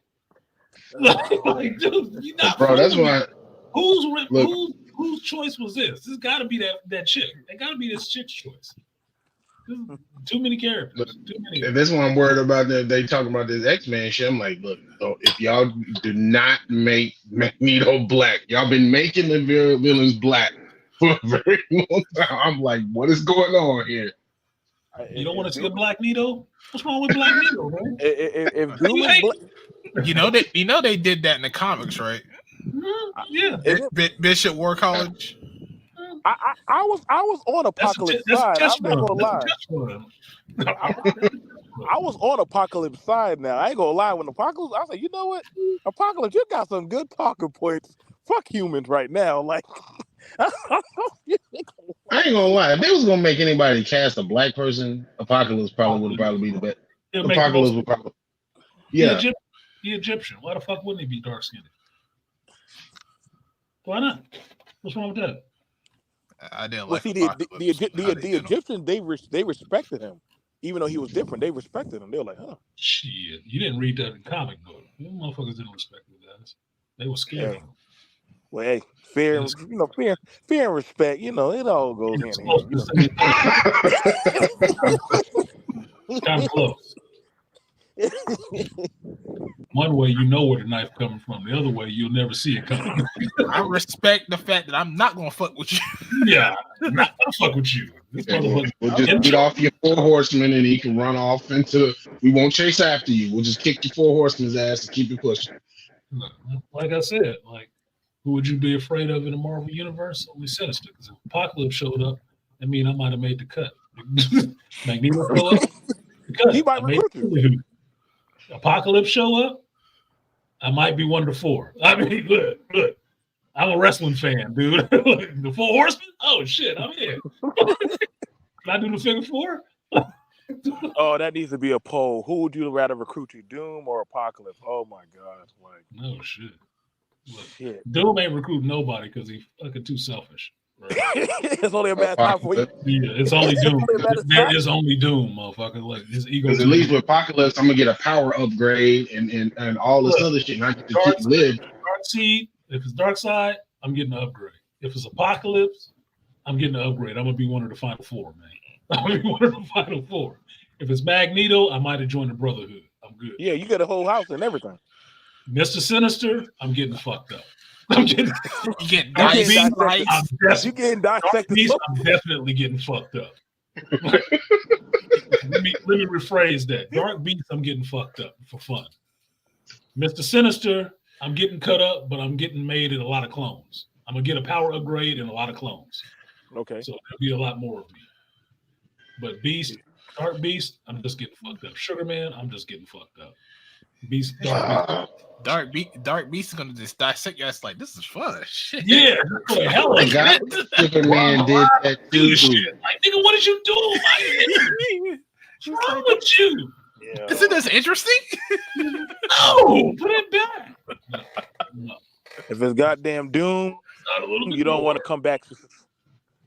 Yeah, Doom. You know that artisan guy, he did a real good job beating us. What do you mean he did that? Doom did. Come here, artisan. I gotta talk to you. Doom does not recognize artisan. Look, y'all remember Doom don't even function well on the Masters of Evil, motherfucker. He ain't got no peers. He ain't got no peers. There's other villains, but he don't recognize that shit. I mean, like, he's like a reverse Joker. They go like, the Joker, most people don't want to fuck with him because he's too crazy. Doom don't want to fuck with most other people. They ain't good enough. I'm only here to entertain myself. Yeah. Exactly. And he would say that too. Like, why do we invite him? I'm here to see how y'all fuck this up. How you fuck it up without me. Dude, did you not tell Reed the plans? I did tell him the plans. That's why I'm aware. Listen, Richards ain't got what I got, man. No, Doom don't play well. Not because he can't, because he won't. Because Doom said so. They get like the Stone Cold of the MCU. Doom 316, because I said so.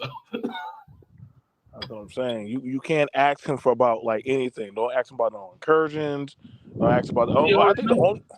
He already know. He was watching it. Like he was watching That's it. that's the thing that blew my mind. He was watching this stuff and just whatever. Yeah.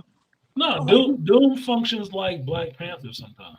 You watching shit like y'all gonna fuck this up. You know that. Right? I'm mad, but that is so true. That's why I like. How do y'all? Where do we put T'Challa at all this? Because he'll watch the world burn, but he's like, well, it's not Wakanda.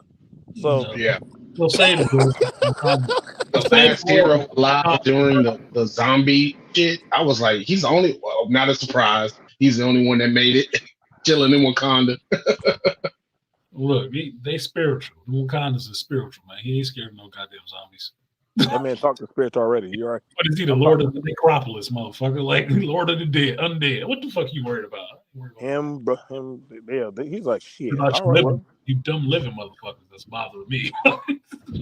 Talk to spirits, so good. I think that's why I found it interesting when him and T'Challa and Doom faced off, and he was like, "Huh, I knew you was gonna make it to me. It was only a matter of time." And T'Challa was like, "How the fuck did you get Bass on your side?" Because wait a second, what did you tell Bass? Well, shit, Bass recognized me, motherfucker. Damn. I talked to her. When I had to talk to her, she liked what I had to say. That's some shit. That's some shit. Doom got good game. Doom got good game. That is some shit when you could talk a goddamn Panther God out there draws to give you power, bro. That's some real riz right there. Oh, god damn. Damn. Anyway, but I'm about 4 hours in, so that means I've done a whole 8-hour stream, yo. Ding, ding, ding, ding, ding. That's a goal because I didn't do 8 hours before, but I did a whole 8-hour stream. Oh, I've just done an 8-hour stream, not in one go because somebody was fucking with my goddamn camera, so I had to start another stream. Okay, that now it makes sense. Now I did 4 and did 4. That's 8. So I don't know if anybody else saw Gen V finale. I don't think anybody else saw that. Or if you guys have been checking out the new season of Invincible, I think they got 2 episodes out now. Yeah. I just finished it. It's 10 o'clock on the East Coast, so some of y'all ain't even awake now. Shit, I'm gonna be up all fucking night. I just finished Blue Samurai, so I'll probably be going to watch the Invincible. Blue Samurai, yeah, I gotta watch that. Let me know when you want to do a review on that shit.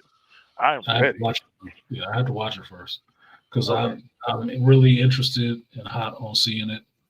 From what I saw and what I heard, it's really good. So I'm gonna check it out. I'm waiting on that. I'm waiting on that review of what you call Turbo Kid. If you want to do a watch party, or if you want to do a membership watch party, I'm down, bro. To put down on some coffee money for that watch. I had fun with it. How many episodes is Blue Eye Samurai?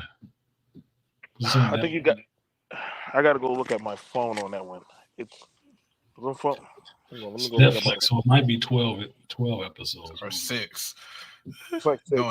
They're pretty good. They're pretty good. It's like how The Walking Dead was. I mean, I'm not The Walking Dead.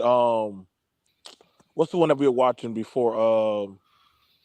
Last of Us, which was real. Yeah, I enjoyed that. Those Last of Us watch parties. I enjoyed that one. So it's funny about the watch parties because I can't really keep a regular schedule with doing the watch parties. That's why I'll do it by myself, watch it, and then put the watch up on Patreon because I can't keep a regular schedule and I can't. It's pretty hard to actually try to say, okay, I'm gonna watch this at 6 and try to get you guys to watch it at a time that's works for you. Like if I watch it at 6, it's 9 o'clock on the East Coast. Who wants to sit up for an hour at 9 o'clock to watch a show with me, right? So the numbers weren't that good on it, so I just went ahead and just recorded me watching it and cut the review off, and then put the review on YouTube and put the watch on Patreon so you can see it there. Because I can't show it on YouTube. They like flagging that shit like ridiculous. I'll never get to see the shit. Yeah, You'll 'cause never get to see the shit. I was gonna do an anime day, and I was like, nah, they're probably gonna flag that shit, even if I do it private. Let me know when you y'all do these watch parties. I'm definitely down. Well, whenever I do a watch party and I try to get people to come on, I put it in my community section. I put it in my community tab. And it won't be blatantly saying watch party this time, but it will be the thumbnail for the show and like a question, hey, if you want to watch this, and there will be a link right there, and it'll take you right into the private StreamYard so you can watch it with me. So that's why it helps to subscribe to channels and shit like that, and click that bell. So when I drop stuff in the comment section like that, or the community tab, you get the alert that something is in there, so you can go back and look at it and see what that shit is. Because I'm not trying. One watch party I really tried to do, I think it was one with BGS was on it. That motherfucker got flagged. I can't even unflag it. I can't even take it. I can't even do anything with it. It's just stuck there. And it was for fucking Guardians at the same time. Motherfuckers is doing whole reviews of Guardians at the time. I'm like, well, why the fuck is my video fucking blocked up? Nope. People fuck around and try to give you a strike for that. I'm like, for what? Everybody reviewing this shit. Can't even pull it down. Can't even pull it down. Like, fuck you. So that's been a year or so now. I still can't do nothing with that shit.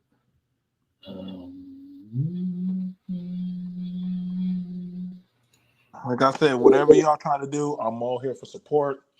Like I said, I mean, I'm now like I'm already like I'm starting to move over to just going into watching anime. Shit, I'm starting to just go into watching anime, comics, and movies and shit. I'm getting tired of just talking about this goddamn real life shit. I'm going to go back in this. I'm done. Humans are going to do what humans are going to do and be stupid. So 8 episodes. So yeah, that's a decent number of episodes to watch on the shit. I think they're 30 minutes a pop. I believe they're 30 minutes a pop. 30 minutes? Yeah, they're not crazy. Okay, this first one is an hour, 2 minutes, 48 minutes, 45 minutes, 47 minutes. So it's pretty much 40 minutes consistently until episode 6, which is 35 minutes. And then after that, it's back to 45, 50 minutes long. I might be able to do that on that. I should watch the shit with Nameless Protagonist because he's the one who really got me to want to watch it because I sent him a clip of the shit that the Black Bane had sent me.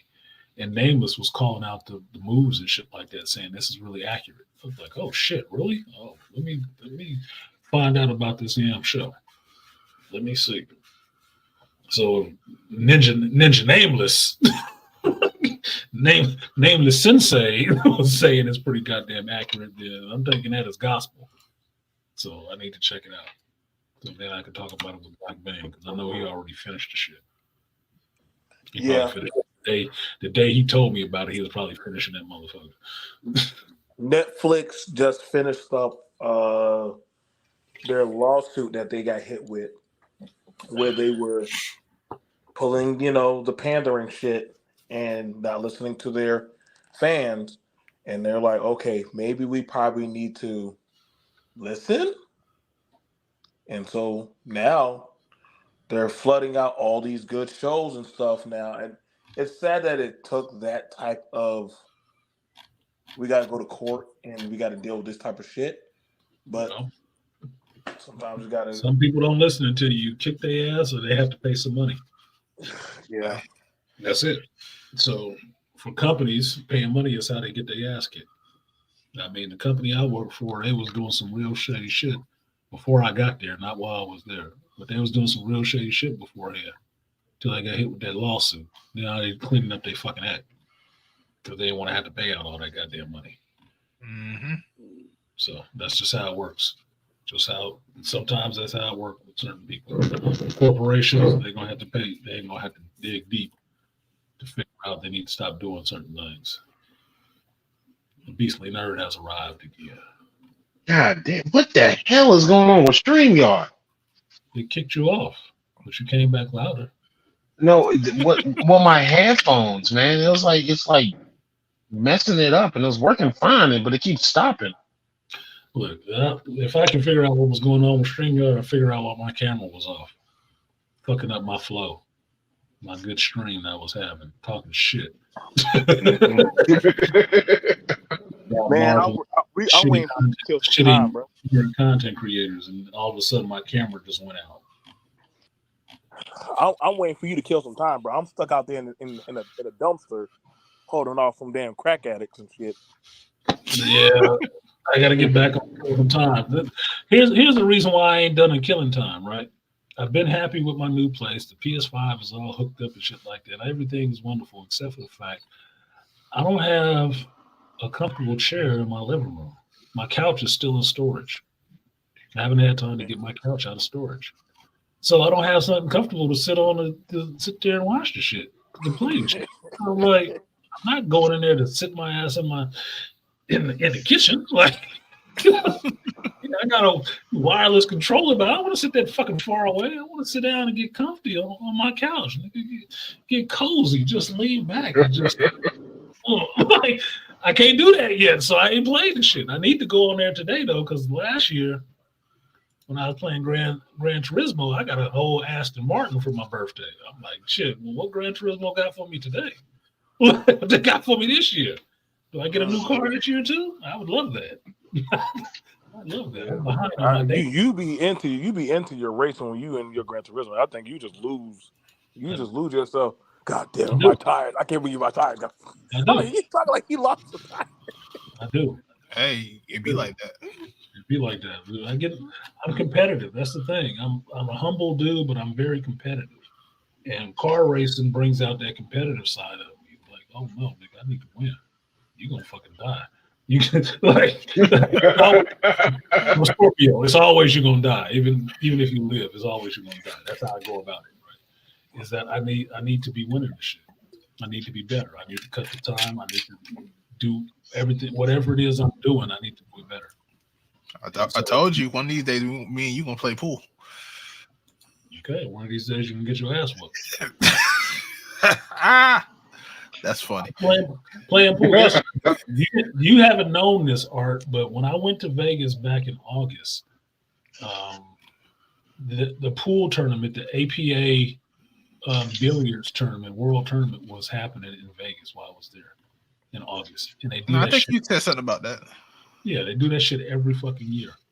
I want to play in that tournament next year. I joined the APA just for that shit. So I've been going back out and trying to, sharpen the wheels on my pool game.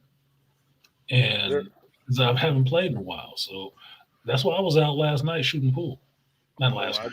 Before. I got some places I could take you. They look like some hole in the walls, but I shit you not. There's just one guy. He I don't know, man. He got one arm. He's an old vet.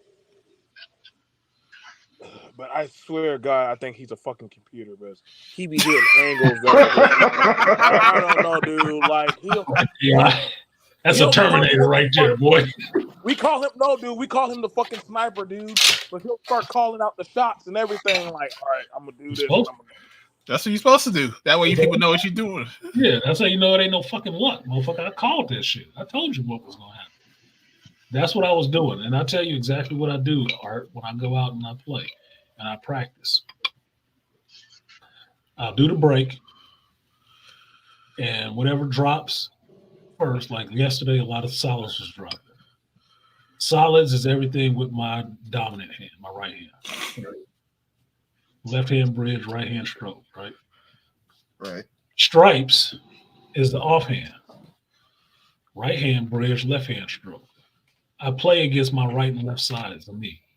That's what I play against. And my left side was kicking my right side's ass. 2-0 at first. Then it went up to 3-0. And then I just started shooting. I started shooting straight pool, right hand, left hand. Every time I missed, I had to switch to the other hand. A true, No matter true, the position. That's how I practice. Right and true left. master Ambidextrous. Got to use the whole table. You can't just use a part of it. Whole table, both hands. Mm-hmm. A true master competes against himself. I That's what that. compete Put against that, myself. I put played that a lot pool of stick good behind players. your back and everything. Yeah, well, I played against a lot of good players, and I'm usually playing against myself. And that's not an ego thing. I heard that quite often. Like, Ego. there's this one dude. He's like this short dude. I think he's like 5'2", and he that's what he said. He's like, I'm not playing you. I'm playing against myself. I'm playing myself. That's what I'm playing against. I'm playing against a perfect game in the perfection of this skill for me. You were helping that competition because now I got to play against you too. So actually, I'm playing two people, you and myself. And I'm playing against myself not to make no goddamn mistakes, to hit my shots that I'm supposed to hit, to see this and plan this out ahead of time like I'm supposed to. And sure enough, I got a good, 4 or 5 ball run with my left hand from the break. Well, I was just like, I'm in it. I'm in the zone. Bam, bam, bam, bam. Dropping it with my left. I was like, God damn, that's pretty good. Then I fucked up because I got out of the zone for a minute. Got too into like, damn, did I just see what I just did? Like, yeah, you fucked up. Focus, motherfucker. Focus. stay in the zone, stay in the pocket. So that's what I do. That's what I've been doing. I want to play in that tournament next year. I'm not saying how I do in the tournament. You just want to go. Well, shit. Next time you do a Vegas trip, let me know because I got vacation now. I don't know and I know I want to get on the plane. So December 8th, 9th, and 10th, I'll be back in Vegas because my friend's birthday is on the 10th, and I'm going down there on the 8th. We're gonna celebrate her birthday on the 9th because I don't want her ass being all fucking depressed and shit like that about a dead dog and some other bullshit. I'm like, we ain't doing that shit this year. This is not the time in life to be doing all that miserable shit. No, fuck all that. I don't have a problem going to Vegas, so we're gonna go and hang out in Vegas in December, and then after that, I don't know when I'm going back, but that'll make probably 3 or 4 times I've been to Vegas this year. So I don't have a problem going. I would ask y'all see how far y'all can go. Like keep trying to see how far y'all can go in the tournament. That's what I mean. Look, BMT, I was jonesing so hard when I was there in August. I felt like a drug addict. I wish I had. I really wish I'd had my pool stick. So it was a $20 buy-in. I could have bought my way into that shit. What? I just spent $300 on a stick to play. I'm like, no, I got to be here for another couple of days. I'm not about to blow $300 on one stick. I got a perfectly good stick I paid $200 for. Right. Mm-hmm. Oh. The one time you didn't put your stick in your goddamn. That's why I flew. Oh, I man. flew Holy Spirit Airlines, and I didn't bring that with me because they want to charge you for every fucking pound you bring on that goddamn plane. I didn't bring my stick. I didn't have my stick. I didn't know that was going to be there. I didn't know anything about that being there. It was a total surprise when my cab pulled up to the wrong hotel. What's going on here with all these pool sticks? What's going on? Oh, we got a tournament going on. What? I put the videos up on it. I put the pictures up on Instagram. It was hundreds of tables. I've never been around that many damn pool players in my life. I felt like I went to Mecca or some shit. Let me make my rotations. Like, you found Shangri-La, but you didn't have it was. But I found Shangri-La and didn't know the Wi-Fi password. They go like, what the fuck? Why? You know it's crazy. It's like when Indiana Jones finds a treasure, but he can't go no further without his hat. Like, damn, Andy, leave the damn hat. I can't go without the hat. Like, I need the hat. I need my bull with the hat. Fuck. They be trying to get him to leave that damn hat, man, but he's like, no. The axe. He needs the axe, boy. The axe. He needs the axe. Yeah, I didn't have my weapon. I didn't have my sword. I was out there looking stupid, and I was Jones, and I wanted to play so bad. I wanted to play so bad. I sat down and watched the game, and I was not paying attention to this grown ass woman hitting on me and shit like that. I was like, yeah, bitch, I don't know who you with, but I'm trying to watch it. He's like, you're cute. She's like, you're cute. Shut the fuck up, bitch. I'm watching. She was touching all on me and shit like that. I'm like, whose wife is this? Get the Like, go away. I feel like I'm being hustled here. Get away. Yeah, is this a prostitute? And she set me up. Like, dude, I just came over here. What the fuck is you doing? Who is you with? You were watching Warriors fight, and you was more fun. Nah, I ain't come here for that shit. Like, he was that dude in that Guilty Gear tournament from back in the day. Talking about who bitched this. Have y'all seen that? I gotta see that. You gotta send me that. Hold on. Oh yeah. But the thing about it is when you see or when you make like, because I know that feeling when I found my calling, and my friends were like, Joe, like, we're about to go do this. I can't do like this. I made it. I found something that I really love. I want to be here. Like, dude, like, no, I can win this, dude. Listen, I got $50. I started off with $50. I came back with 2 racks in my pocket. And they were like, oh yeah, listen, I was like, no, only reason why I left was because they were like, we got to go back to the room. I'm like, it's okay. I'll find my no, come on, Joe. I'll find my way back to the goddamn room myself. I was like, but you know what? They said I'm welcome back. And I said, okay, cool. But but the thing about it is when you never know, I always tell people, like one guy, he didn't compete because he said he doesn't think he's good enough. And I'm like, dude, you never know how far you'll go. You'll never know how far you go unless you swing. That's what was my thing, BMT. It was so many people there. I had to know where I ranked in that group. I really wanted to know where I ranked in that group. And that's why I was sitting there watching people. It's like, I can fucking beat this dude. You saw the move. I was like, I can fucking beat this dude. God damn. I know what he about to do. Oh, what the fuck? Oh, I wanted to know where I ranked. And it's like, the only thing, like, Beast in here, right? You would get this.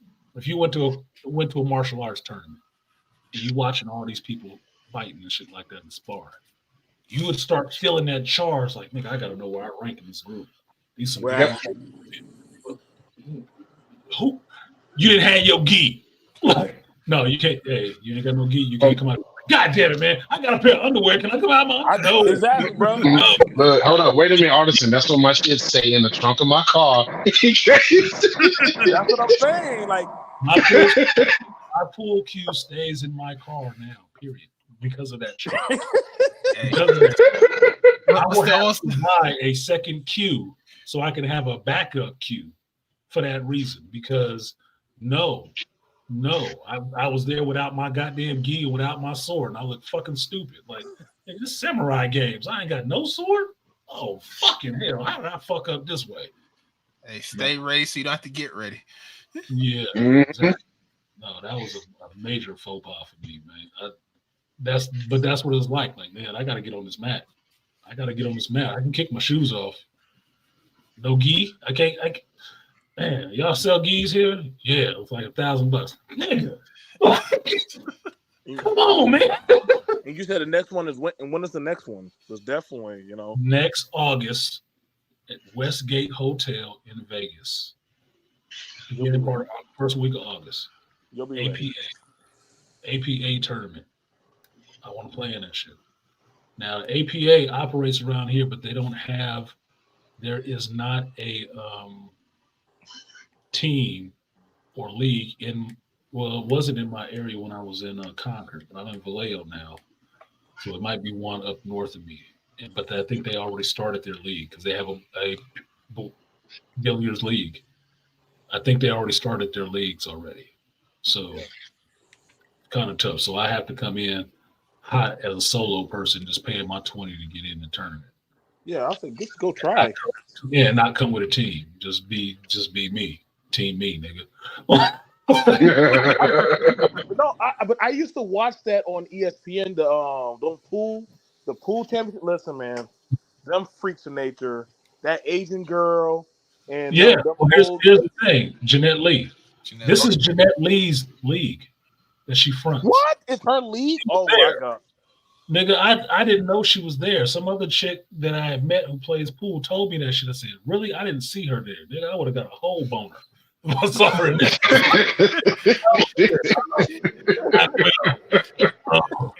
He would have said, "Let me get my Asian whisperer on." Right? Yeah. Right? Don't mind me. Ancient Chinese secret. Don't mind me. Don't mind. Could Beat you me. imagine? Could you imagine her playing you in a game? Yes. That Yes.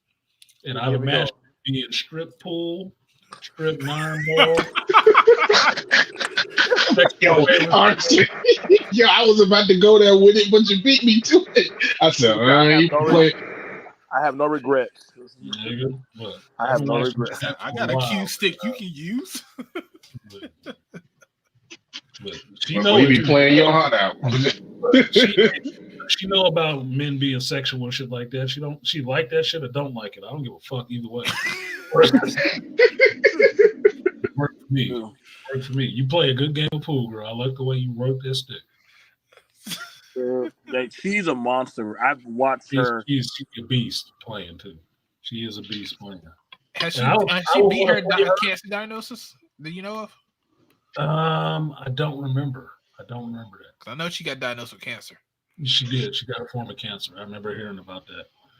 I think she might have beat it because the chick I was talking to, she plays pool in a different league. She plays BCA or something like that. Filipino chick. She's pretty good. She's actually really good. Them Filipinos can play. They can play really. Yeah, that's all she did was play pool. That's all Smoke she does. cigarettes and play pool.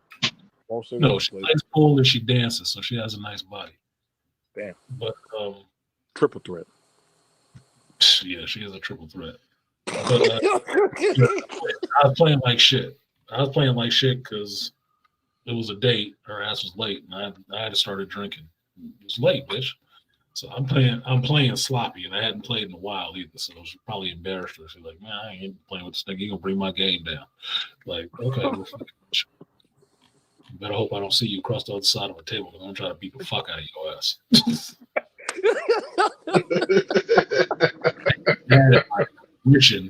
Wishing we went out. Yo, that's like my friend's dad. The minute you start, something about him just switches on. Like, he'll play friendly, but the minute you start talking shit to him, he's not gonna miss any shots after that. He's just not. She had she was diagnosed with stage 4 terminal ovarian cancer. Damn. And in May 2022, it was reported that her chemo treatments were successful. Good. Okay, so she beat it. Cool.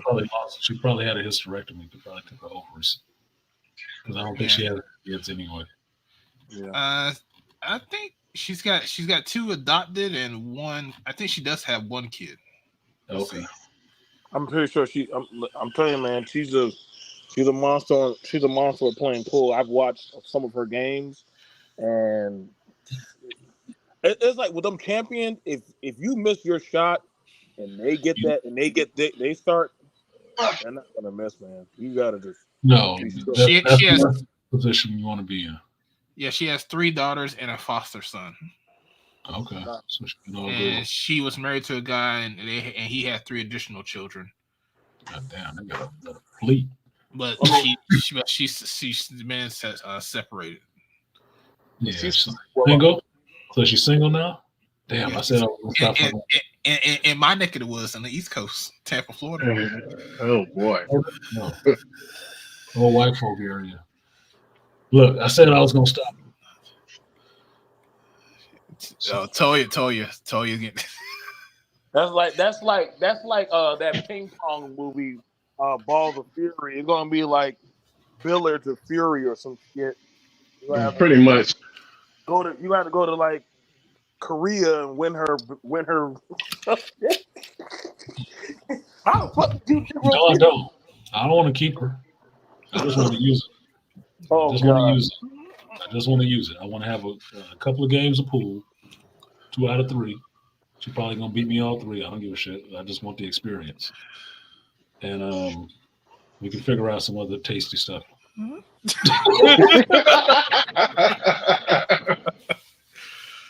Well, let me go ahead and show this so I'll get this off the screen. Yeah, I'm a big lesbian. This is that thing where the guy gets you to who bitch this is. Are you serious? Are you serious? Oh, you saw? Oh.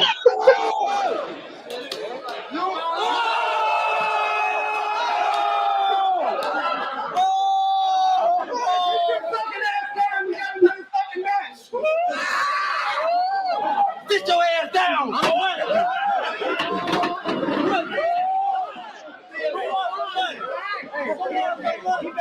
Who else got some money on me? Who got some money on me? Who got some money on me?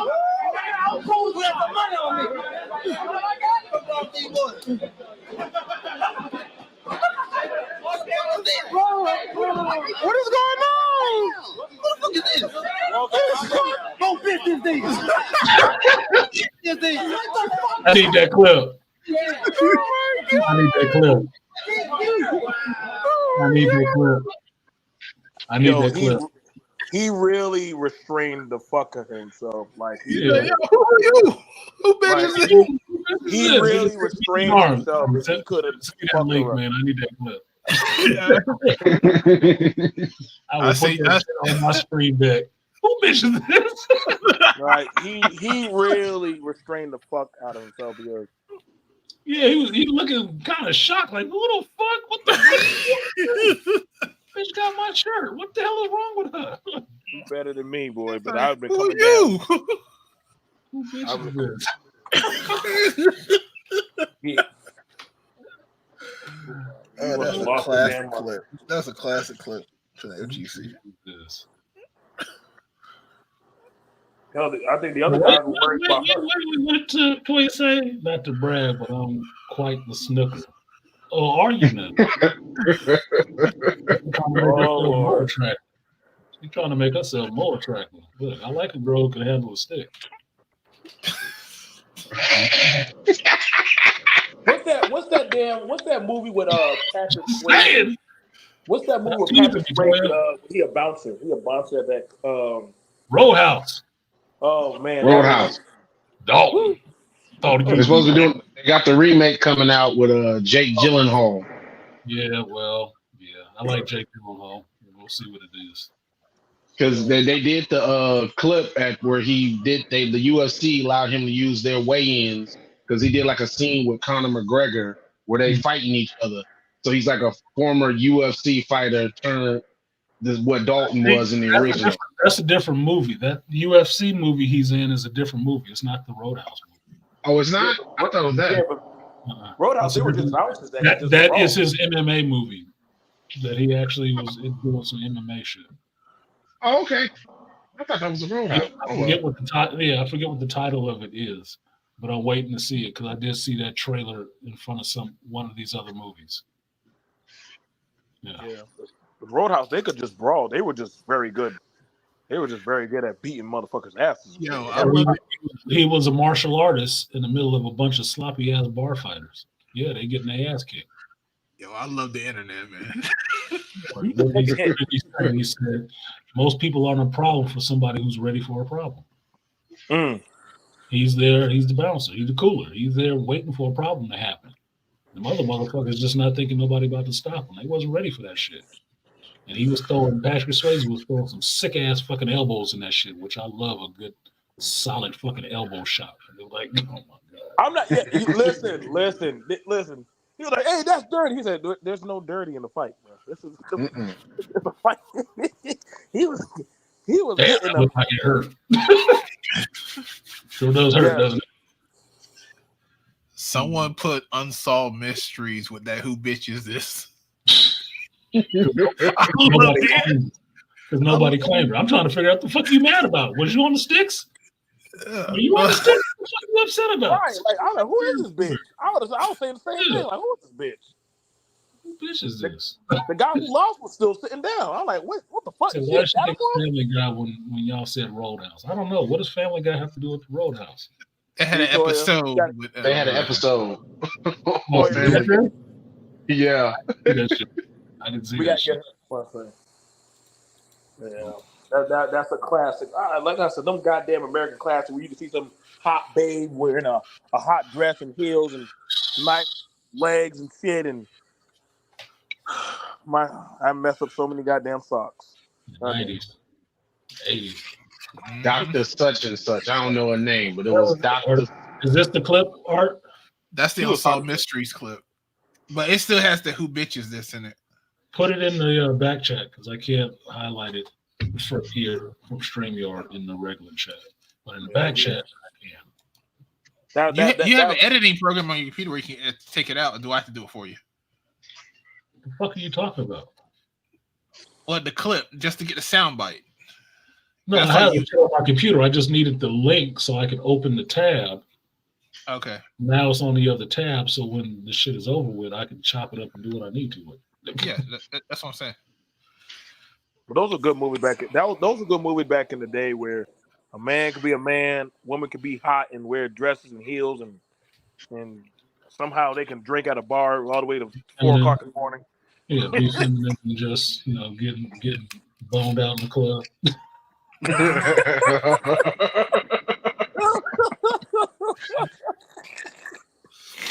Fun times, man. Fun times. How you like your monitor set up? I like it soon as I get this shit correct so I can actually move shit from one screen to the other. Right now, it's just showing the same thing on both screens. So it's something with my Windows. I got Windows 10 Pro, and it doesn't do the display settings the same way it shows it on the videos I saw on YouTube to change the shit. It doesn't do it the same way. I don't know why. It just doesn't. When the stream ends, if you're still on, I could try to help you through it. Yeah, because I'm not dumb at this shit, but it's not set up the same way that they're showing me. Like, oh, you just do this and click this, and then you can see the 2 monitors. It doesn't show me the 2 monitors, and it doesn't detect. Yeah, there should be a way that you can do like monitor 1 and monitor 2 and monitor 3. Yes, I have 3. And that's the part I'm looking for that doesn't have that shit on there. When the stream ends, I'll still be on there. So yeah, that's what I have to do. I heard that I probably got the wrong splitter. That some splitters are, because I'm going into my VGA port and then splitting it off to a HDMI and a VGA. Is that some splitters don't split the signal; they just copy. Right, they just copy on the both screens. What's on one screen is on both of them. And I was like, well, that seems like what the fuck it's doing. So I got the wrong one. It's probably a different splitter I need to get to split those up, or just get a different adapter so I can go right into the what is it? Just a display slot for one and display slot for the other one, and work it that way so they can operate independently. So I can edit my videos and look up the shit I'm trying to edit over here and still have it on the screen at the same time. Or track it from one screen to the other, like a fucking Bat computer or the Angry computer. Do you know what kind of graphics card you have? I do not, and I will figure it out. Yeah, because it's just a Dell. It's just a cheap Dell. I didn't build this computer from scratch. I bought it as it is.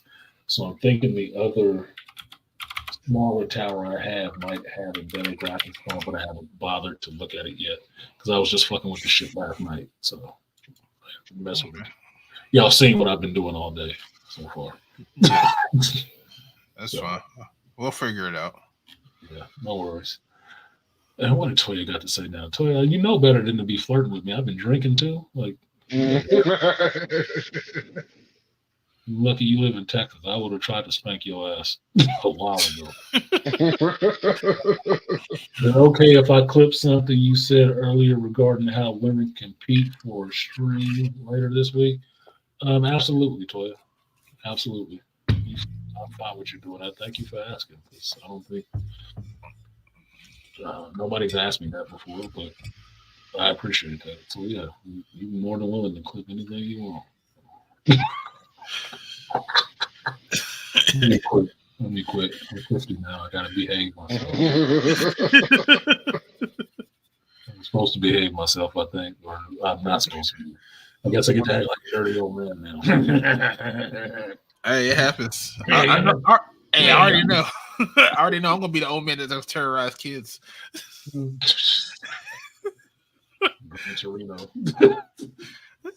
Just spray with water. Get off my lawn. Fuck off my lawn. This is my lawn. This YouTube part is my lawn. Get off my lawn. Is this your ball? Stab it with a knife. Yeah.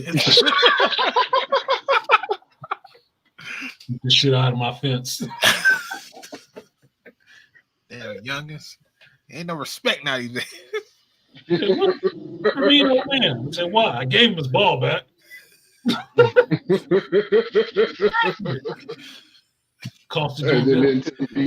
ain't no more Dennis the Menace. Say, Mr. Wilson. Hell no, fuck that. Mr. I would have nipped that in the bud a long time ago.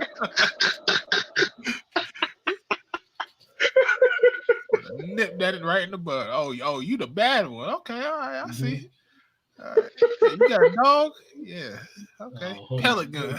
Hold on, y'all. One second. Let me get this in there real quick.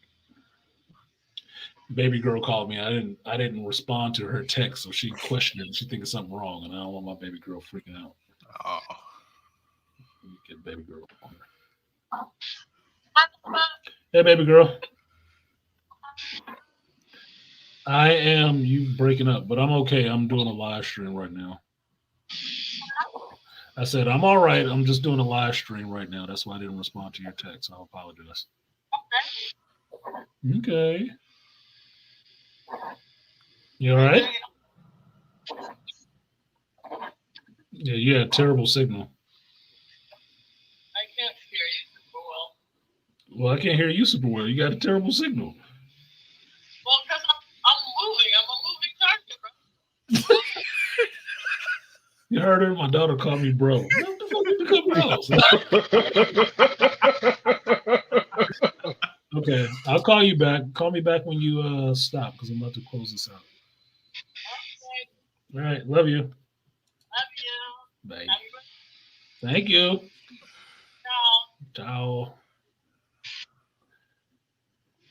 Fucking kids, dude. See that shit? Bro, like, bro, I hate that fucking shit. You're trying to piss me off. It's like, I ain't your friend. I'm your father.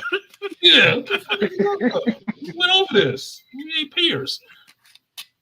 But that's how they talk to each other, bro. Yeah, I know. Yeah, I go through the same funny. thing. Yeah, it's funny. Something. Okay, just finished watching the Marvels. It was okay. Decent action. Hell or a jump rope scene. Yeah, double dutch scene at that, right? Rainfire, like, this motherfucker's double dutching. Like, you know it was a black director doing this. Who puts a double dutch scene in the movie with chicks? Oh, black yeah. chicks. Nowadays. Yeah, nowadays. But for what they were using it for, it actually makes sense, right? Yeah. That's choreography. That's getting in sync with each other. You got to. It works. I was like, oh, okay. Novel approach. Did anyone complain about that scene? I know I got in kind of late. Because I mean, really. I thought it was stupid. Yeah, because to be honest, I mean, we all black here. We see girls double dutching. It's about coordination, man. Yeah. I So said that early in the stream when I was breaking down the movie, that they had a montage in the movie about how they were figuring out how to swap their powers between each other successfully so they can go into battle, right? And the montage was them doing different stuff on the ship to be able to figure that out, to figure out that process, how it works, because it only happens when they both use their powers at the same time. So if any two of them use their powers at the same time, they end up switching places. So they figured out how to do that shit to sync up with each other to where, okay, I'm going to use my powers at this moment, you doing the same thing, and then we switch places and we take over what the other person is doing. So one of the ways they did it, outside of bouncing, throwing up and catching balls in their hand or walking with books on their head, was doing the fucking double dutch and swapping positions in the double dutch between being inside the ropes or turning the ropes. And I said, well, that's a good thing to sync, because you got to be in sync to do that shit. Yeah. So yeah, that fucking works. That was actually kind of creative. Shit, they But used to it have wasn't double a- dutch competitions back in the day. Exactly. So it wasn't a guy's way of having a montage where I use the example of Creed. What do you see him doing in Creed? Getting his ass kicked, pulling fucking planes and shit, right? And running.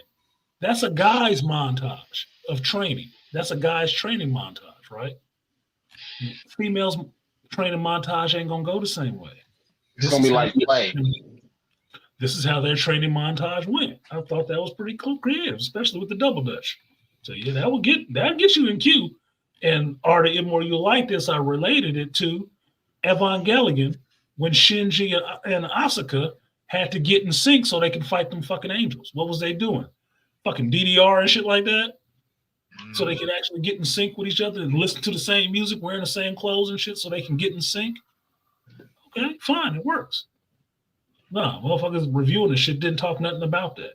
They talked about the same 3-4 points and said the same shit on that. That was a good episode too. It was a good episode. Because they beat the angel and then they fucked up and got Yep. Oh, this is stupid. We have to wash, we have to eat, we have to sleep together. And the classmate's like, ugh, that's wrong. Sleep together. What? What are you talking about? What was the funny part? Masato had to stay at Nerve that night. And what did Asuka do? Picked up Shinji's shit, took it in the other room. Put his shit, his little bedroll and everything in the other room. He's like, this wall is such and such. Close that shit. Like, no, not tonight. Tonight I will have peace. Get your little goofy ass in the other room. Yeah, the mission is done. Get the fuck out. He was like, not tonight, Shinji. Don't sleep in the other room. Masato ain't here. She ain't enforcing that shit. Yeah, that's what's happening here. This is how this gonna roll. Fuck out of here. Fuck out of my face. What did Toya say? She said, she really sounds like yours. That's my baby girl. Yeah, my son sounds the same way. Son sounds the same fucking way. The only difference is, I'll show you a picture of my son. This is a recent picture of my son. Can't hear his voice because I think he's at work right now. It's funny because he sounds like an old man now because he just be talking slow and shit. But that's a picture of my son. He looks just like you. Thursday. So that's recent. He's 30 now. That's my boy. My ace, the number one. Oh, I thought it was you, man. I thought that was a younger version of you. and look, Beast, when I showed people that picture at work because they wanted to know what my son looked like because they hear me talk about my daughter and they didn't see my son. I showed some of the people the picture just off the bat and asked them, what is that? And they thought that. They thought it was a younger picture of me. I said, no, that was yesterday and that's my son. I'm like, what? He looks just like you. Supposed to be my son. He better fucking look like me. Yeah, exactly. Don't. It's a fucking problem. Yeah, it's a fucking with blonde hair and blue eyes. Some would be totally like me. That bitch fucking lied. Nigga, I need my money back. He's like, let me go look at the milkman real quick. Yeah, no. Look at the landlord. I'm like, no, give me my money. Give me my money back. I'll just run that damn page, bitch. Yeah, it's actually really endearing because there's a closeness that's implied with the use of bro. Yeah, it is. I'm just giving her a hard time about that shit. But like I said, if I don't give you a hard time, I don't actually like your ass. I really don't. Now what did joke like that with people I actually care about? They have a good opinion, and I have a good relationship with my daughter.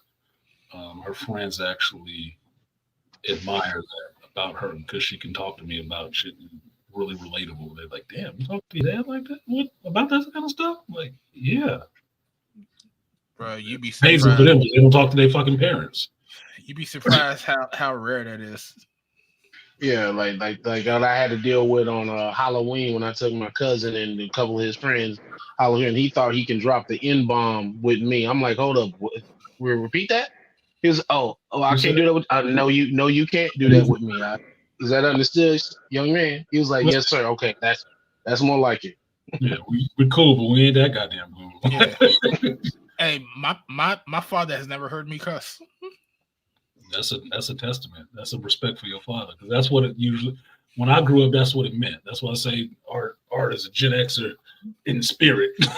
Millennial by birth, Gen Xer in spirit, because there's certain things you didn't do around your parents, which is cuss. Didn't matter how old you were. Like I was at the table with my mother last night, and I had a couple curse words slip out, and I felt some kind of way about it. But I'm sitting here on the stream with y'all using the same curse words, don't feel shit. But sitting at the table with my mother, I was like, oh, shit. Yeah. I'm turning 50, but I'm worried about saying fuck in front of my mother. Like, yeah, my uncles and my aunts and my dad, and even my mom until when she died. You know, I've never used a cuss word in front of them. Never. Listen to Rainfire's comment right here. I'm talking about them shorts doing double dutch, laughing out loud. All adult dating shows should have a double dutch portion. Told you, shorts for the win. They got her in those shorts.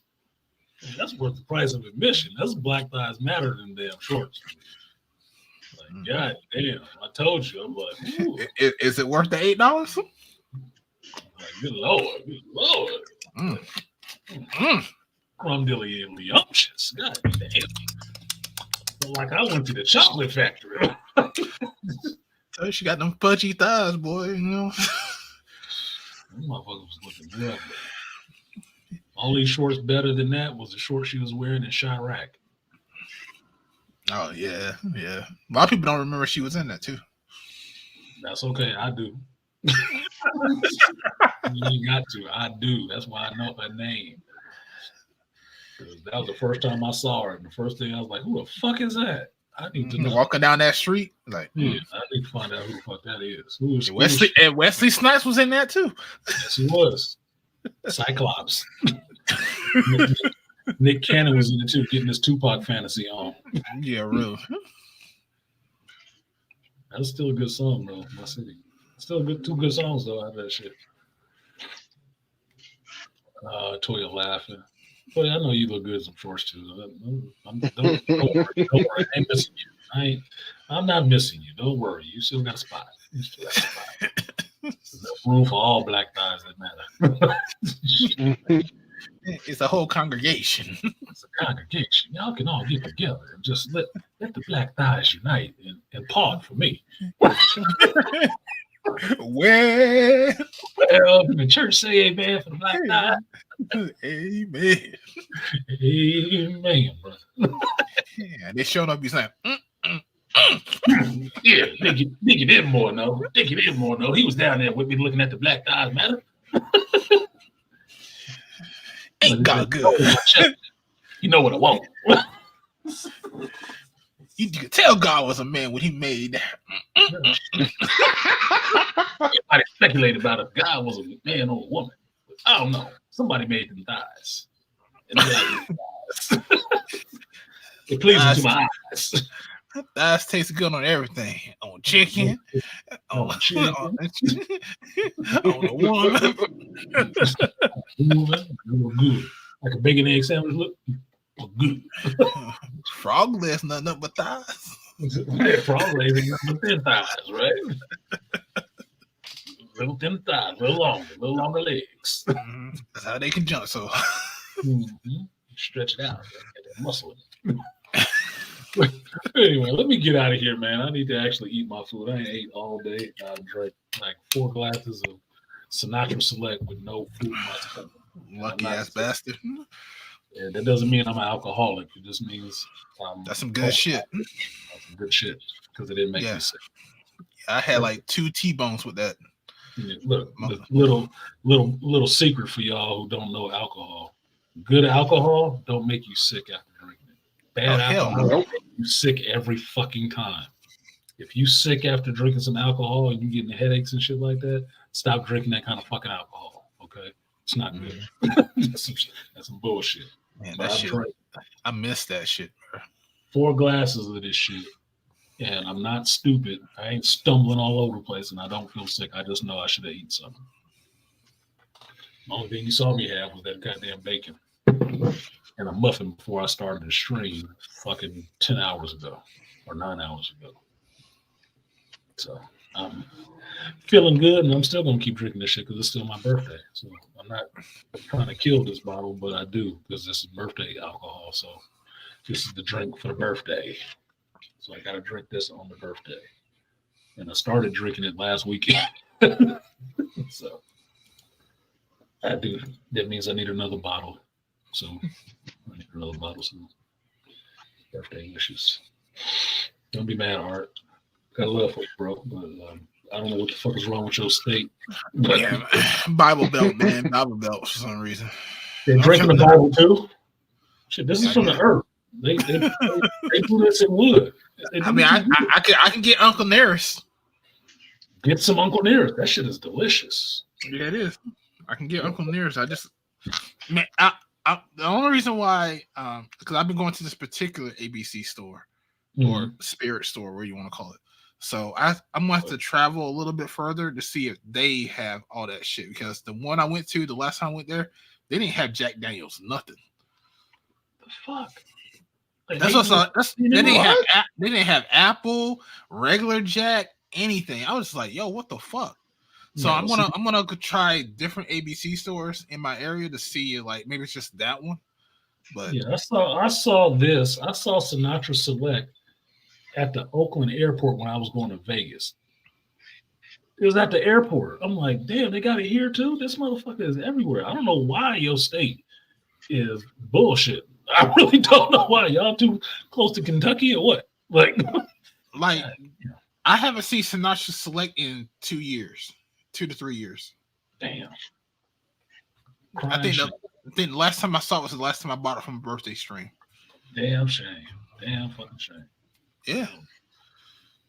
And the last time I saw Applejack was when I sent you that picture of Applejack. You one got me on that shit. How you not even get it? Exactly. I got a bottle of Applejack right now. Fuck yeah, fuck you. Look. Fucking twice. I'm trying to refill my bottle of Sinatra. I'm trying to refill my bottle of Winter Jack because it's November. This holiday time. I need my Winter Jack refill. That's what that shit is for. But Applejack is always over here. Always. It's always here. That's why I tried to send you a bottle of this shit. That's why I was so pissed off that I couldn't send it. I'm like, the fuck, I'm not opening a distillery. It's one bottle. God damn. Hey, you drunk it, like though. Trying to quarter the market or some shit. Hey, but you drunk it, though, so. It's not gonna go to waste. I mean, it's not gonna go to waste. You want that angry? You was like, damn, I got some extra. I drank it angrily. I drank that shit angrily. I drank that shit angrily. Hey, don't feel bad. I kept it for about a week or so before I even opened it. Because you had some stuff in stock. That's yeah, that's true. But still.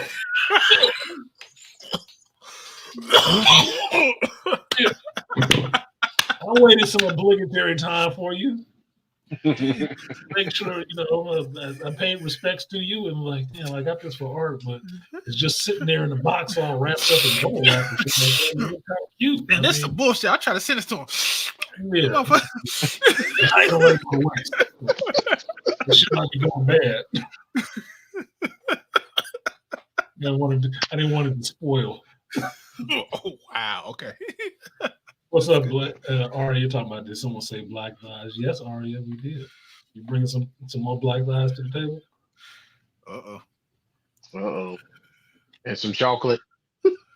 Got some chocolate. Got them lips. You know I like lips.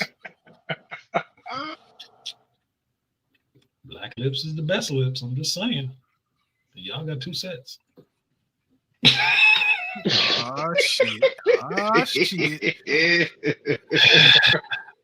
I hope I ain't telling no secrets. Rainfire said, if Toya is a double Dutch competition, we must allow for the use of coconut oil because she said she put it in quotes everywhere. Her words, not mine. She puts it everywhere. When did she say that shit? Did I miss something? Oh, she said that before. I'm trying to remember when she said it, but I remember her saying that shit. It was in reference to her cooking. And she said she uses coconut. Puts it everywhere. Oh, really? You said it this morning while I was dreaming? I didn't know that. I didn't know you like coconut oil like that. I still got a couple of days of vacation. I can't show up in Dallas.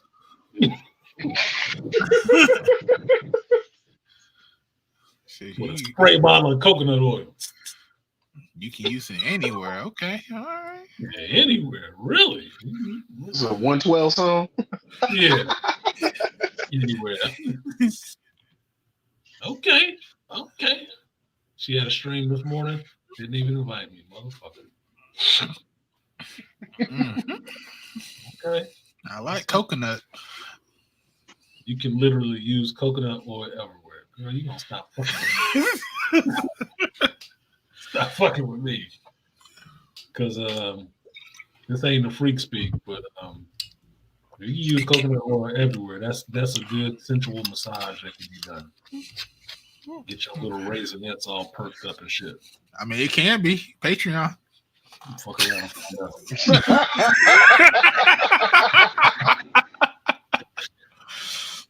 Fuck around and find out. You would love to know him.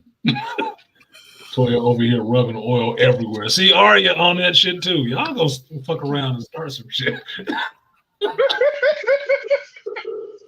Trying to spark my tail up. I already told you my scorpion tail was high. I didn't wake up getting sucked off this morning, so I'm kind of upset. Oh shit. So still a full moon. I'm a werewolf. I ain't gonna start messing with me. I ain't gonna start fucking with me. Birthday speak for real. That's everyday speak for me. That ain't just for the birthday. Great for hair, skin, and orifices. Oh my fucking God. Man, she fucking with you right now. She fucking with you. She is fucking with me. Holy shit. Bitch, are you for real? Bitch. She is fucking with me right now. Toy, you better quit. You don't want to ruin both our lives.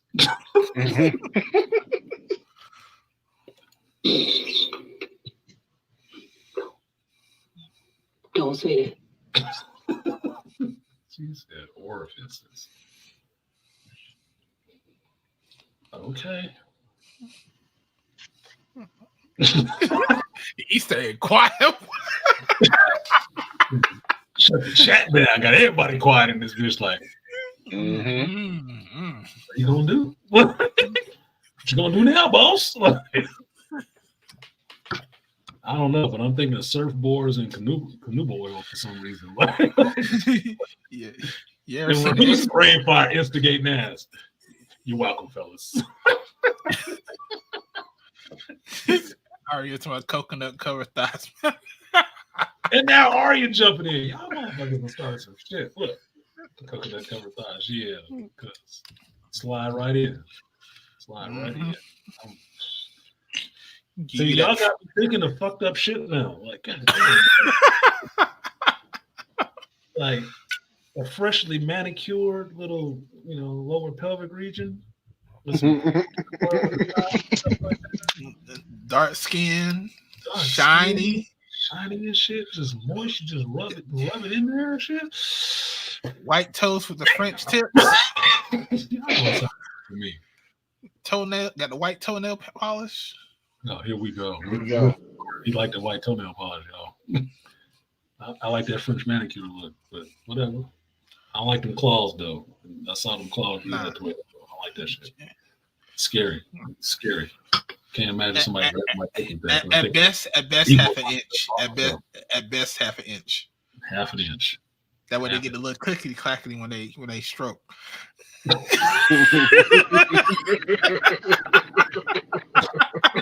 That was a bit specific, sir. That was a bit specific, sir. You talk like you've done this before. Hey, I'm a Taurus. I like what I like. Clickety clackety. Hey, I'm a Taurus. I like what I like, man. Yes, you do. At least we know now. Thank you. Now we know. Art like that clickety clack. I meet up with Art shooting pool in Vegas. You know, you gotta get him somebody to do that clickety clack. Like, let me see your nails. No, he ain't fucking with you. He ain't fucking.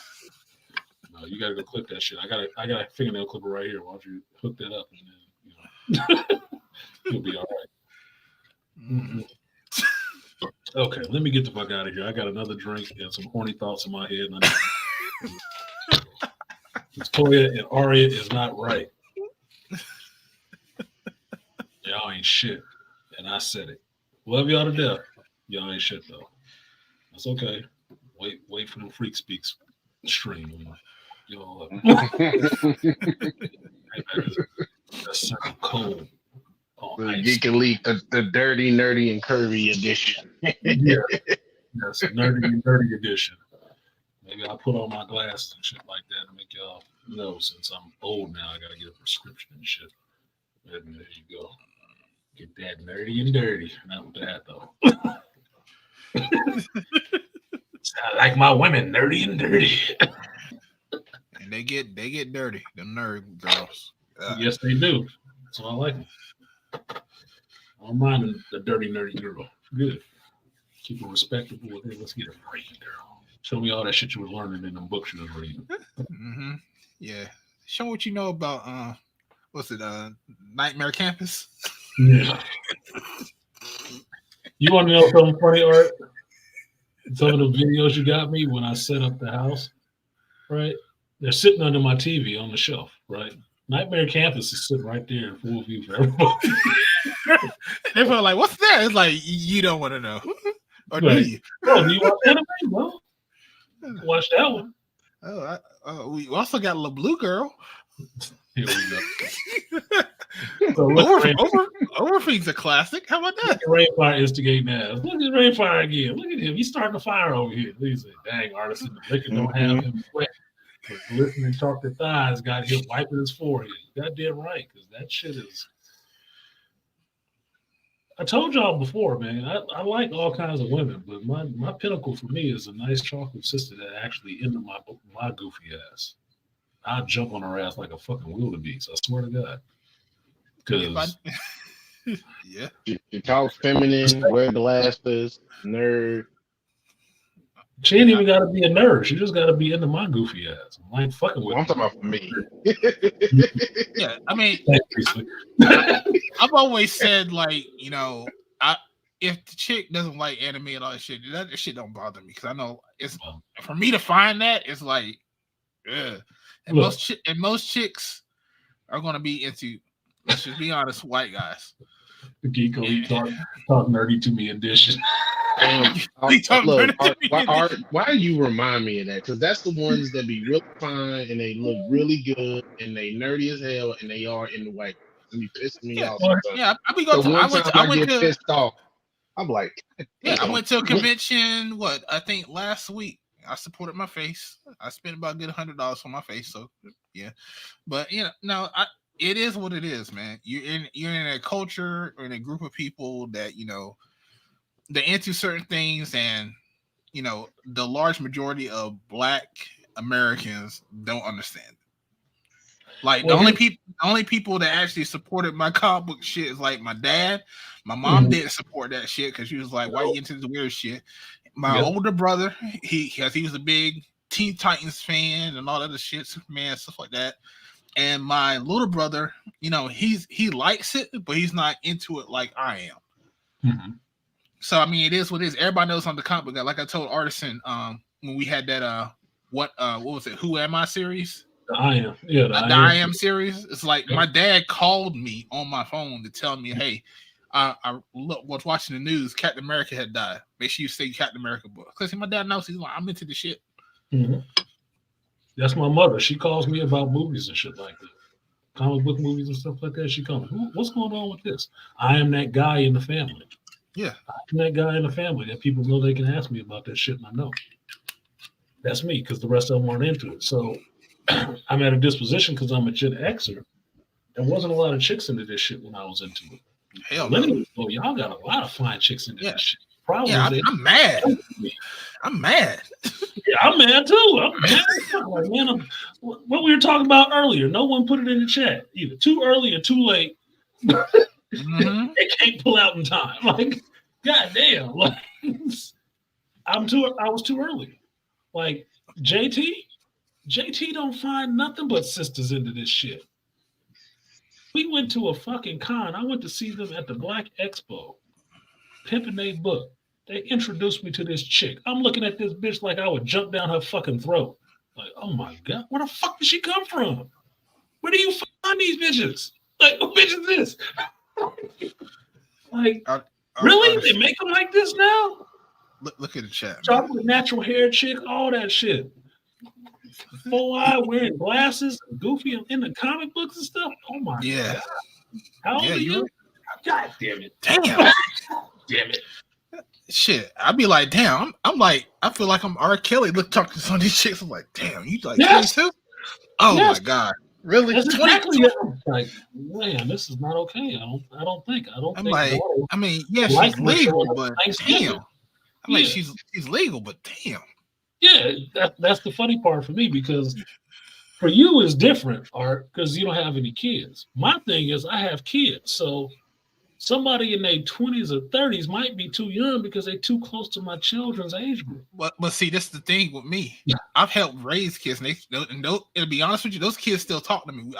I'll talk to you about the one chick whose daughter still talks to me, and then I'm just like, she's like 24 right now, and I'm just looking at it like, I saw you when you were 10. Like, I could have seen you when you were 10. Like, no. The part that'll fuck you up too is she started looking at you like she like your ass. Like, oh shit. Oh, well, that part hasn't happened yet, so I'm glad about that. Thank God. Thank God. So I had and fuck you, Rain Designs. Fuck you, Rain.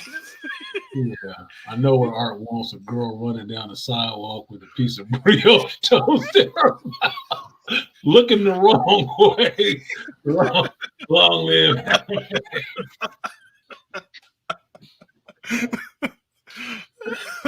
Fire ain't shit. Like, he put points on the board late in the game. He goes, he shot that three on instinct. He shot that three on instinct, boy.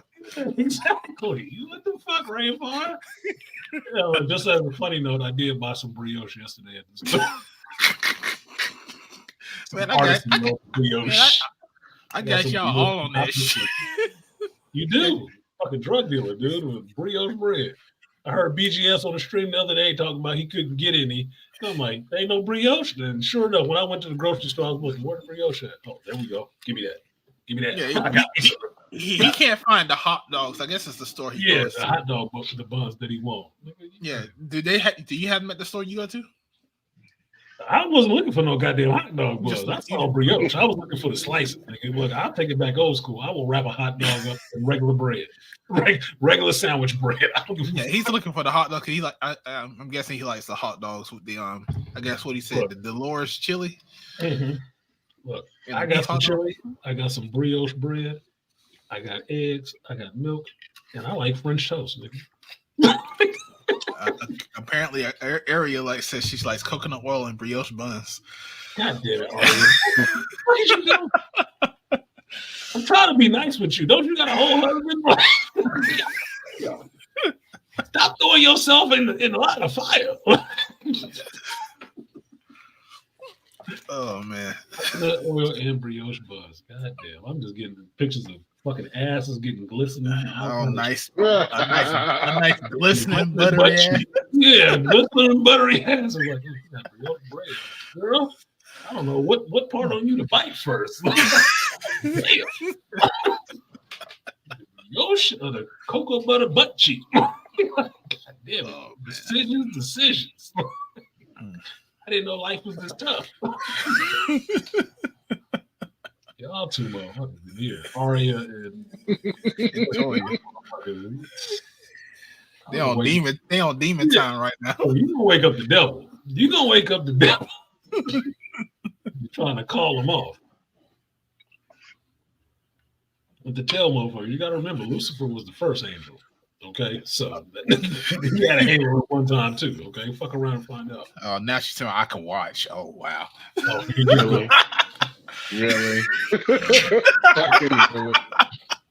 That's worse. Oh, Watch. Good at shit. I can watch. But he's like all innocent. yeah, you get a show too. God damn it. There we go. What was that? Y'all probably ain't seen this movie. Was Unlawful Entry with Richard Gere and Andy Garcia, I think it was. And Richard Gere was this dirty ass cop. Yeah, I think I know you. I forgot. Damn, what's the name in the movie? Dude came into that dude's house. Because Richard Gere was fucking a black chick. Fucking his right? wife. Fucking his wife. Dog. Saw the dude in the door. He was looking at him like, what?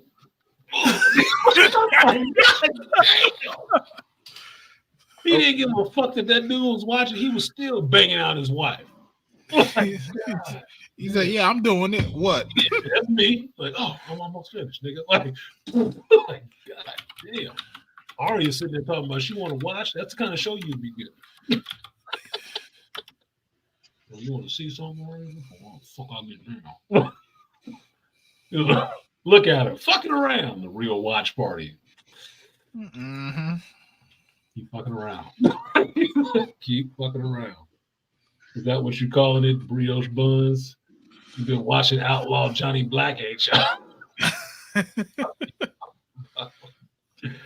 May find something else. Artisans will fly to Dallas and host a real watch party. Well, here we go. Got time. I got time. Bank account can afford it too. Was it Brooklyn's Finest? No, it was Unlawful Entry with Richard Gere. Unlawful Entry. Andy Garcia.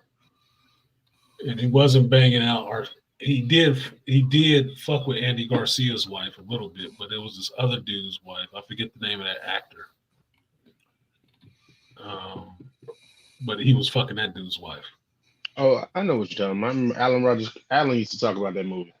Yeah, that was fucked up because Richard Gere was a dirty ass cop. He was a dirty motherfucker, and that was one of his things he would do. He would fuck everyone dude's wives in uniform, giving her the whole nightstick. Like, god damn, he's a dirty motherfucker. That dude shot his ass in the foot. And then he was like, he just calmly told him, "You shot me in the foot." Yeah, I think what that dude's name was. He shot me in the foot, such and such. And he ended up killing that motherfucker. Because he told him to shoot his ass in the foot, sitting there looking at his wife. Like, yeah, bitch, you fucking this dude? Are you fucking kidding me? Like, bow! And shot him in the foot. Then shot him in the goddamn chest. Coward. But okay. You was banging out your wife. And you watched it. I mean, she was watching you watch it. Like, uh-oh, I think we caught. No, you caught, bitch. You caught. This ain't my husband. Okay. I'm going to go ahead and get out of here now, y'all, since Arya and Toya being funny as fuck today. I know, really. I can wear a birthday hat. Can I wear your... Don't start. Don't start. Don't start. No, look what Arya said.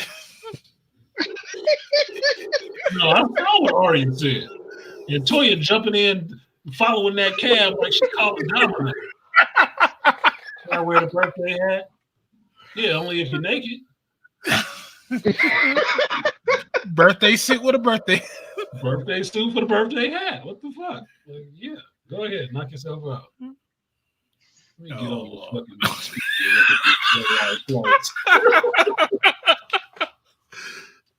Oh, they acting up.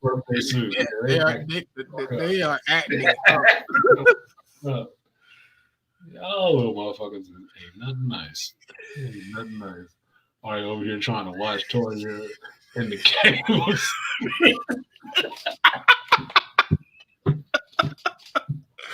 Oh, they acting up. I didn't ask to wear anything else. You goddamn right you didn't. You know what the link is. You wore the link here. Motherfucker. Talking that bullshit. So everybody been asking me what I'm gonna do for my birthday. I can fly the fuck out. Do a turnaround, beat it down trip. Catch me outside. How about that? Get me outside. Hey, just pick me up from the airport. Blindfold me. You gonna be like, what's the damn Dracula Dead and Loving It? When he's like, what are you doing to that furniture? He's like, no. He's like, think about it. He's like, wait a minute. Wrong me.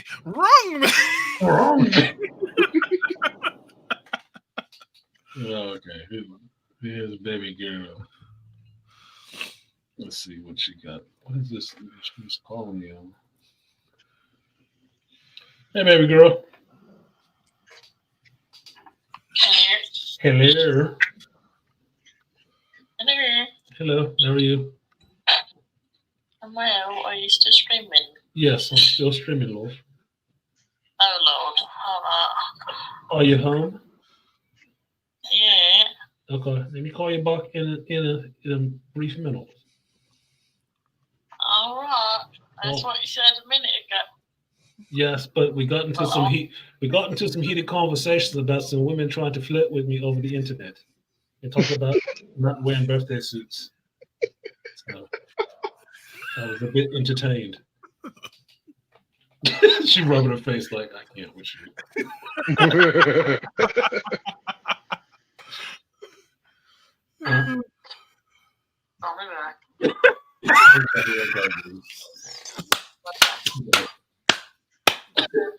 You heard that tone? Like, I'll be back. I'll be back. It's like, it's like I did not need to hear that, Dad.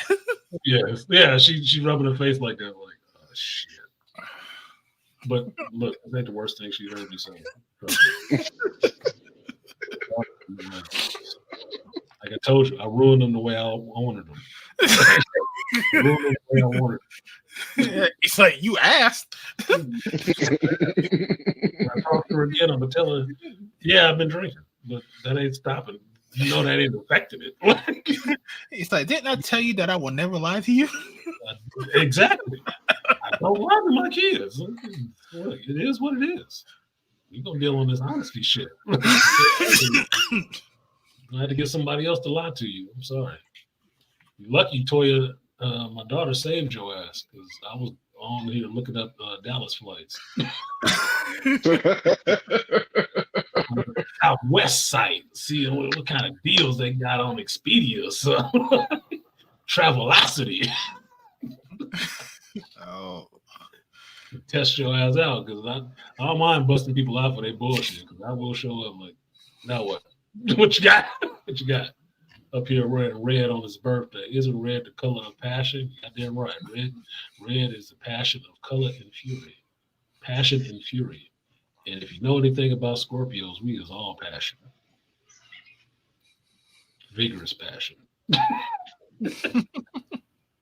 So yes, Aria, funny ass. Anyway, let me get off here so I can call my baby girl back because she's tried to call me twice for my birthday. So let me get this in with her. I thank y'all for coming through. No problem. She's still fucking around. Listen to it. It happens to be my favorite. Oh, get your ass smacked, young lady. You want me to stay around to try to help you with your monitors or what? I'll get back to you in a minute. I got to talk to baby girl, see what's going on. No, that's fine. You got my number. Just send me a text, and now we'll get on this little StreamYard and we try to figure it out. Yes, sir. Yes, sir. I appreciate that. Appreciate that help. You got any final words, Beast? You want to say anything to these people in here trying to get the whole freak stream started up? Nah, that's it, man. Just go ahead and do what you got to do with your baby girl and celebrate your birthday. Okay, so Toya can get tied up with red stuff. Got you. There y'all go. What the? Got you. Goddamn. And see this. See, women know what they're doing. Don't fall for it, fellas. They know what they're doing. They know. They're not innocent. Don't believe that shit. They're not innocent. They know what buttons to push. Mm-hmm. What did Aria say? My favorite color is black, like my soul.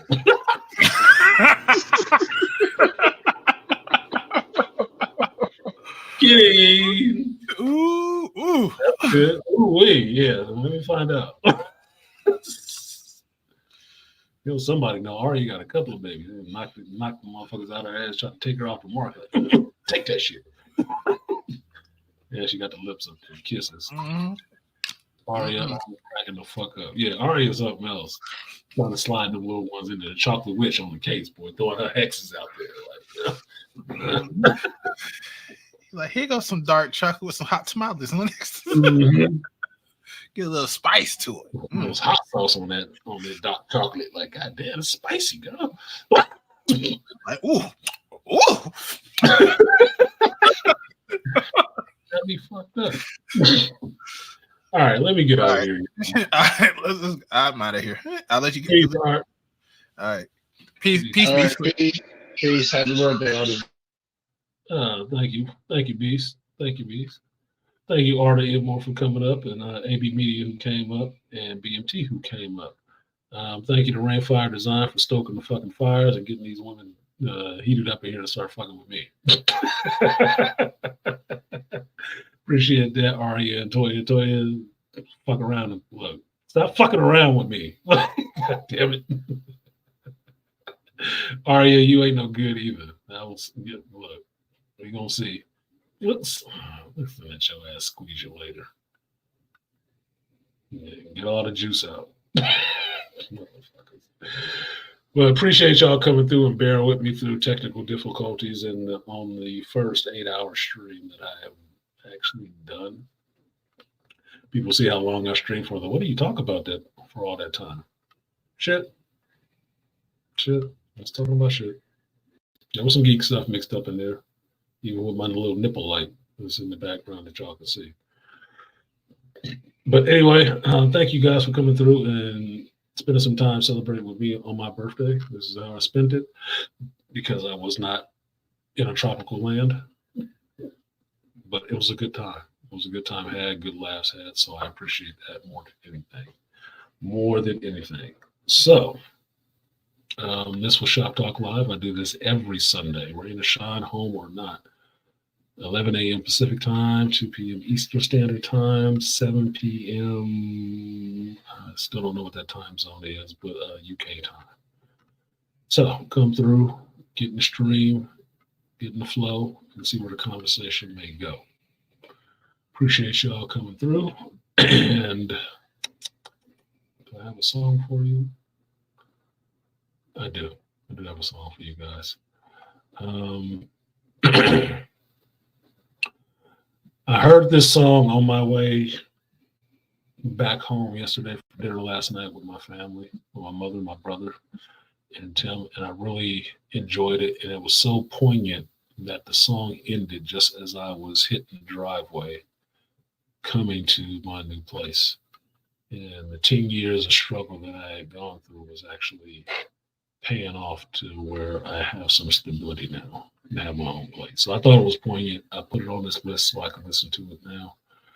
So this birthday is like coming home, that a lot of things have fallen into place for me that I'm really blessed and happy about. And I try to share that blessing and that love with the people that matter to me, which is also you guys.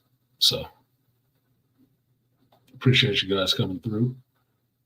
Appreciate Rainfire saying peace, everybody. I gotta put some varnish on the Spider-Punk painting I saw yesterday. You gotta put up a picture of that Spider-Punk painting. I might pay for a Spider-Punk painting. I would. You drive a spider painting, yeah. Yeah, I'd be interested in seeing that, Rainfire. I really would. Put that shit up somewhere where I can see it. Excuse me. But with that, without getting too choked up or anything like that, I'm going to go ahead and get out of here. Thank you guys for coming through. I've been artisanmc. I am now 50 years old. So I am an old geek. And I will see you guys next time. Peace.